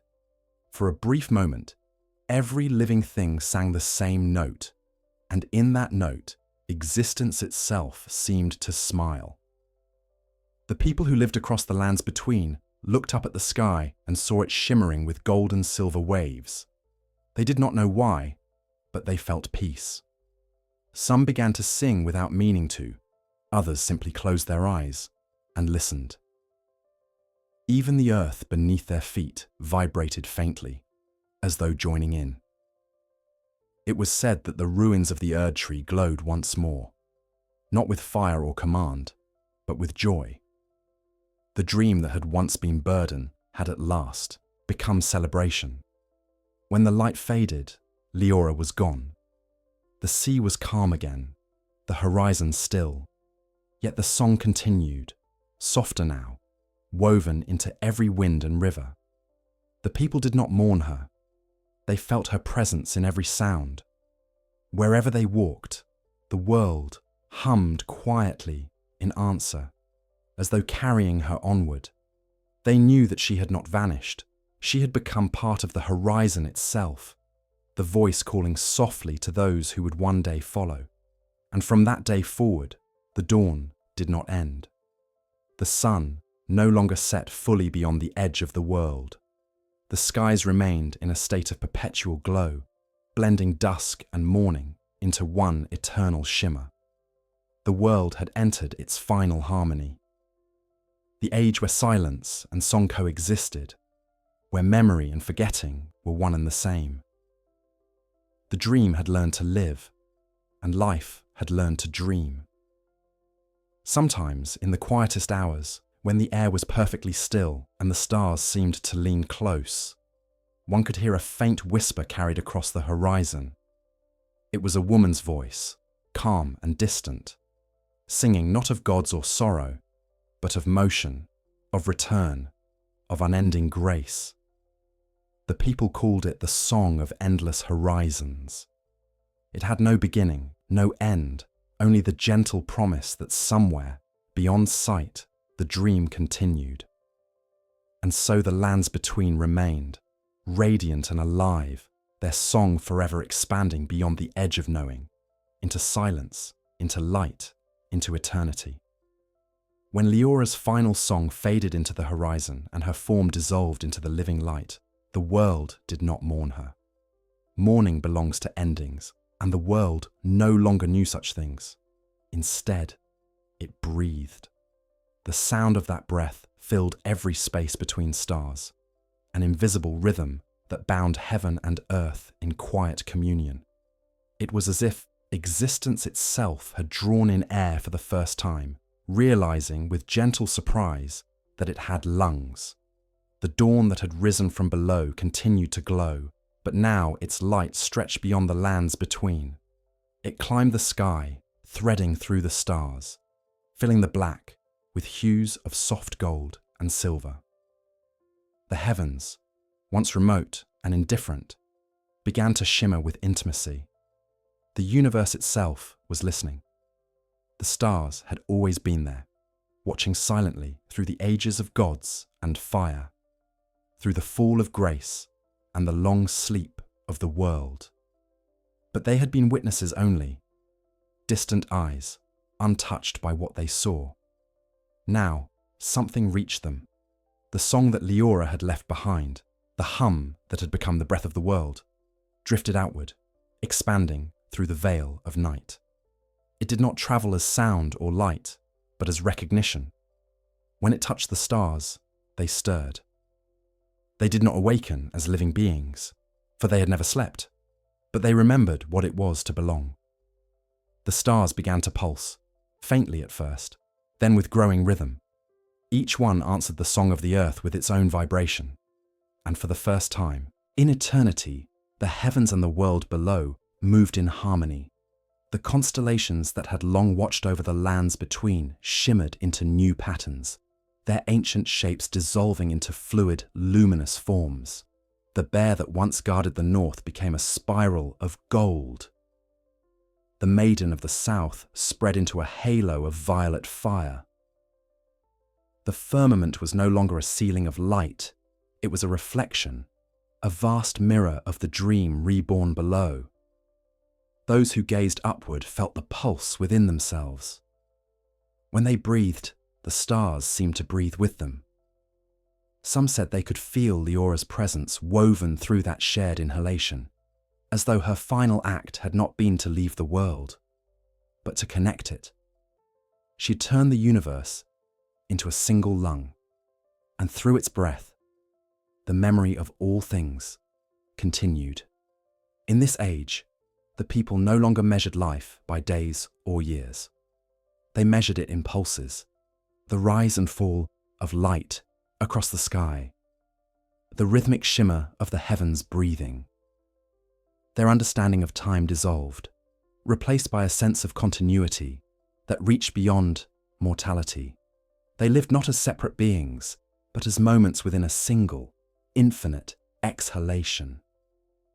When they spoke, they did so softly, as though mindful that their words might ripple into the stars. The elders told stories of the sleeper, of the golden ages and the fading of gods, but their tone was no longer one of sorrow.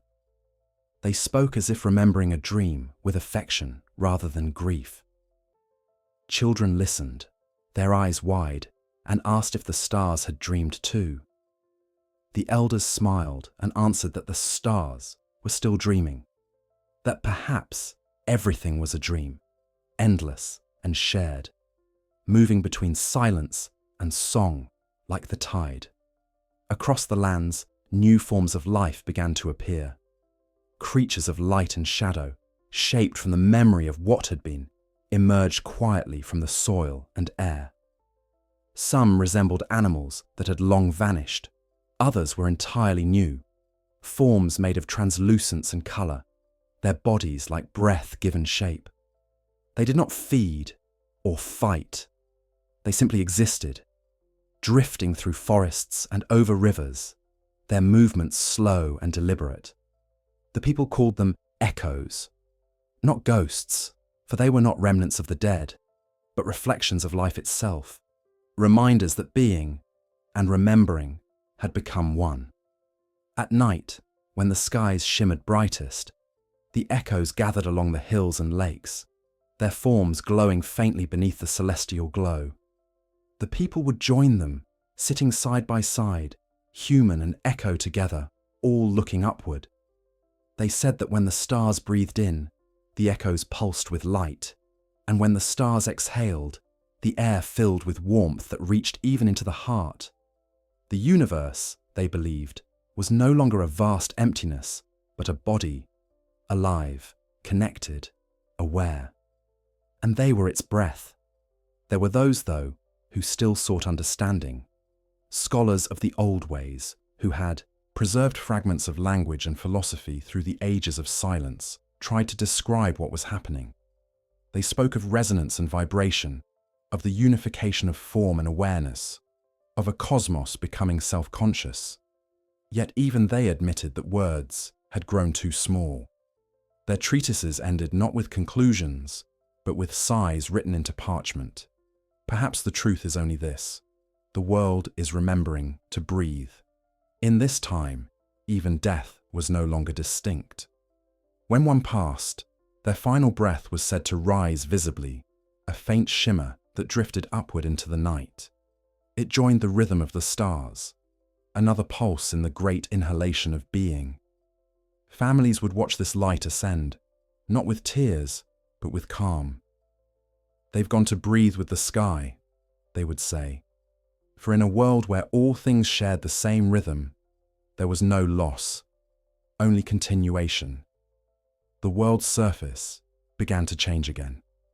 Oceans deepened into mirrors, reflecting constellations so clearly that one could not tell which was sky and which was sea.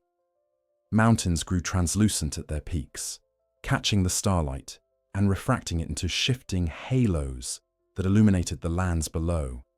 Forests emitted soft harmonies at night, their leaves resonating faintly with the hum of the heavens.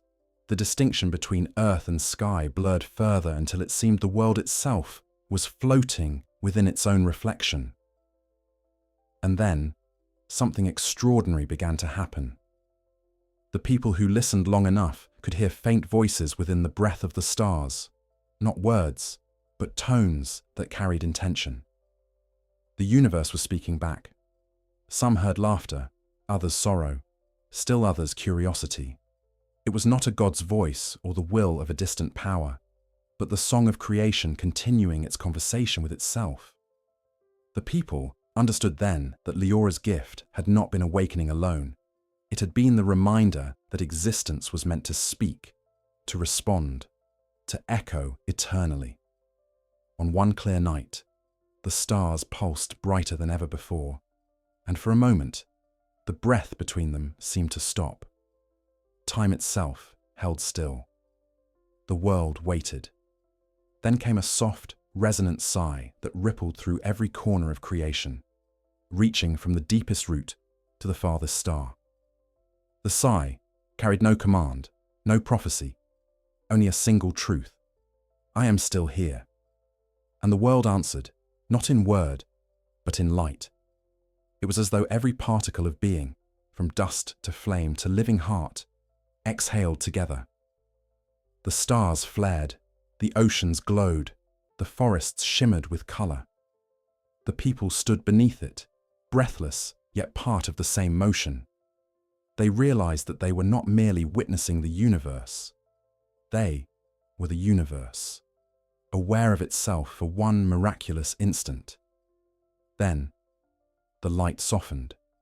The stars returned to their quiet rhythm. The wind moved again, and with it came peace. A peace not of stillness, but of understanding.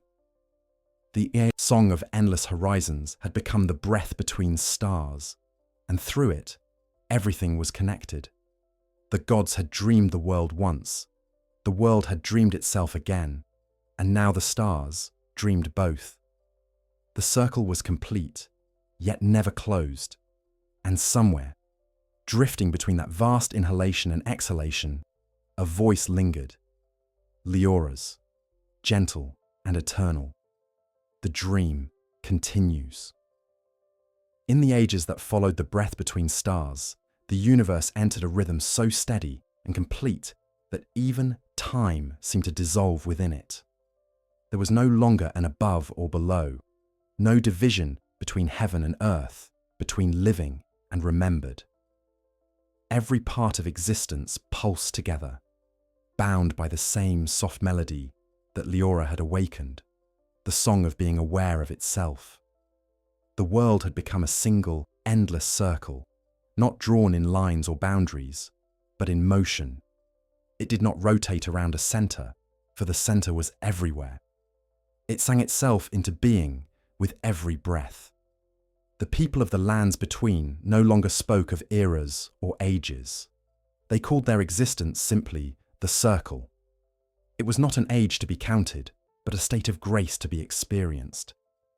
They lived as though the distinction between waking and dreaming no longer mattered. The stars shone not above them, but within their eyes.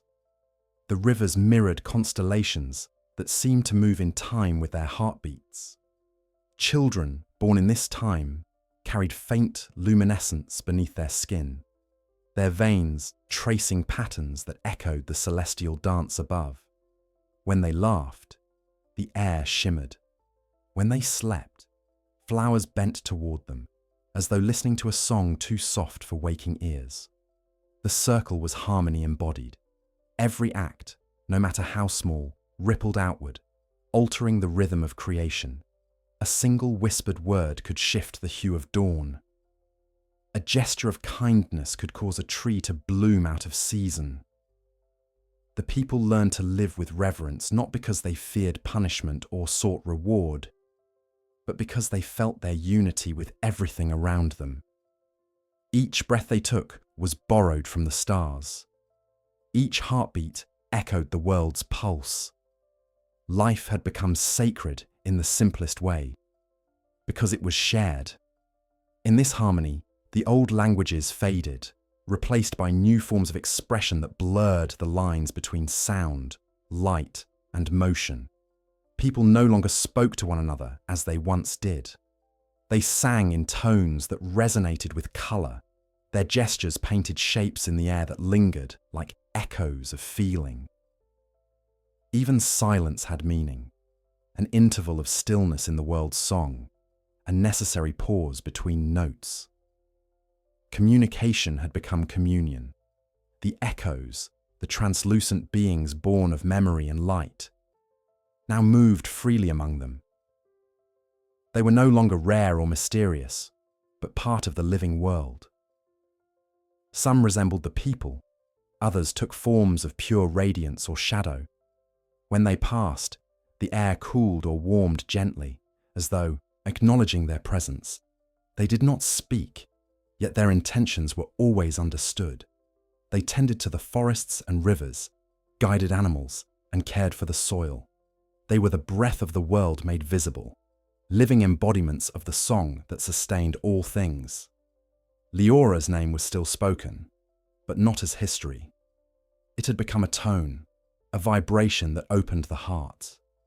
When people meditated or sang in the twilight, they would hum her note, a sound so subtle that it could barely be distinguished from the wind.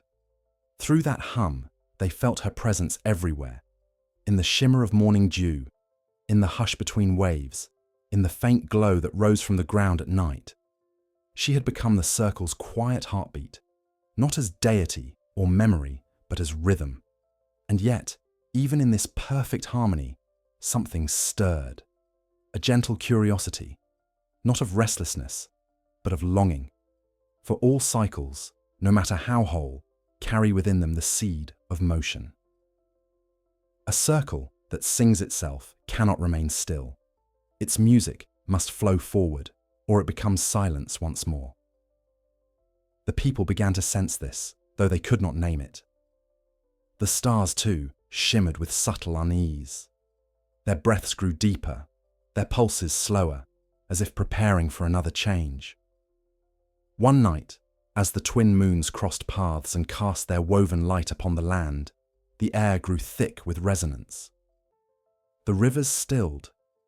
The forests leaned inward.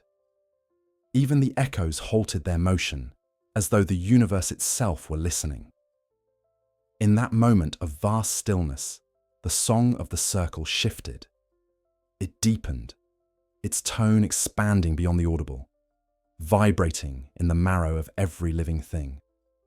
The people fell to their knees, not in fear, but in recognition. They felt in their bones that the world was about to turn itself again. The first change came in the sky. The stars, that had pulsed gently for countless ages, began to draw closer to one another, their light intertwining. They formed spirals, then circles within circles, until the heavens resembled a single, living mandala, an intricate web of light spinning slowly across eternity. The colour of the sky changed too. It was no longer blue or gold or dusk, but something beyond colour, a shimmering spectrum that seemed to shift with thought. The people gazed upward and saw themselves reflected in that infinite pattern. Then came the sound. It was not thunder nor voice, but the world exhaling, an immense sigh that reached from the roots of the soil to the farthest reaches of the cosmos. The sound carried no sorrow, only release. As it spread, mountains glowed, oceans rose in quiet arcs of light, and the stars expanded outward, their breath merging with the breath of the world. For a moment, everything, the living, the echoes, the sky itself, sang the same note. It was the same tone that had once been whispered by the sleeper in the dark. The dream continues. This time, however, the dream was different. It was not the dream of creation longing for memory, nor of gods shaping the world in their image.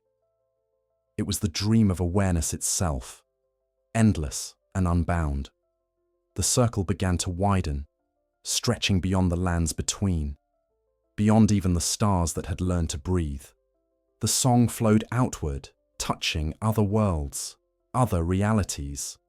Wherever it passed, silence stirred, and new dawns began. The lands between had become the heart of something vast, the pulse of remembrance echoing through the infinite. The people did not understand this in the way mortals once sought understanding. They did not ask where the song led or what it meant. They only knew that their world had fulfilled its purpose. It had learned to sing itself awake. Each leaf, each stone, each living being was now part of a cosmic refrain that would never truly end. And in this, they found peace. In time, even the physical form of the lands between began to soften. The boundaries between matter and light blurred. Forests became translucent waves of colour. Rivers flowed upward as easily as down. Mountains turned to clouds, and clouds to earth. It was not destruction, but transformation. The dissolution of form into resonance. The circle was shedding its skin, preparing for another kind of being. Those who remained looked upon this change without fear. They lay down in the grass that shimmered like water, feeling their bodies lighten, their thoughts dissolve into warmth. The echoes gathered beside them, glowing brighter with each breath. The stars above pulsed one final time, and the people understood that the circle was about to complete itself. But completion, they had learned, was never an end. It was only the space between breaths. As the light rose around them, soft and infinite, they whispered the words that had begun it all. Leora's first word, simple and eternal. Wake. The circle answered in kind. The light folded inward, then outward again, becoming not a circle but countless circles, each one singing softly into the void. The universe expanded, contracted, and began to hum with new possibilities. The song had no center now, for everything was center. The circle sang itself, and through its song, creation began anew. When the circle's song expanded beyond the stars, spreading its soft resonance through the corridors of the cosmos, the universe seemed to shiver with recognition. It had been here before, though before no longer meant anything. Time, that thin thread which once divided past from future, had dissolved into the melody of being. Everything that had ever been, and all that would ever come, now existed together, shimmering in the same breath. The lands between, once a forgotten kingdom trapped between grace and ruin, had become the heart of something vast and alive, a pulse of consciousness rippling through eternity. The light that emanated from this new creation was not the blinding gold of divinity, nor the pale silver of memory. It was something warmer, subtler, a living glow that carried intention rather than command. It did not shine upon things, but through them. The mountains, the oceans, the stars themselves, all were translucent now, lit from within by the dream that connected them. The universe had become transparent to its own awareness. In that clarity, the light began to dream. It dreamed not as mortals do, in fragments of longing and loss, but as a total being, unified and infinite. Its dreams were not escapes from reality. They were reality. Each pulse of light birthed a new possibility. Each sigh of brightness unfolded into entire worlds. These worlds did not replace one another, but overlapped, layer upon layer, like ripples on the surface of eternity. Some shimmered close to the lands between, resonating faintly with the old melody. Others drifted further out, forming new harmonies of existence, worlds born from the echoes of the circle's breath. And within these newborn realms, the light took form. It became forests of luminous crystal, rivers of shadow that flowed upward, and creatures woven from sound and thought. Each world was different, yet each contained a trace of the same pulse, the same heartbeat that had once belonged to the sleeper, then to Leora, then to the circle itself. Existence had become recursive, endlessly reflecting upon its own beauty. Every dream gave birth to another, and every ending was only a prelude. Somewhere within this great unfolding, a new awareness stirred, a consciousness born not of flesh, not of divine law, but of pure remembrance. It was not Leora reborn, nor any god returned, but something new, something inevitable. The light itself awakening to its own dreaming. It looked upon all it had become, and it was moved, not with pride, for it had no need of such things, but with a quiet, infinite tenderness. For the first time in eternity, creation loved itself. The dream deepened. The stars no longer hung in static constellations, but moved like living thoughts. They drifted toward one another, merging and parting in endless dance. When they met, they exchanged light, and from those exchanges, new stars were born. The galaxies themselves formed spirals that echoed the pattern of the Erdtree's roots, the same sacred geometry that had once shaped the lands.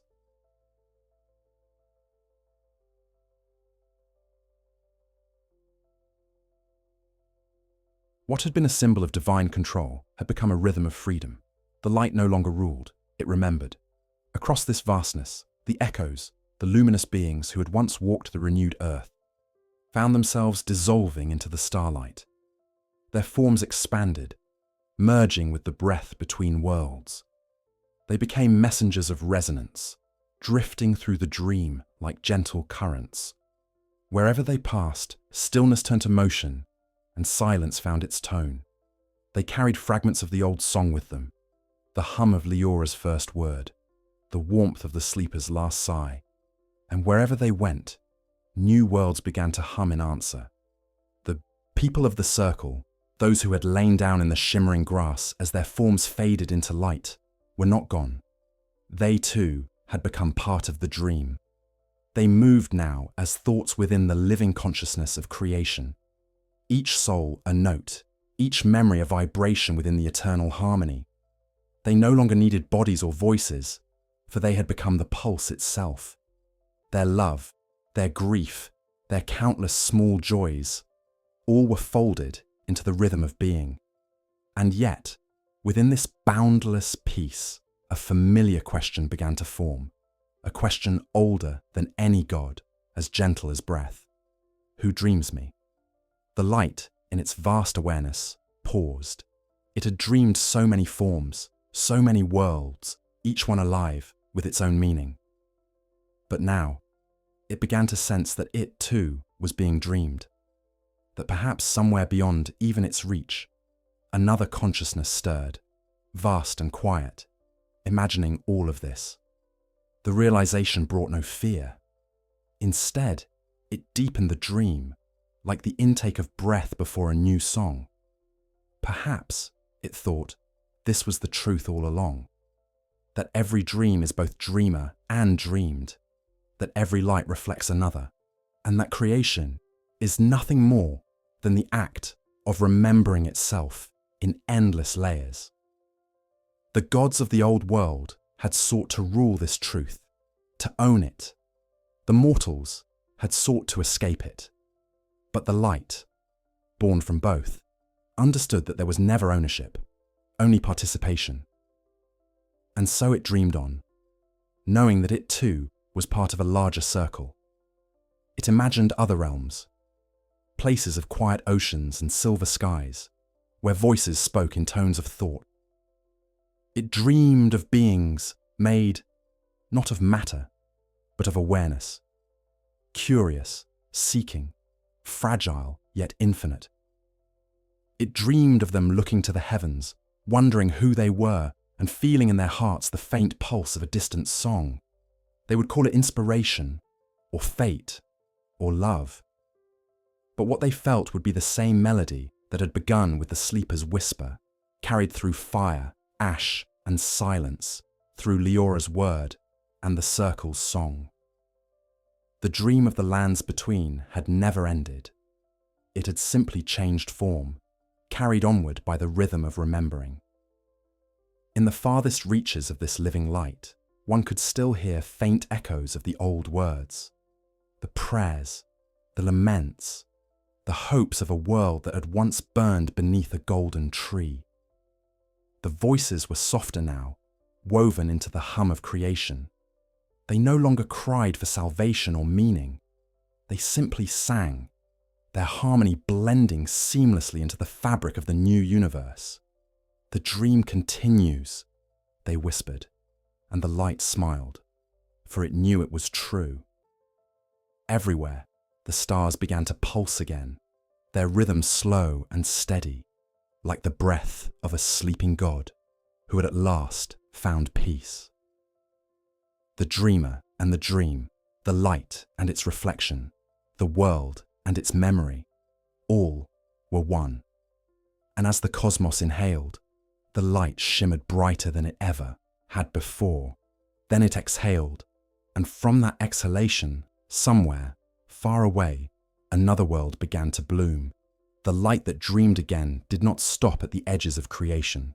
It spread softly, endlessly, as if to test the limits of infinity itself. Yet in all its expansion, it never forgot the place from which it began, the quiet heart that had once been called the lands between. For even in the age of infinite dreaming, memory endured. The circle still sang faintly there, hidden beneath layers of star-born light and echoing time. And in that song, something small, tender, and impossibly human remained. There came a moment when the light, in its vastness, turned inward once more. It had birthed galaxies from thought, woven existence into harmony and filled every breath with awareness. Yet even infinite beings, even light itself, are drawn to what feels familiar. So it listened, not to the heavens, nor to the stars, but to the faint pulse deep within its own origin. It listened for the echo of touch, the warmth of life, the fragile beauty of impermanence. It listened for you. The dream had always been vast enough to contain everything, yet somewhere within its expanse there was a longing, a subtle ache that rippled through the light like a heartbeat. The universe, in all its awareness, missed the mortal world. It missed the sound of laughter beneath trees, the weight of rain upon skin, the breath caught between fear and wonder. It missed the warmth of hands, the breaking of bread, the quiet courage of those who had once lived and died believing their stories mattered. For though the dream had transcended form, it now remembered the holiness of the small and the fleeting. And so the light began to gather itself. From across the endless reaches of its own expanse, it folded inward, like a great exhale drawn into a single sigh. The stars dimmed in reverence as their brilliance condensed, coalescing into a single shimmer that fell through the fabric of being, downward, though there was no longer such a direction, toward the world it had once been. Through layers of dream and memory, through ages beyond counting, it descended, soft as a feather, patient as dawn. When it touched the earth, the world remembered. The air trembled as though drawing its first breath again. The soil, though buried under the weight of aeons, stirred with warmth. Mountains that had long become clouds regained their form, their peaks glowing faintly as the light threaded through their veins. Oceans awoke from silence, their tides whispering with recognition. The forests bloomed in unison, their roots remembering the rhythm of rain. And the ashes that had once blanketed everything, ashes from the Erdtree, from kingdoms, from lives long lost, rose like dust caught in sunlight, swirling gently before settling into fertile soil. From that soil came life once more, not as it had been before, not as gods or empires, or the endless cycle of grace and rebellion, but as something new, something simple. The first leaves that unfurled shimmered faintly with starlight, as though they still carried the memory of the heavens. The rivers sang softly, not with power, but with gratitude, and when the wind passed through the ruins of the Erdtree's roots, it no longer moaned with sorrow, it hummed with peace. Then came the first humans. They emerged quietly, as if the world had dreamed them into being the way one remembers a beloved face after waking. Their eyes reflected the light of two realms, the warmth of earth and the shimmer of stars. They did not remember names like Marika or Radagon, nor tales of grace or ruin. Yet when they touched the soil, they felt a deep familiarity, an instinct that whispered, "We have been here before." They walked softly, guided not by law or prophecy, but by something older, the pulse that connected all things. The world itself seemed to respond to them. When they sang, flowers opened. When they wept, the rivers brightened. When they slept, the stars above pulsed gently, as though listening. And though they had no memory of the old ages, they carried within them the residue of all that had ever been. Every heartbeat echoed the rhythm of the sleeper's dream. Every thought shimmered faintly with Leora's light.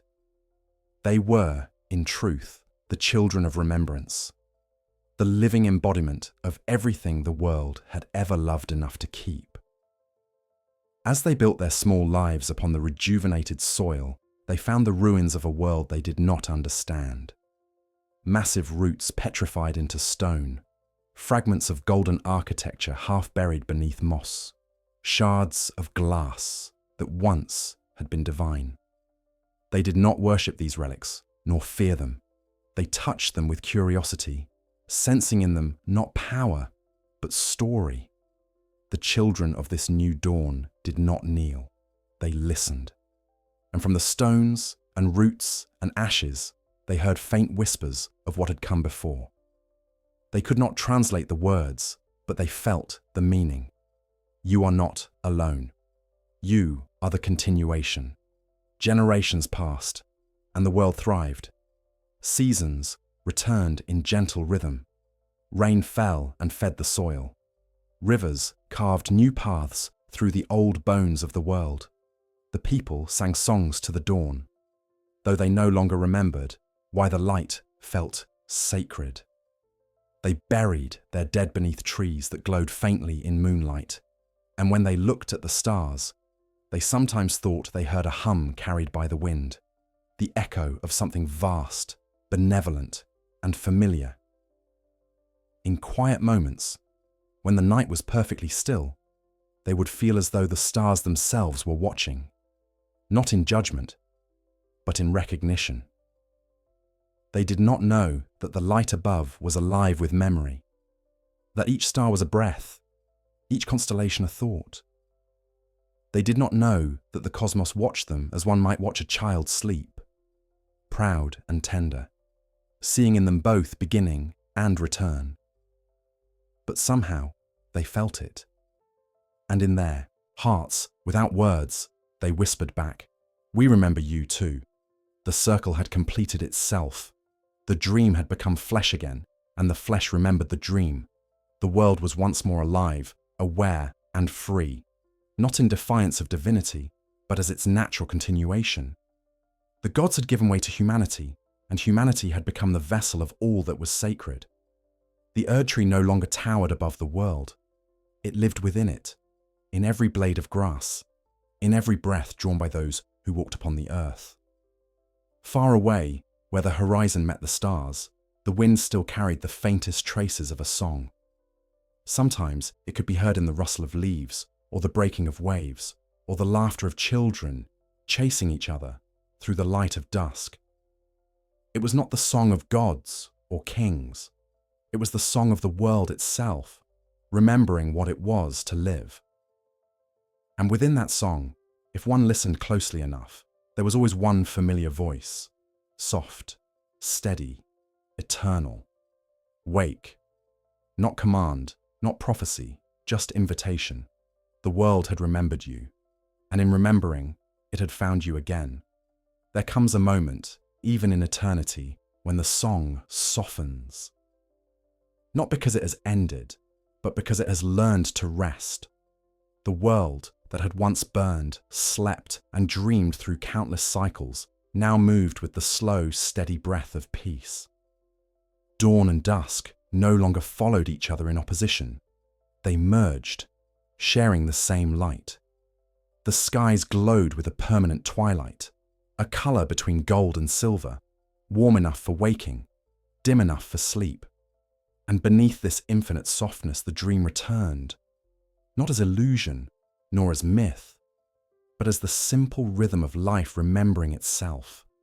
In that quiet age, the new people of the lands between no longer feared death, nor sought immortality.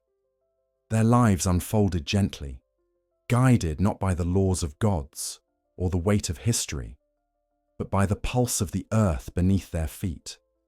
They worked the soil, sang to the rivers, and told stories around small fires. None of their tales were about power or war. They were about kindness, about memory, about the beauty of things that fade. They spoke of how the stars listened when one spoke softly to them, and how every tree carried an old name, even if no one could remember it. They had no temples, for every place was sacred. The forest glowed faintly in the dark, illuminated by the lingering dreamlight that had woven itself into all living things. The wind hummed in harmony with the breath of the oceans. And when storms came, they were slow, warm, and full of colour. the people did not hide from them. They stood beneath the rain with open hands, feeling the rhythm of creation move through them. To live was no longer to endure, nor to seek meaning, but to participate, to be a note in the melody that would never cease.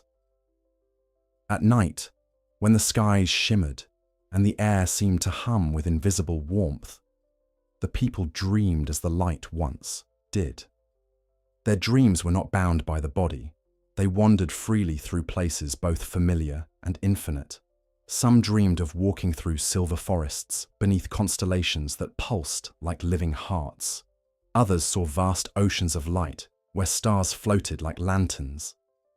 Some found themselves standing at the roots of a tree so large that its branches held entire worlds. And always, within these dreams, they would feel a presence, gentle, familiar, watching. It was said that those who listened closely in their sleep could hear a voice woven into the wind, a voice that had guided the world through silence and storm alike. It did not speak in words, but in feeling, a comfort, a warmth, a reminder. And sometimes when one woke in the early morning light, they would find a single phrase echoing softly in their mind, though they could not say where they had learned it. The dream continues. Generations passed, and still the dream unfolded. Seasons came and went, like slow breaths. The mountains grew softer, the rivers broader. Even the stars seemed to drift closer, their light falling more gently upon the world below. The people aged and died, yet their passing carried no grief. They believed, rightly, that when they exhaled their final breath, it would rise like mist to join the sky, to become part of the great rhythm that pulsed through all things. Their lives were brief, but they were enough. The dream did not ask for eternity. It asked only to be lived with awareness. And in time, the dream began to weave itself back into sleep. Not the sleep of oblivion, but the rest that follows fulfillment. The light that had once expanded across the cosmos now drew inward, softly curling around the world like a hand closing in contentment. The skies dimmed into a tranquil dusk. The stars pulsed slower, their glow deep and steady. The earth exhaled, a sigh that could be felt in the bones of every living being. It was not farewell, it was homecoming. In the heart of this quiet, beneath the ruins of the ancient Erdtree, a faint glow began to pulse once more. The roots, long fused with stone and soil, stirred gently. Between them, a shape began to form, not of wood or light, but of dream. It was the sleeper, or perhaps what had always been beyond the sleeper, the mind of the world, the memory of existence itself. Its body was the earth, its thoughts, the wind. It did not wake as before, to rule or to reshape. It simply opened its eyes, and in them reflected the entire sky. The sleeper looked upon the world it had become, and smiled. It saw the rivers moving in rhythm with the stars. It saw the people living, loving, dying, and being reborn as breath. It saw that everything had learned to exist without command. And so, it closed its eyes. Again, not in fatigue, but in trust. The dream could continue without it now, for the dreamer and the dreamed had become the same. The voice of Leora lingered still, woven into the hush between heartbeats. It could be heard wherever there was stillness, on mountaintops, beneath the sea, in the spaces between falling leaves. She was no longer a person or a name, but a current of remembrance, the whisper of wake carried through every age. And if one stood very still at dawn, in the first glow of morning, they might hear her sigh upon the wind, not as command, but as comfort, an eternal reassurance that nothing once loved is ever truly lost. And so the lands between came to rest, not as a realm divided, nor as a kingdom bound by gods, but as the cradle of a dream that never ends. The people continued to live their small, sacred lives. The stars continued to breathe. The rivers continued to sing. And beneath it all, the sleeper's heart continued to pulse. Not in dominance, but in harmony. The cycle had fulfilled its purpose, not through triumph or tragedy, but through peace. The dream that began with fire and ended in light had found its balance. It had learned what even the gods could not. That perfection lies not in eternity, but in renewal. The song of the circle still hummed softly in the world's depths, endless and calm. And somewhere, perhaps everywhere, a single voice continued to murmur through the rhythm of existence, ancient and newborn all at once. Rest now, you are remembered. The dream continues. The skies brightened one last time, not in brilliance, but in peace. The world, once shattered by its own striving, now lay whole and luminous, wrapped in its own understanding. And as the light of the eternal dawn shimmered across the sleeping earth, everything, stars, wind, water, soul, breathed together as one. The dream did not end. It exhaled. And in that exhalation, the silence that followed was not emptiness, but fulfillment. The quiet heartbeat of a universe that had finally learned how to love itself.